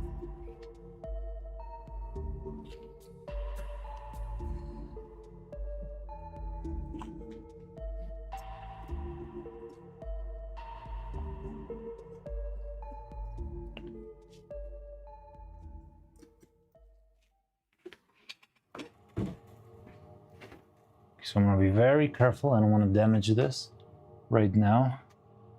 So I need to be very careful. I need to unscrew this section.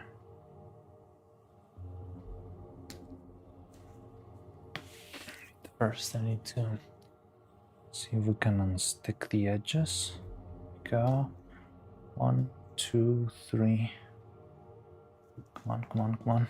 No, no weird, no funny business. Okay. There we go. Very carefully screw it out.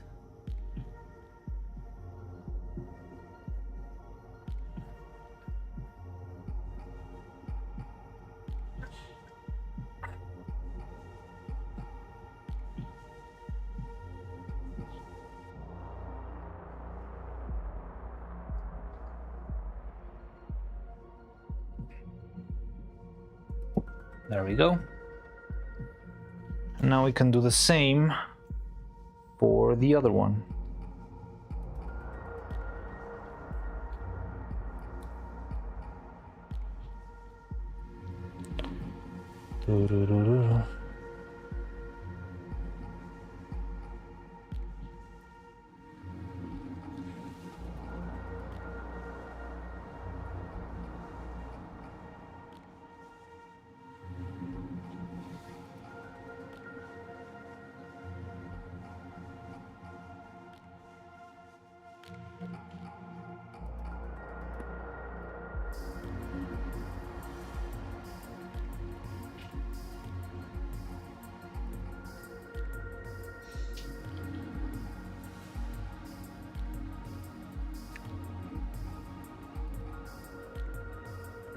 Okay, so this looks cool.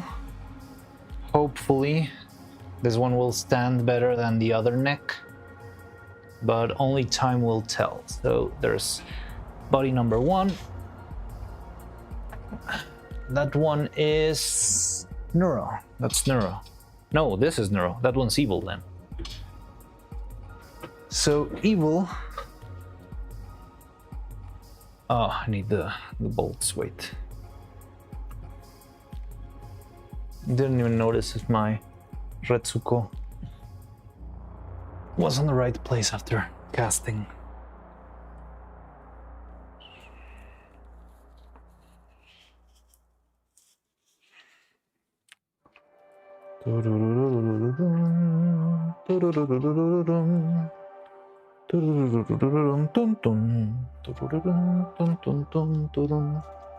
Okay.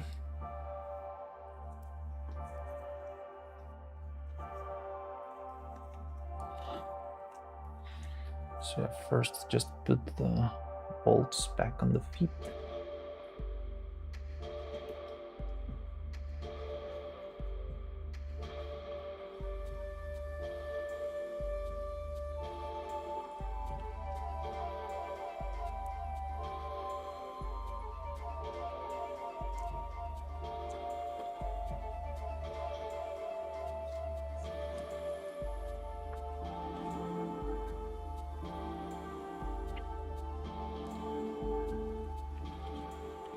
Okay.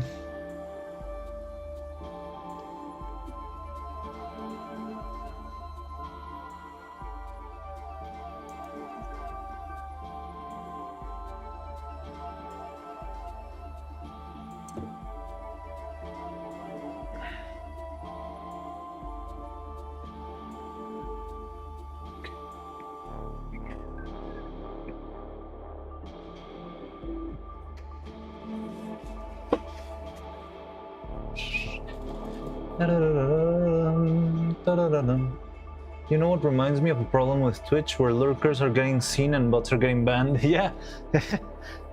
yeah, I've seen that. Who had that problem before? I think yesterday somebody had that problem too.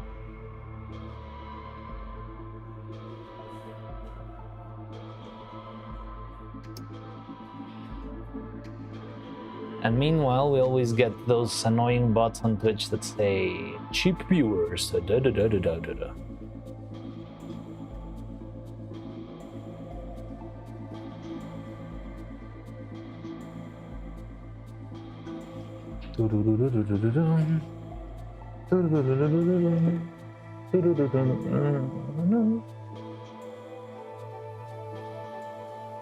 Band, so they just didn't.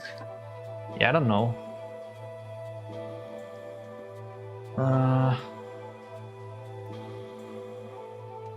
I think they get maybe like shadow banned. I don't know. But I did hear something about being banned. I remember that word. Da, da, da, da, da, da, da, da.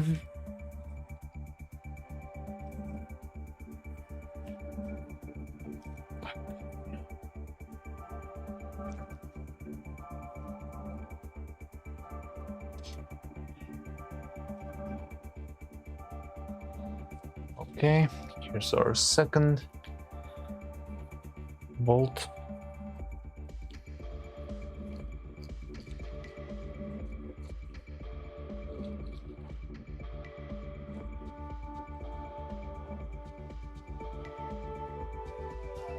This one's much uglier than the first one.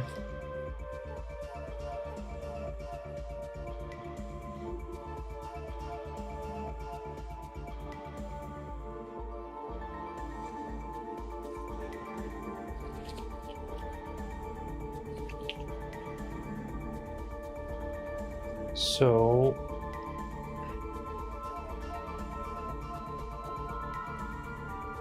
I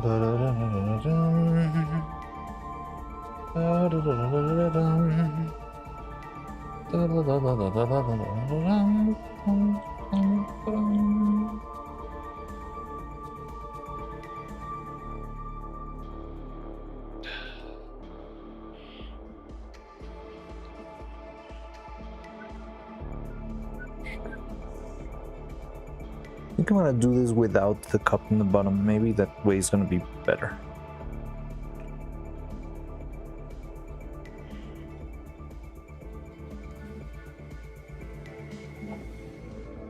Be right back, everyone. Just came to check on the stream. All right. See you in a bit. Ciao.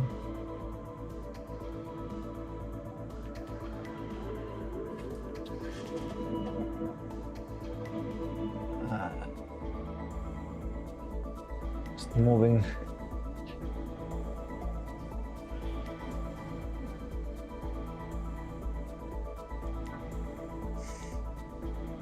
Okay, so let's try this out. So another 5 grams of resin and making this piece.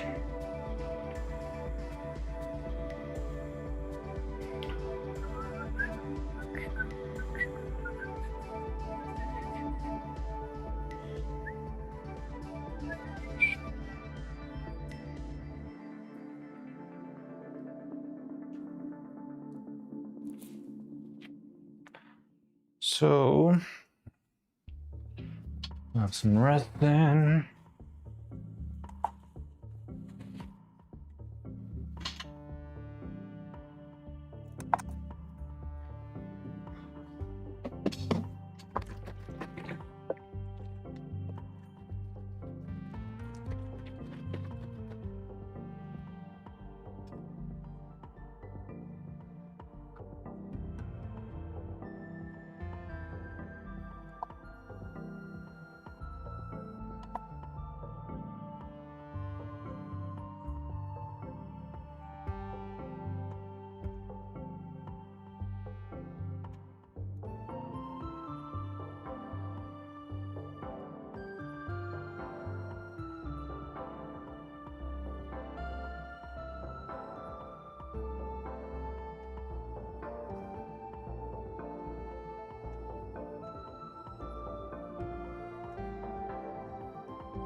There we go.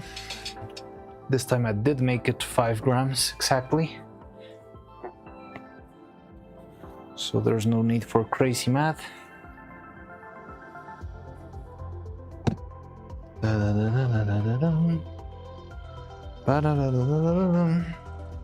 the good thing with this is that if something breaks, at the very least we can still recast it. Might be troublesome with the clothes on, but I think it's still possible. So, in case of emergency, we could still make it somehow.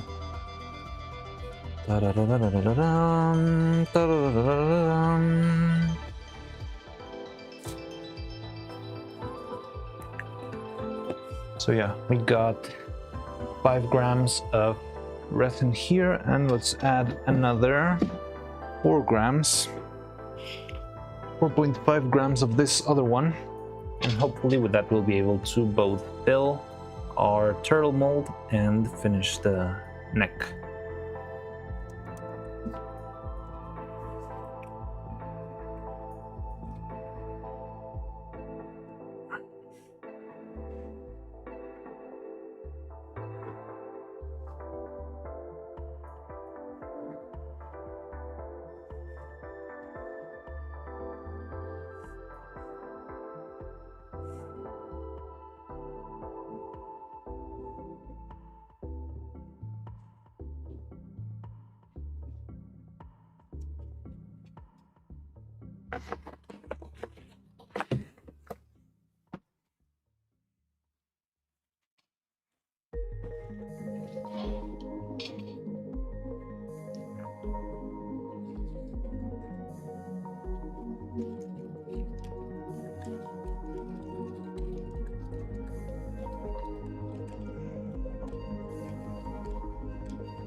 Ah, cool. So we'll have our very first clearly distinct turtle right after this cast is done.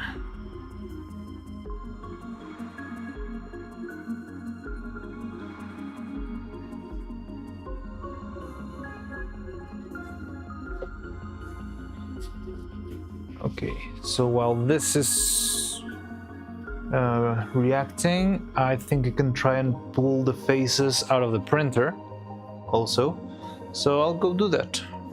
While this is reacting and hardening, I think I could spend the time and go do that over there.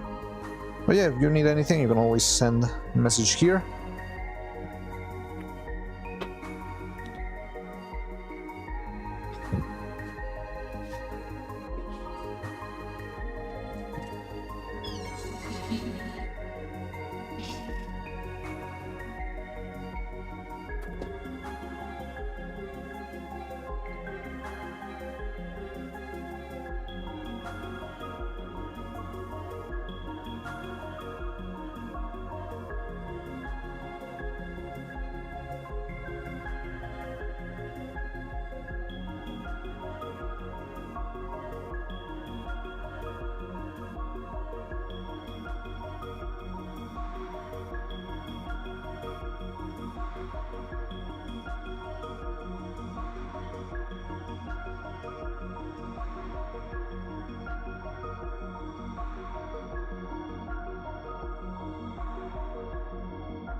So right now I'm pulling out of the printer. Then, oh god, it was very aggressive. That's fine.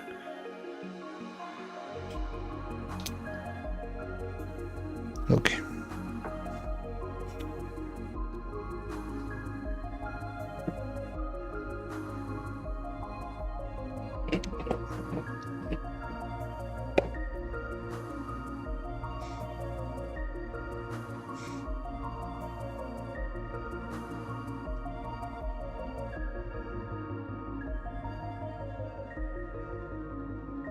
Okay.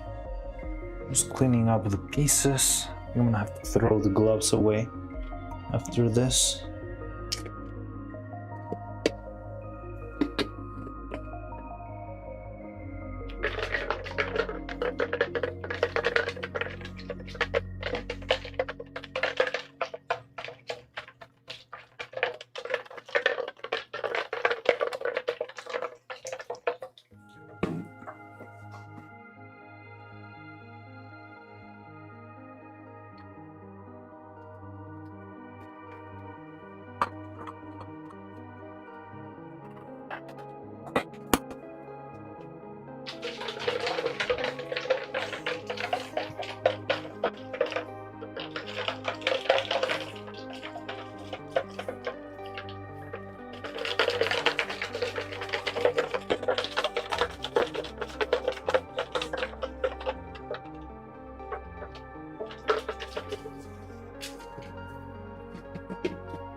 Okay.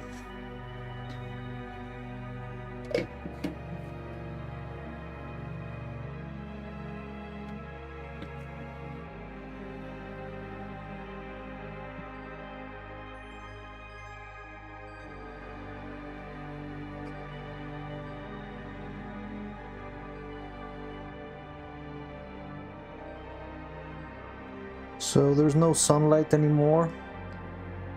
I'm gonna have to cure this manually with the UV light. But I don't think it will be a problem.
Okay.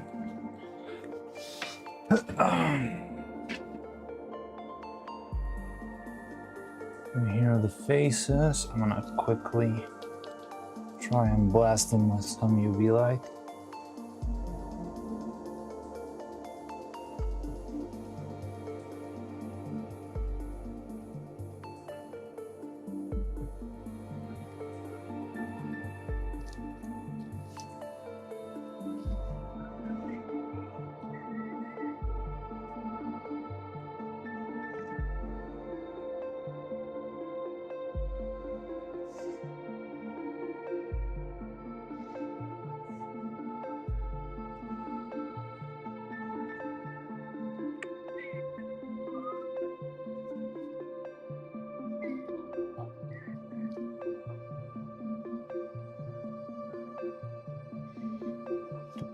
Dun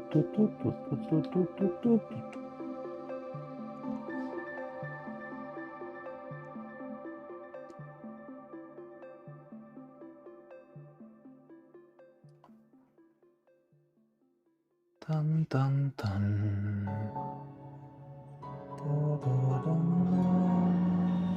Dun.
Okay, I'm gonna throw out these gloves because they're already covered in resin.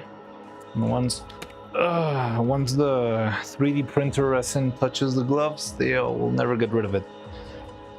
So yeah, those need to go now. Anyway, I'll go get a couple new ones.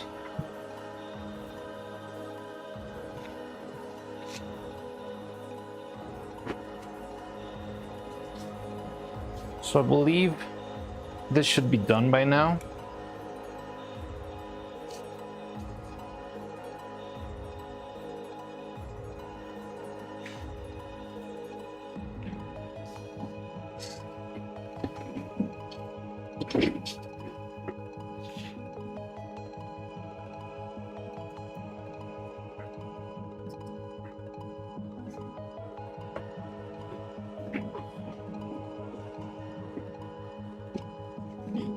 All right. Thank you for your help, Retsuko.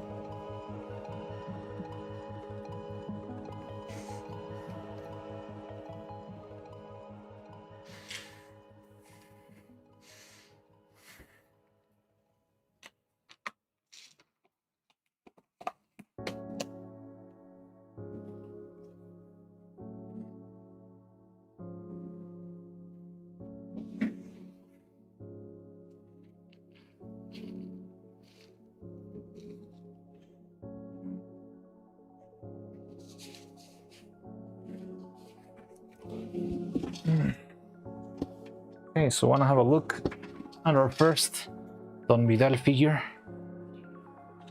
Oh wow, it's pretty heavy. There's a mold that's heavy, but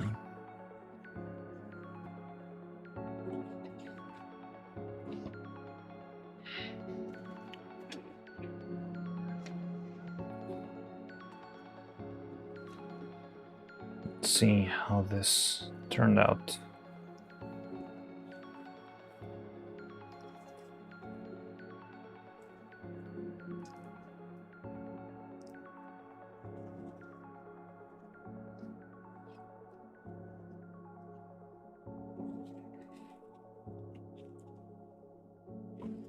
Yay, oh.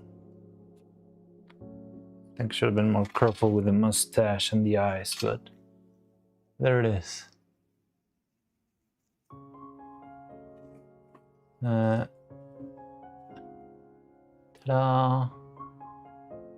Our very first Don Vidal.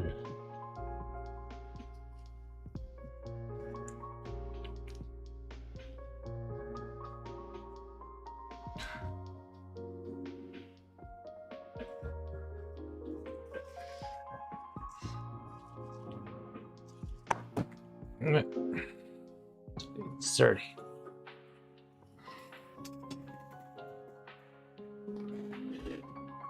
Hello, Drizzy. We're making our first, just finished casting our very first Don Vidal, the legally distinct turtle. It's got a couple of issues on the eyes and the mustache mostly, but I think it's fine. I want to mark it.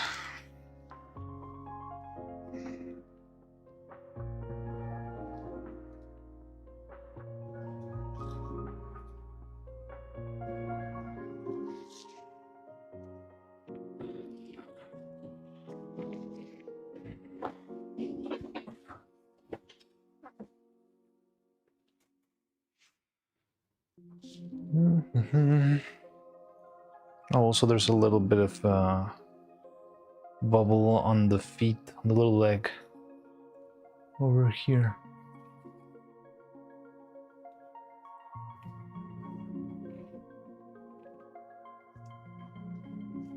But it's fine. That's more of a casting problem. It's not really that the mold had issues, it's more that I wasn't careful when throwing it into the mold. I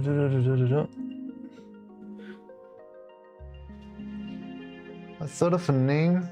It's called TVWPCZ. Means I'm watching on TV but chatting on PC. Looks great. Yeah, it's okay.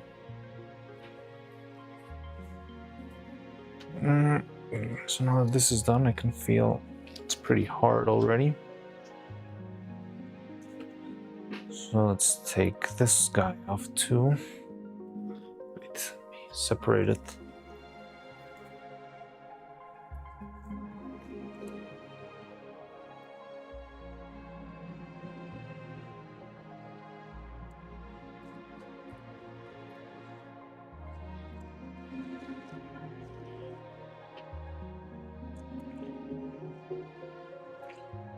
TV watch, PC chat.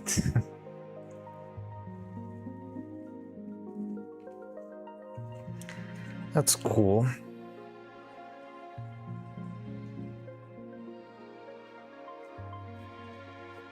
And there we go.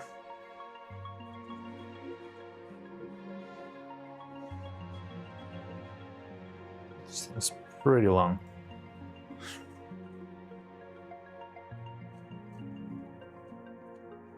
Oh boy.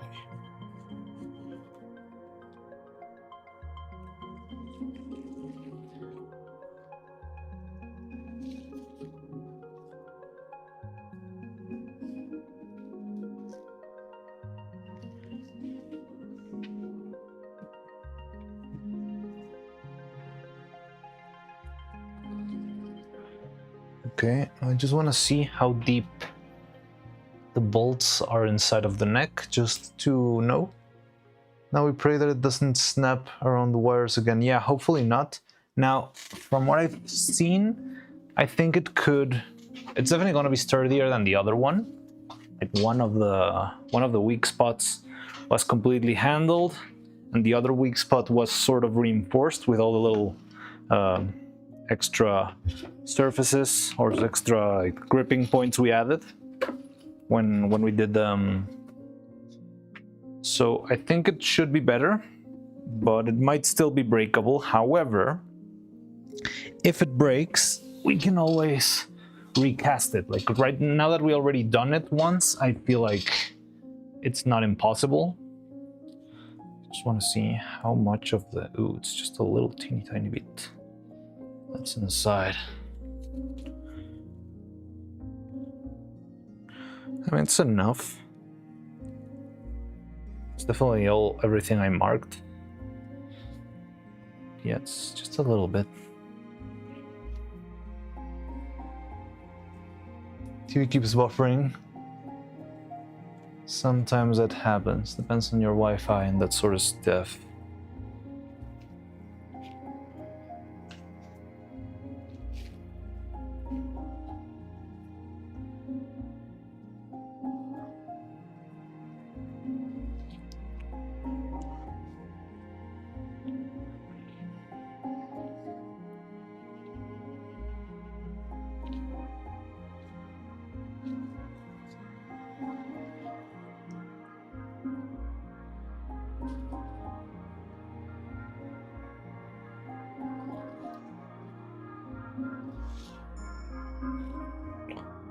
Okay, just cleaning the edges here.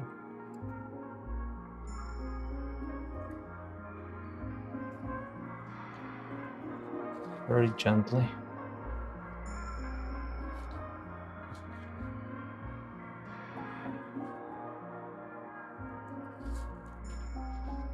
I mean, the resin already feels kind of hard, but it should still be a little bit softer.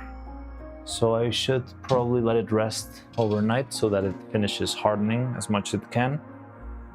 And okay, with that we've got that settled. So other than that, today we could... Alright, let's try and see if this worked. So we were reworking, we made a new face out of this. And hopefully this time it will fit a little bit. No, it's still got the same problem. That's really weird. Is it shrinking in the printer? Look, there's still that little edge back down here. Oh, maybe it's the addition of the problems, because it's the distance between... Okay, well, where's the old ones?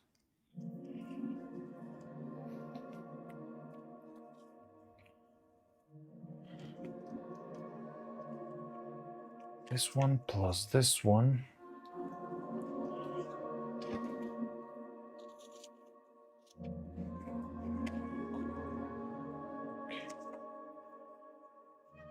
Could you start streaming on Twitch? Because YouTube's being annoying for stream for me. And Twitch might fix it. Yeah, but Twitch is being annoying in live.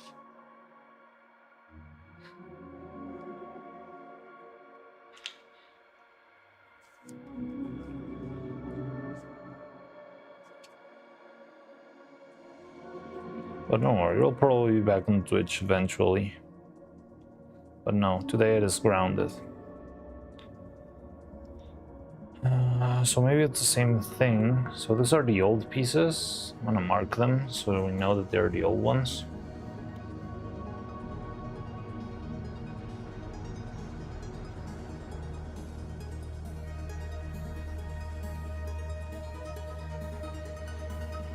Can you trim it off? But I cannot trim it off. I mean, I could maybe sand it and kind of have the shape match, yes. But why is it happening?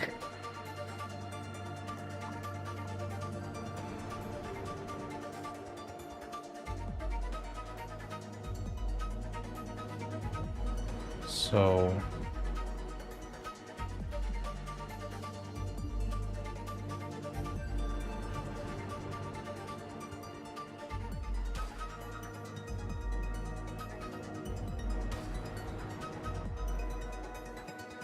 So look how right now it's at the very edge of the line. I want to see if when we change the face, it's the kind of same deal, but the line's a little bit thicker. That would be a little bit of a giveaway, but it's still weird.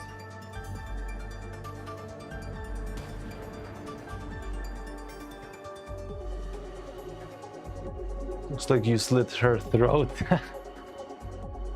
No, just testing things out.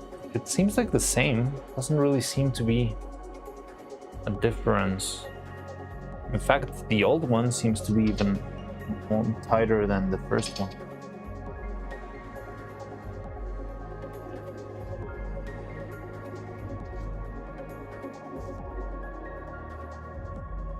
So yeah, I mean, I could sand it down, definitely. I probably wouldn't affect the shape a lot, but it's weird. I shouldn't be doing this.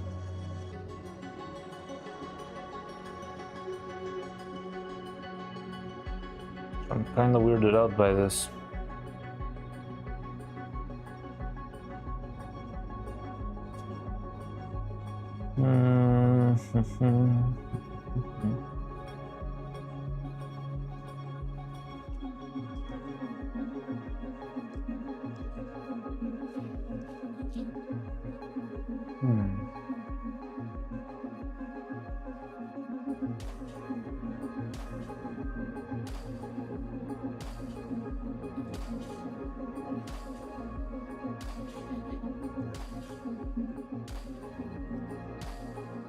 probably got to do with the other cut, but I don't know if... I mean, that cut shouldn't be...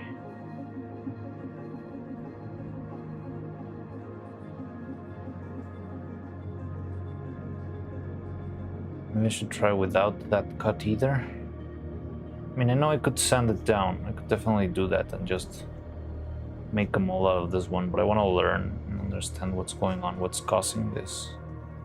Yeah, maybe it is the thickness of the other one, like this cut. Because all the area that we lose up here is also adding up down here.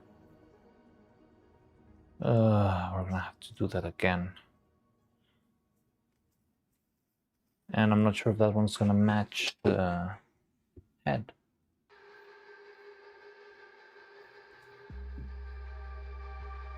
The edge looks very clean. It looks cleaner than the other one.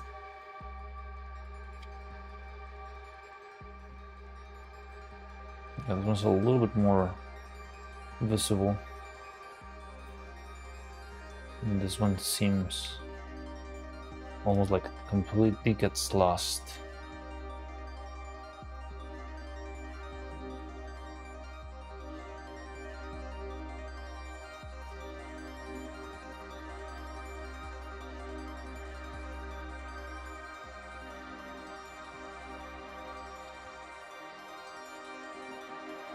Ten people are watching, yay.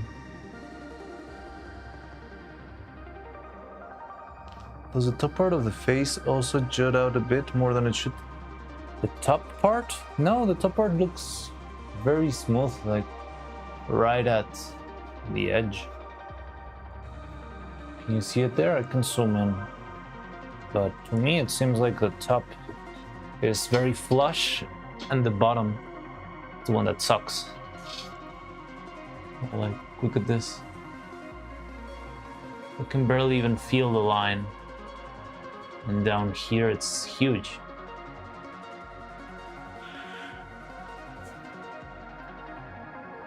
Yeah, if I match it, I can do that, but I'll end up With a big divide in between. It's very weird. Ooh, 14. It'll work out once they're printed. Assuming the paint itself. Oh, once they're painted. Nah, the thickness of the paint is very, very little. Doesn't really do that much of a difference.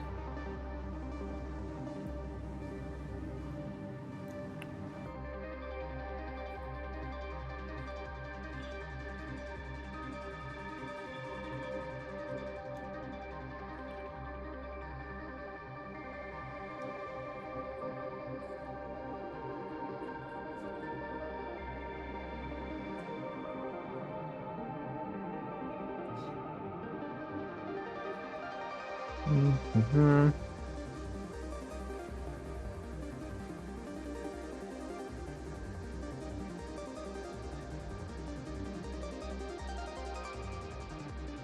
Yeah, maybe you can just retry and do one last try.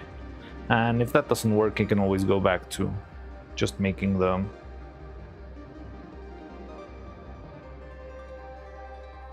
shape as is. I mean, yeah, sanding this down wouldn't be that hard, but it could feel a little bit irregular.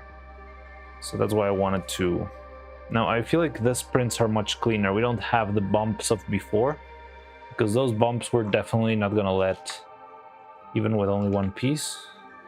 Yeah, this feels terrible compared to. Look at that. Maybe that's it. Maybe this piece is not the right boolean. 2? Went down to 2 people? Maybe I split it wrong somehow. Maybe while I was too busy being angry at Cheetahbox, Something went wrong and I didn't notice. Notes.com, notes for com 829. I don't know. I didn't know. Notes for com wasn't showing on top chat. No, the YouTube acts weird on who it lets to go on top chat and who it leaves in live chat. It doesn't mean to send two. It's okay. But yeah, maybe I can try another boolean, print that out. Same thing, see if it works. I think on that note, I might also try and move the line of the brow a little bit further up, because I mean, I managed to make this back part finally thicker, but now it's this part that's very thin and very fragile. So I think I'd rather balance stuff out and have a thicker back here. Where's the other one? Yeah, like this one. Look, this one's perfectly thick. This one's thicker up here and thinner down here. So we actually managed to make it thick in both sides. Here, you see? Up here, the thickness is pretty good, while this one feels fragile and a little bit hard to cast. So maybe I should take advantage of the occasion and try to do that. Print those. It will have to be 3 new pieces out, and maybe then we'll be ready to actually start preparing the head for mold making and casting and all that stuff. Would be on our way to actually making a head. The face detached from the head with that 1 millimeter cut that might also contribute to the gap. Yes, that's what I was thinking. But I'm not sure if, I mean, even with that one, it feels like too much. Because the weird part is, even if I did the change here, between these two faces, the line back here feels exactly the same. So this is the second face, the one we just printed, and this is the first face, and you'll see that the back, the notch down here is exactly the same.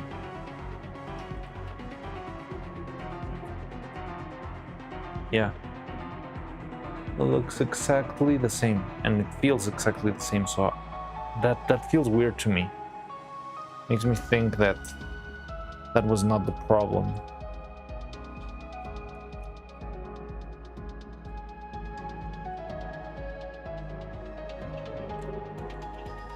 But yeah, I'll try to do that. I mean, what else can I do? But also, while I'm at it, I'm gonna try to make this brow piece a little bit thicker, just for safe measure in these little eyelid, and maybe that way we can go a little bit further on the brows. I mean, I think this one will work most for the eyelids, and Evil and Neuro don't really have brows, but, well, I mean, they have the X-ray brows, but I'm not gonna do that. So I could try that, but yeah, I think while I'm at it, I'm gonna do that movement, and hopefully that will give us a better head, hopefully.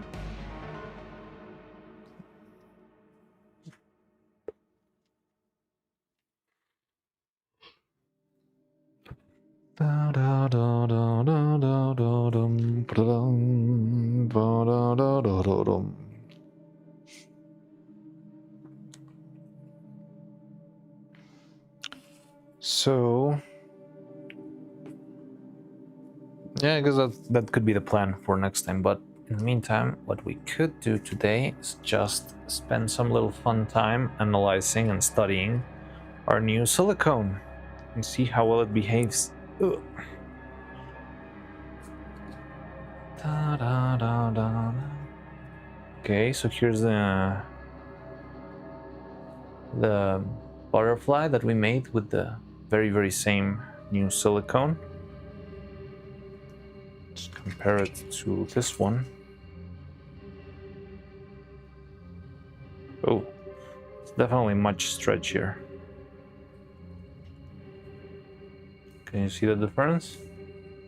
I'm gonna try to put it down here, and you can see if I pull this one and then I pull this one, it stretches much more, and that's a good thing. That feels, I mean, it might be worth the effort then. Okay,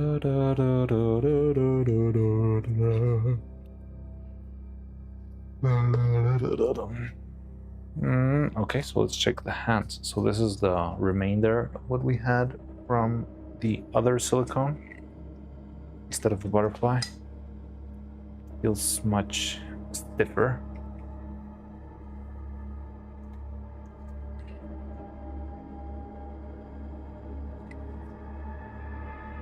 Yeah, crazy difference, right? I didn't expect it to be this much, honestly. So yeah, maybe it is that expensive for a reason. And now let's see how that goes for the hands.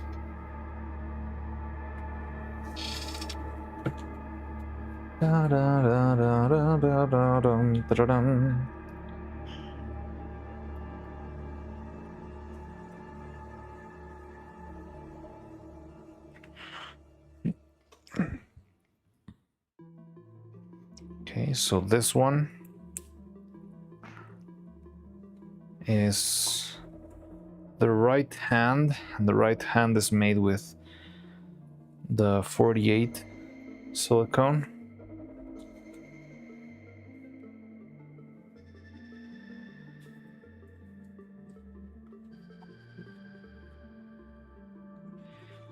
And this one's the expensive one.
Yeah, it feels very different, definitely.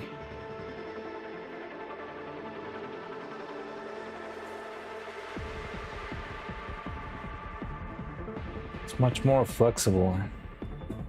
Compare, you can even see how one jiggles more than the other.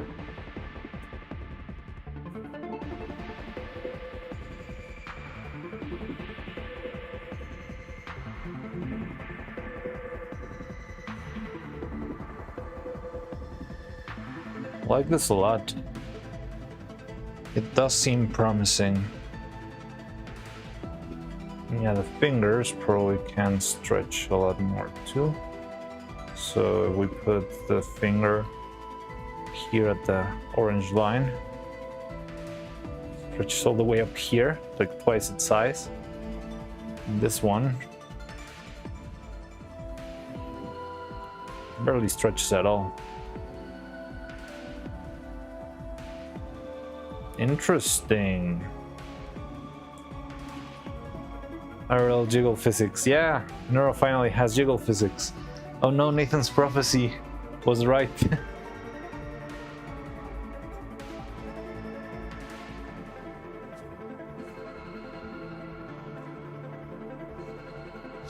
So maybe it is worth the extra money.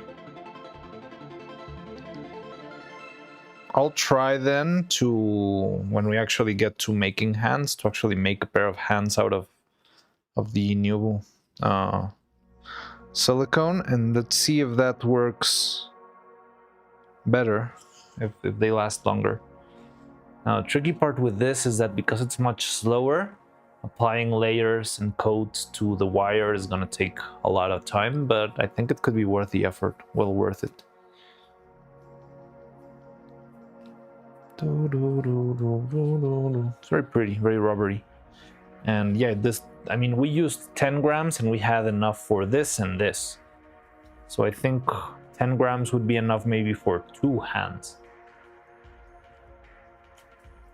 So even if it's very pricey, if we're only using it for hands, we have enough for about 100 hands maybe, which it's a pretty reasonable amount.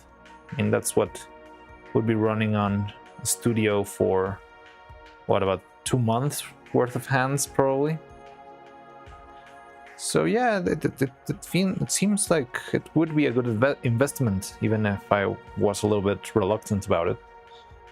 I like it a lot. Very wiggly. Bloop, bloop.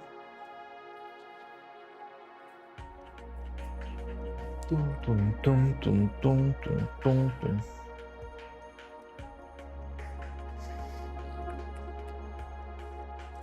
Okay, interesting.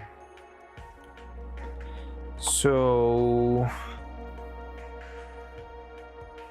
I don't know what else we could do today. I think we could leave it at that.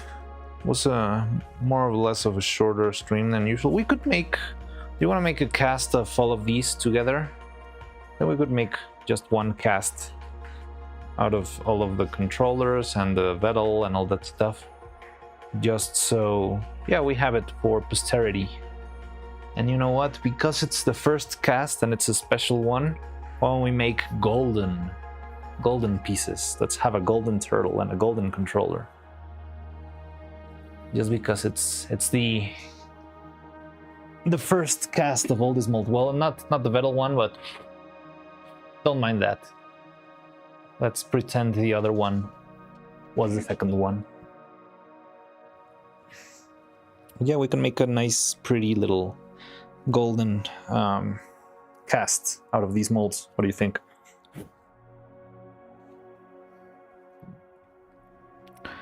So I think this would be about maybe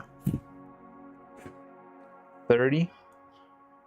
And we know this one was 10 grams of resin. So let's say it's 10, maybe 20, 25. Let's try with 20. But let me go get the gold.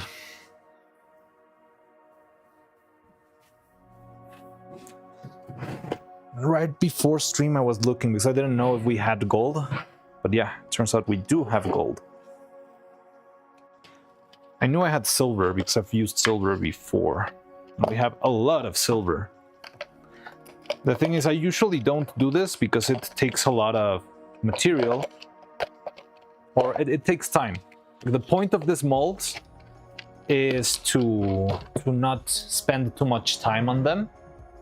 The point is to have them lying around, so whenever there's like an emergency cast, you can just grab these and throw the extra material without being very careful. But yeah, just because this is a special occasion and it's their very first cast, let's make them prettier than usual. Now I do need a little brush. Da, da, da, da, da, da. Oh god. Da, da, da, da, da, da, da, da, da, da, da. I think this is the one I used usually.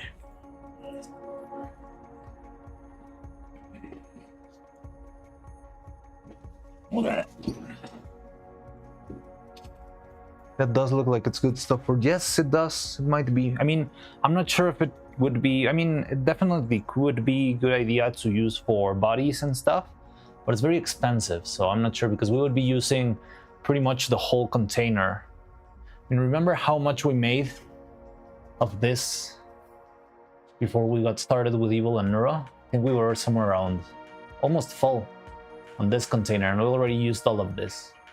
And this one has a lot of solvent. Meanwhile, the other one barely uses any solvent. So it's not only more expensive, but it's also less resourceful. No, that's not the right word, but it's less abundant.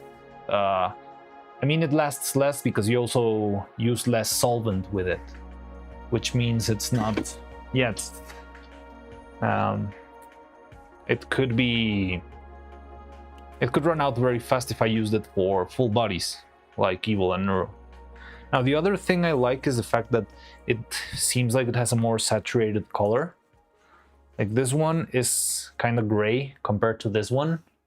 And I don't think it's because of pigmentation, and I think it's because of translucency. Like this one is a little bit more translucent than this one. We could test that out.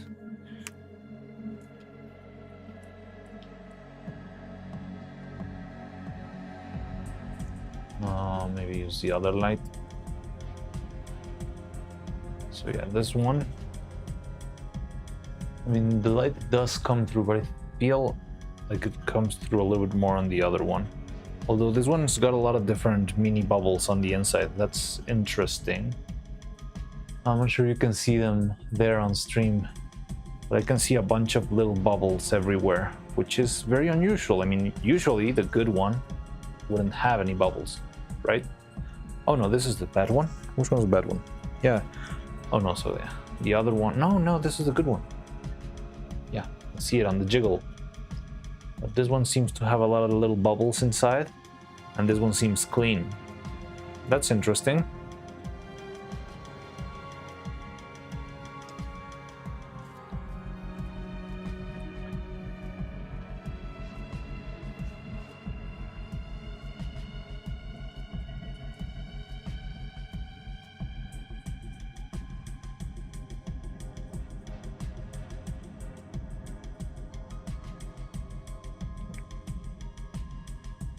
So yeah, let's make our golden inaugural mold pieces.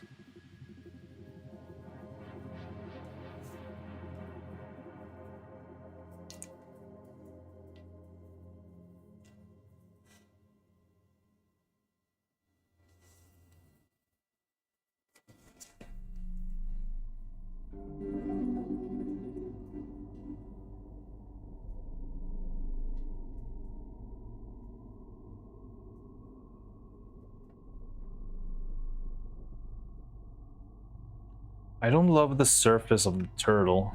There's a little bit of a flaw in the surface, but I mean, kind of late to regret doing that.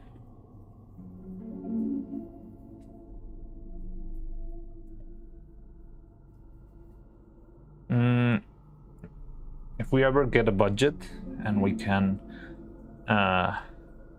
spend in fancy little materials, there's like 20 different metallic powders that we can buy for this sort of textures. There's like purple metallic, gold, copper, silver. I have silver also. And I like them very much. They're very addictive to use, honestly. But at the same time, I mean, using them is pretty much, yeah, like fully focusing on the mold. So I don't tend to do this on this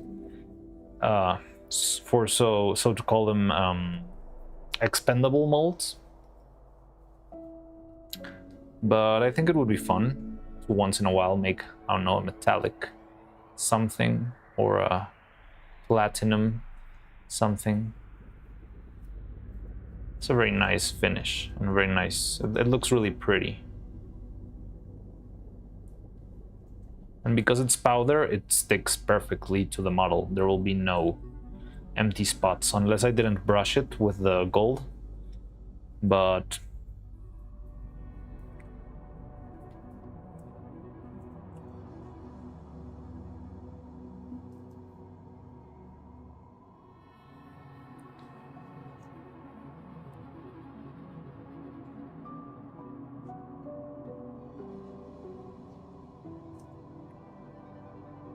let's see, we'll see who ends up getting the golden dragon frame controller or the golden turtle.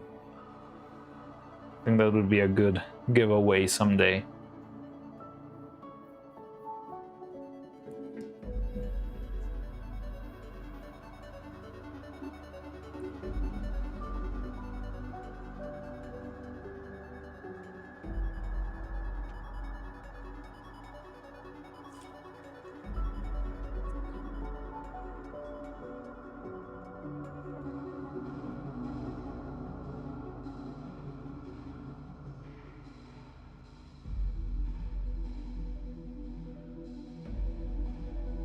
really like how this color just completely fills the inside of the mold. It's magical.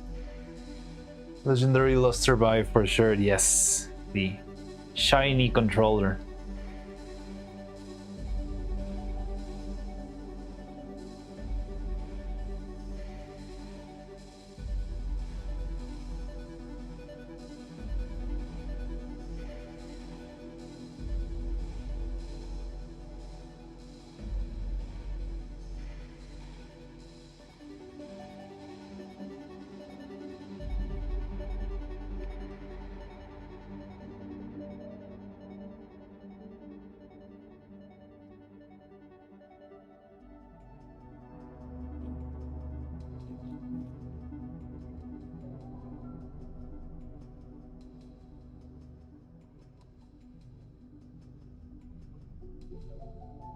Okay, that makes 2.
So I need to be careful not to breathe too heavily, because it can blow away all the dust from the mold.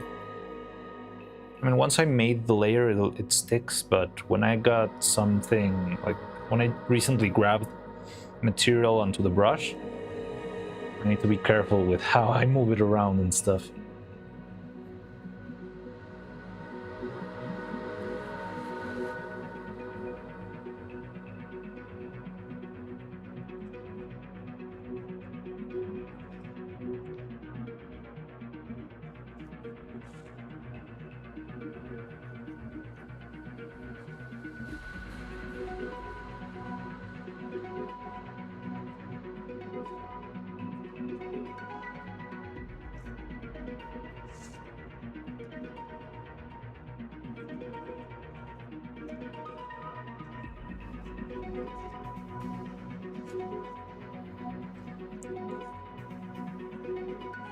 Okay, it seems like we're ready. Now, I've heard that the best color to cast for metallics is to use black. So we can make a little bit of black resin for this. Make 25 grams. And if there's any excess, well, we'll throw it on the butterfly then. Do you want a golden butterfly too, while we're at it? Just in case. Good luck with the casting. Thank you. Thank you very much. It's bedtime for me. Alright. See you, Dividava. Thanks for your help, as always. So I'll make the shapes, and hopefully tomorrow I can I'm not sure if I'm gonna stream tomorrow. I still need to see if I don't have any family errands or stuff to do. But if I'm free, we could cast, another. Well, we could hopefully have our final head, and when we have our final head, then we can start working on making the molds and all of that.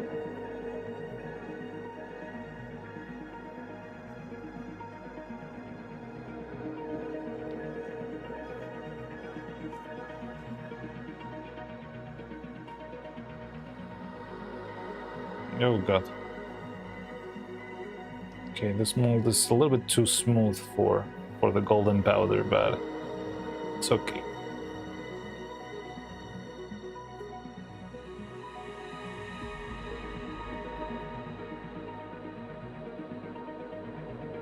Alright. So yeah, just make this. I think we could close shop for today. I'll prepare the files, maybe leave them printing through the night, and then we'll be done. But yeah, so let's make a 30-gram cast out of this. Oh no, but wait. We need more than that.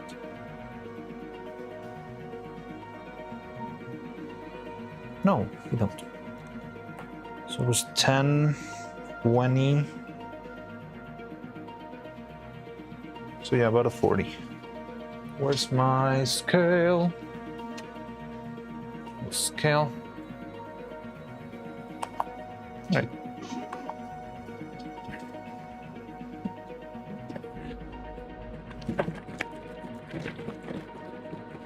Oh, I didn't catch another. Wait, what? I didn't catch another subscription from Sipawar. Oh no, it's a YouTube subscription. Okay, now I get it.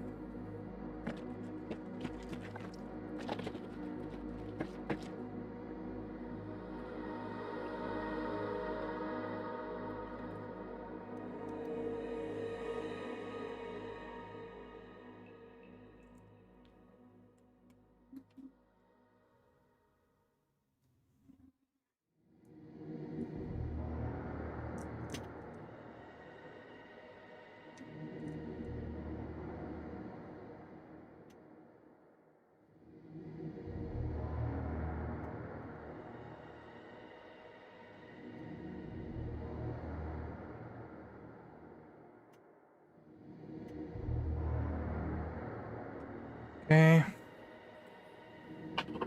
Oh, I need to go get the black pigment.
Okay, so was 20, then we'll be adding 18 of these.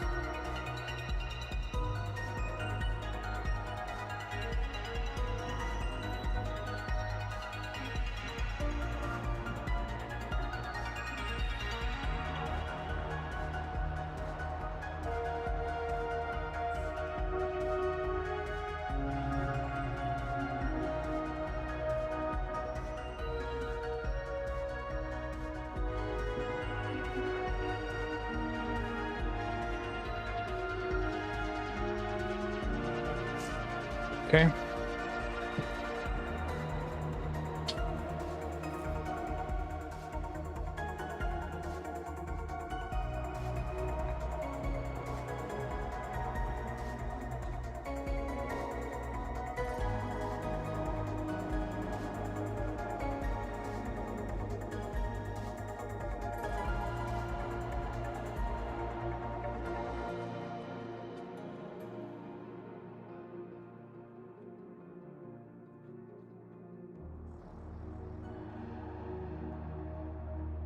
It's definitely not enough black, but it's fine.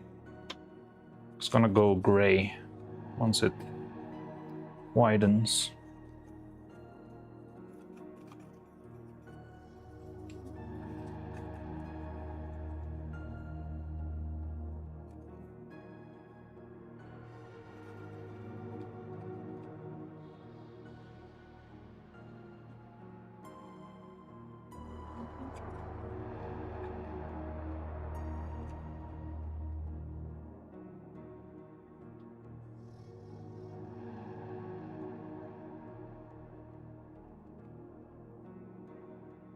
Okay.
Okay, so we might need another cast.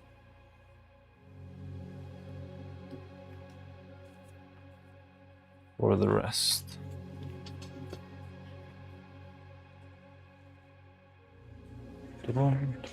Oh god, did it break? I think this thing broke the container. Felt like the heat was too much for it.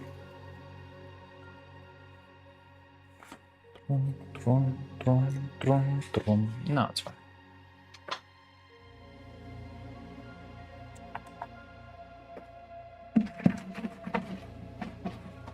So let's prepare what, not 20? Yeah, 20 sounds fine to me.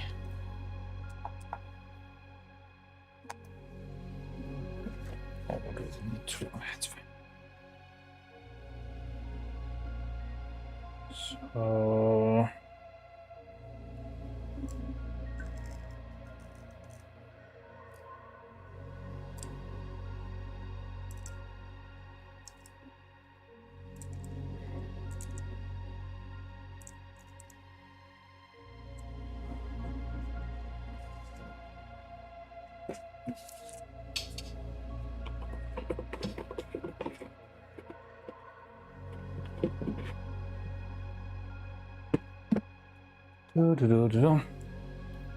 Grab some more black.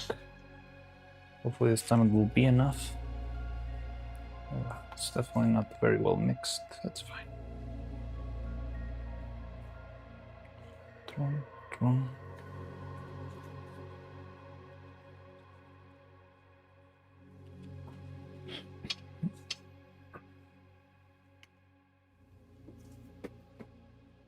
9.18.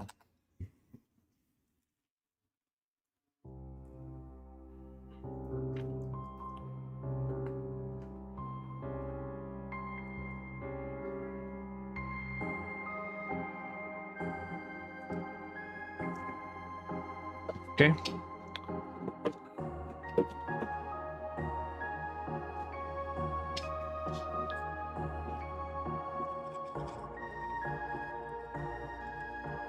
Much easier to mix when it's not that much material, and much more of a richer color here.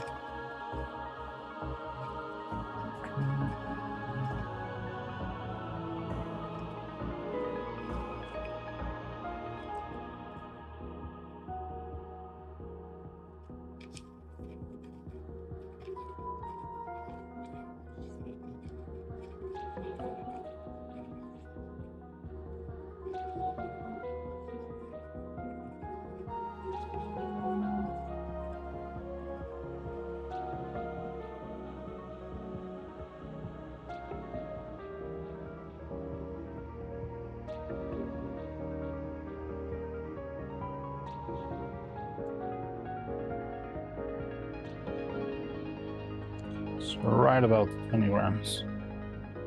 So a little note to self. The big Dragon Frame controller is 20 grams. Yeah, like 18 or so grams. And I think the butterfly will have to wait to when we cast more resin.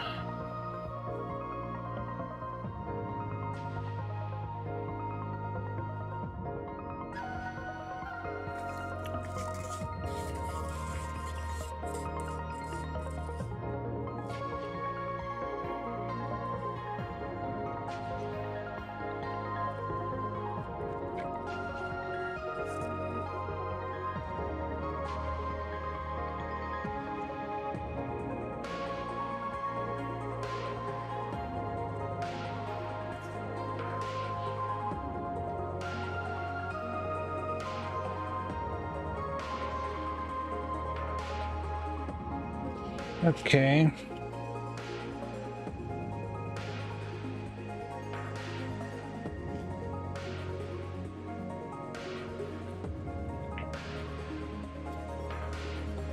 Yeah, let's wait for this. We can take it out, see how it goes, how it looks, and maybe we can stream there. I can go into working on the redesign for the face.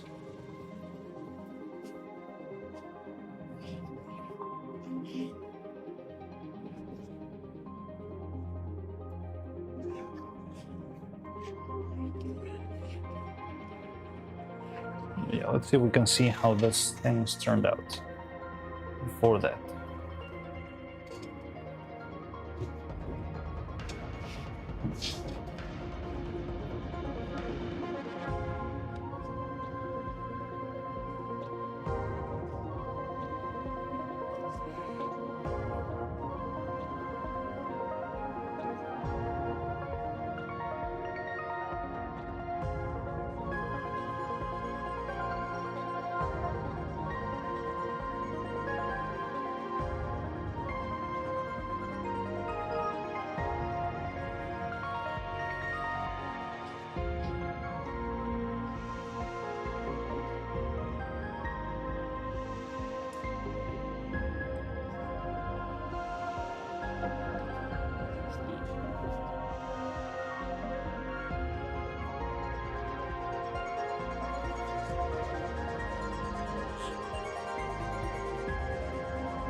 They hate that oily coating, which usually doesn't happen when the resin is not this old and terrible.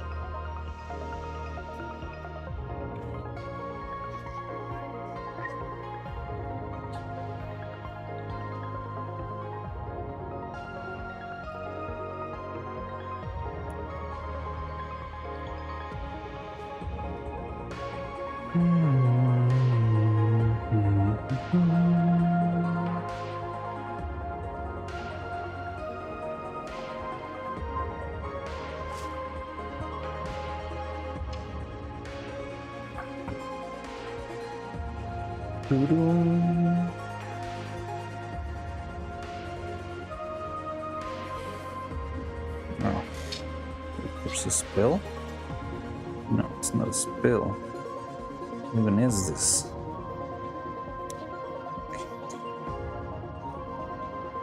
Oh, it's from the other resin. The other cast thing.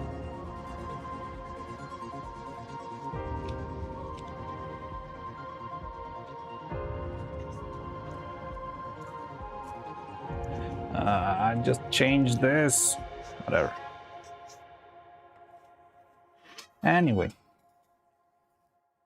Colors darken once they're set. The butterfly looks darker than the other two. Yeah, it brightens. I don't know if this one's not properly mixed or it still needs some time.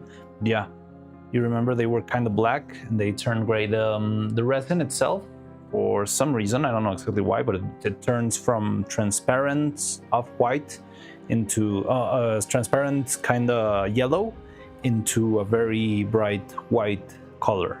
So the color that you put to the mold, you need to account for it being blended with white. So if you wanted to make like a sky blue something, you need to apply a darker blue so that when it brightens, it changes color. So yeah, these two should be about done, but this two probably still need some time.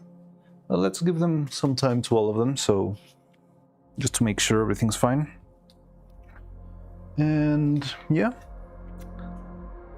I mean, it's been a lot of little testing and trial and error. I feel like there's not been a lot of very palpable progress, like, oh, we were making the bodies and now we're making the hair or something, but we're very close and we discovered a lot of very, very important stuff this week, so I think it's been very, very useful.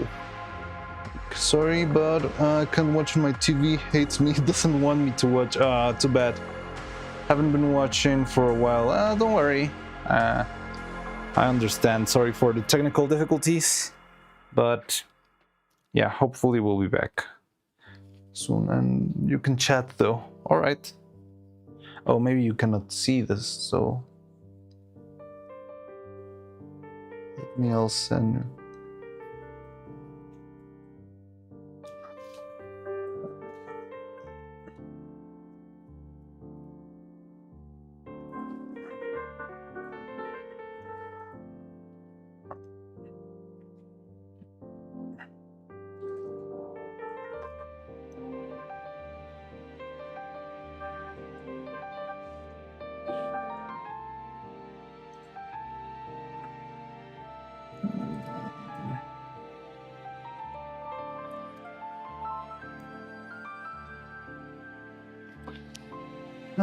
Okay, so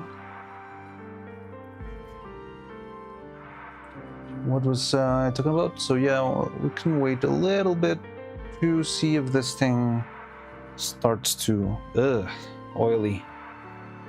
Really hate the surface in this thing. I wish we could have something big to cast out of resin, just so I would finally get rid of everything left in this container, and so we can buy new resin, new and improved.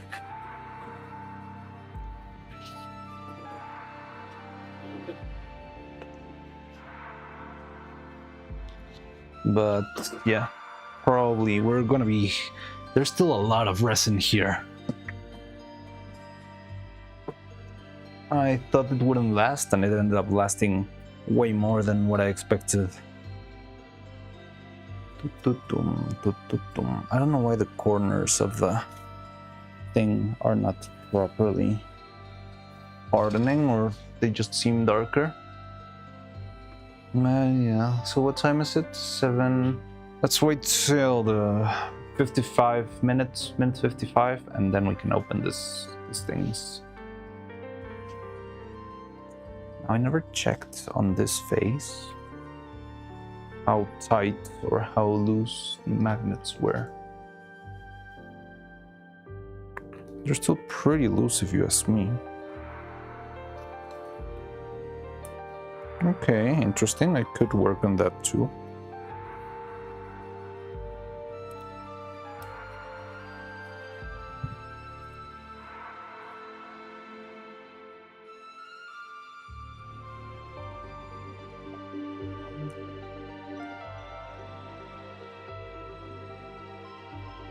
Wow. These magnets are extremely strong.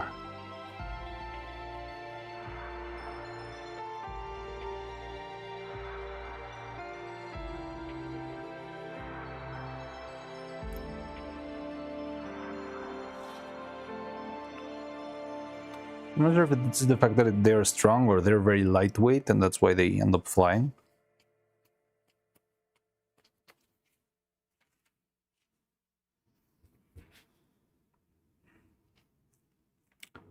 But yeah. Okay. So we can do this. I can make the final faces, hopefully the final faces.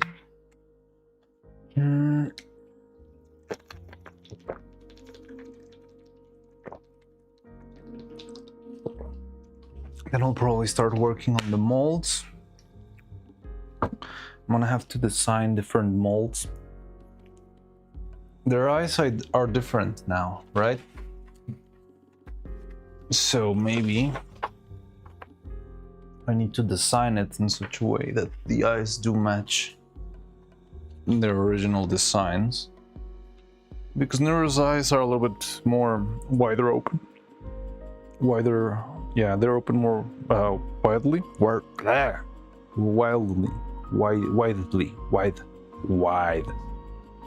And Evil's eyes are a little bit more squinted. Oh, this should work on the pins, but it's fine. One thing at a time.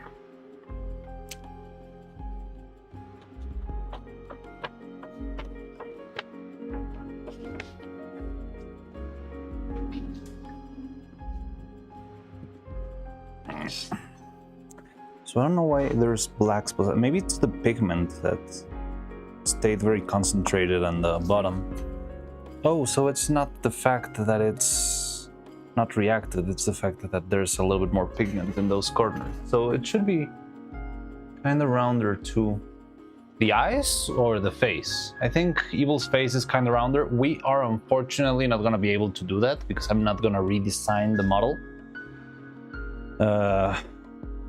And it will be too much work. But I can make different like brow and mouth pieces. I don't know, I feel like if I try to make it rounder by sculpting, it could end up looking terrible, so I'd rather not risk it. And it's such a slight difference that would barely noticeable on the final model. But yeah, I'll take a look at that. Oh, eyes, Neuro's eyes. Oh yes, they are rounder. You're right. But Evil, sometimes I feel like her face is a little bit rounder. Okay, I think this is done. Do you want to see the molds? Which one do you want to see first? Turtle, a dragon frame controller. Ugh, this is so greasy. Let's start with the dragon frame controllers and let's open the turtle at the very end. Grand finale. So why don't we start with a simple, small controller.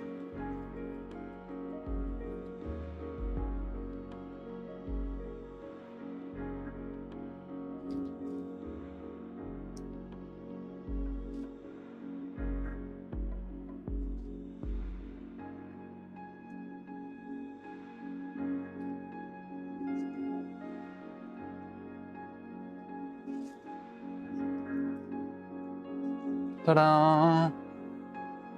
Ooh, cool.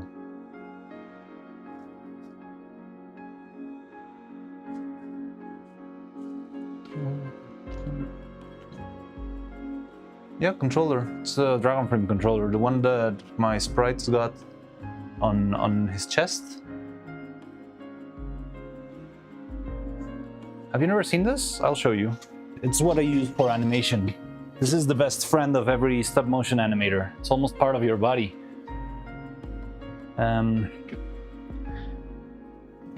It's a little controller that you use for animation. And I've made a little mold of it. It's a little trinket. So yeah, it's this one.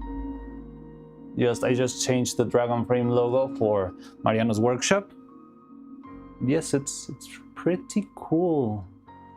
So this is the original, and this is the other one. And because it's the very first casting of these molds, I decided to make a golden one as how to say this? Yeah, just for a good start.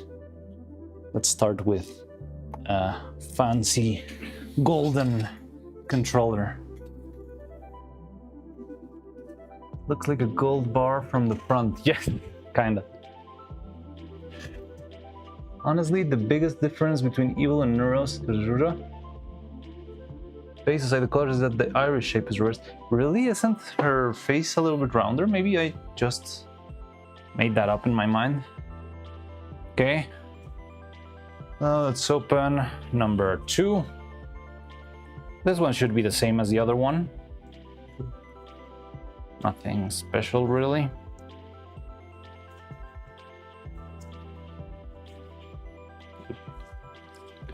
Ta-da!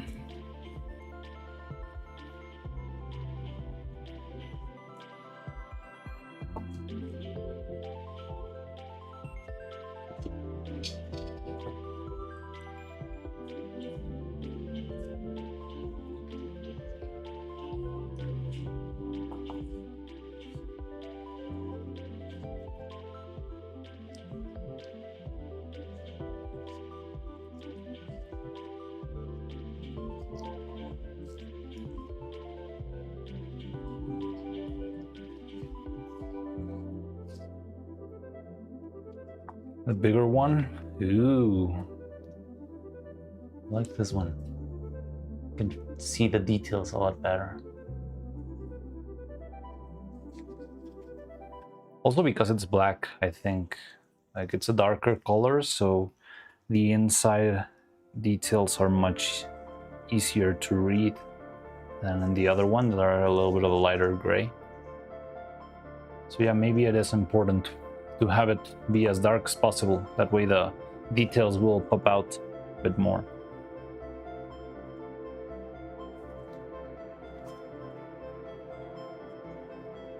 I think the round face is a thing too, but really gotta go look for it.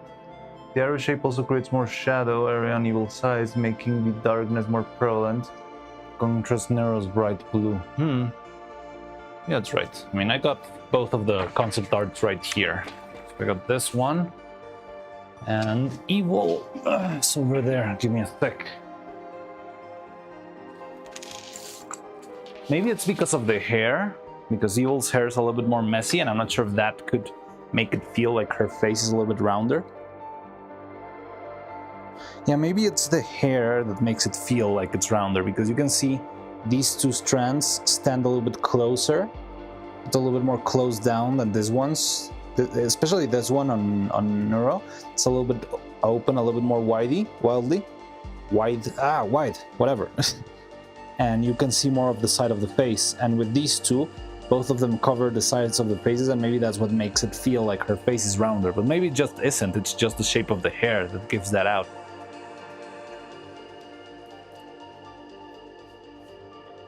Those buttons show way more detail than I expected. Yeah, it's a cool thing about the 3D printer. You can make very teeny tiny details and it looks fantastic. But yeah, maybe that's the difference. It's not really the shape of the head, but how the hair surrounds the face. That said, most fan art and likewise depictions ignore all these factors. Yeah, I mean, you're right. I feel like fan art is pretty open on how they do the things. There's not, I mean, there's kind of some very, very basic guidelines, but fan art is very loose. Doesn't really need to be exactly like this, or it's not considered official Neuro fan art. It's just however it manages to, be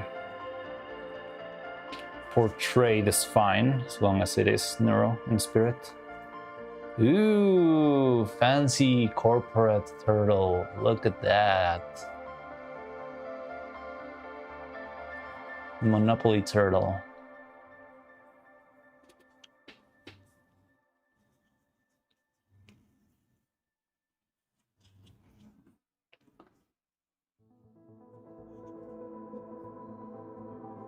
Corpa Don Vidol. Yes. The winner of the game of capitalism. This one turned out better than the other one. This one does have nice register of the eyes. This one was a little bit blobby around the inside of the eye. You can see a couple of bubbles there. And this one's cleaner, much, much cleaner. But yeah, I don't love, there's a little edge. I'm not sure if you can see it. You might be able to see it there. Inside of the shell, and I never love that. I feel like it looks kind of bad, but I think it's fine. It's a very, very minute detail. I do see it. I see it. All right.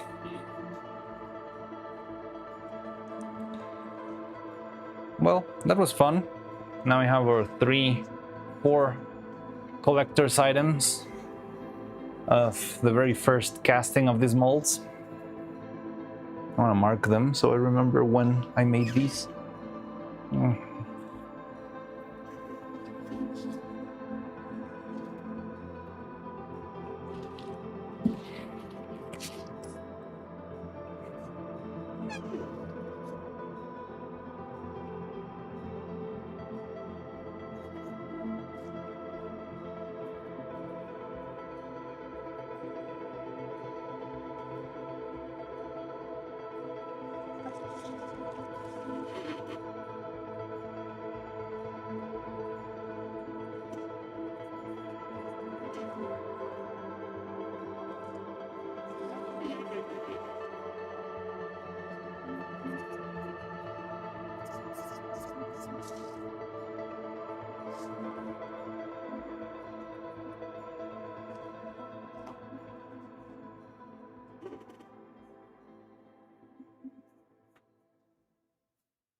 Yeah, looks really cool. Just a bit of moss growing on his shell. Yeah. Ew.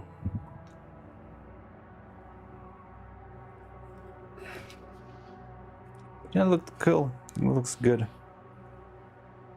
So, okay, I think we could leave it at that and stream for the night. And hopefully, I'm still not sure, but probably see you tomorrow if you're around. But I'm not sure. I'm not 100% sure, but I would love to stream tomorrow. And yeah, see if we can push for. I think I can finally allow moss to grow on his shell so he can charge the moss rent.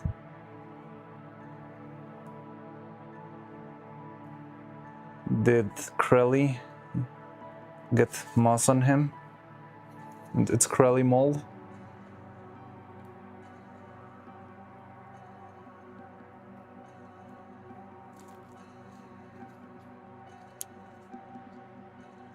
Sounds good. Keep an eye out either way. Yeah, I'll try to make the announcement, but yeah, sometimes because I just don't know, I end up not making the announcement on time. But I feel like you end up crashing here anyway. And I don't know, like before when we had 2 streams a week, I think it was more important to make all of those like stream tomorrow at this time, blah, blah, blah. But I feel like it's starting to become less and less important the more constant I become doing this. But I don't know, I'll see how I start doing this stuff. But yeah, so thank you for stopping by. I'll see you around. Let's see what else comes up. I think it's a little bit slow, the R&D part, but we're close to making big breakthroughs. And once we do that, we'll be on our way to actually having finished puppets, which is crazy. Anyway. Mold lore deepens. So yeah, thank you for stopping by. Hope to see you around. I'm gonna officially open a box for Vetals and Dragon Frame controllers so I can fill them up, fill the box. I'm pretty sure by the time we finish casting the mouths, we're going to have at the very least 50 of this assortment of things. I'm pretty confident of that. But yeah, we'll see. So thank you very much. Thanks for stopping by. I'll see you around and see you on our next stream, hopefully. So let me see. Okay, there's no Twitch to raid, but who could we raid here? Do you have anyone in particular you'd like to raid? I'll tell you who I can see. But I can always look up someone else. There's Clio, there's Ume, there's Sayana, and Uriel. Those are the ones I can see right now. But if you have any suggestions on raiding peoples, you can let me know. Irina, whoa, cute student, debut. Cordoba. Oh, I think they're all playing together.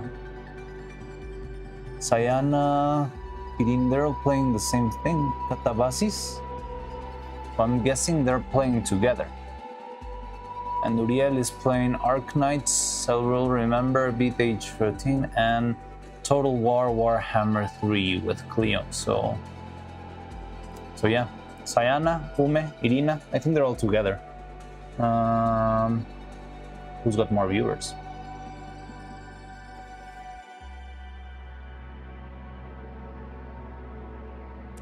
Sayana, okay.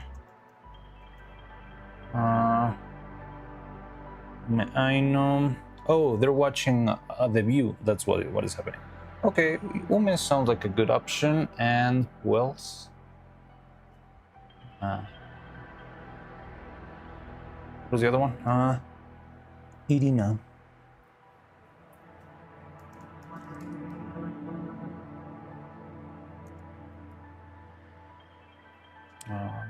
Can't find it.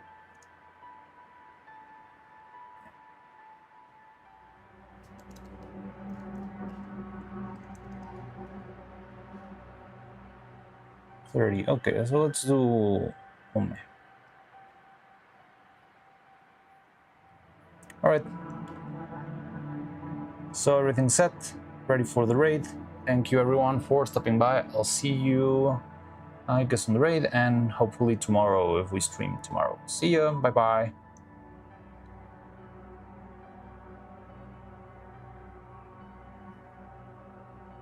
Okay, goodbye.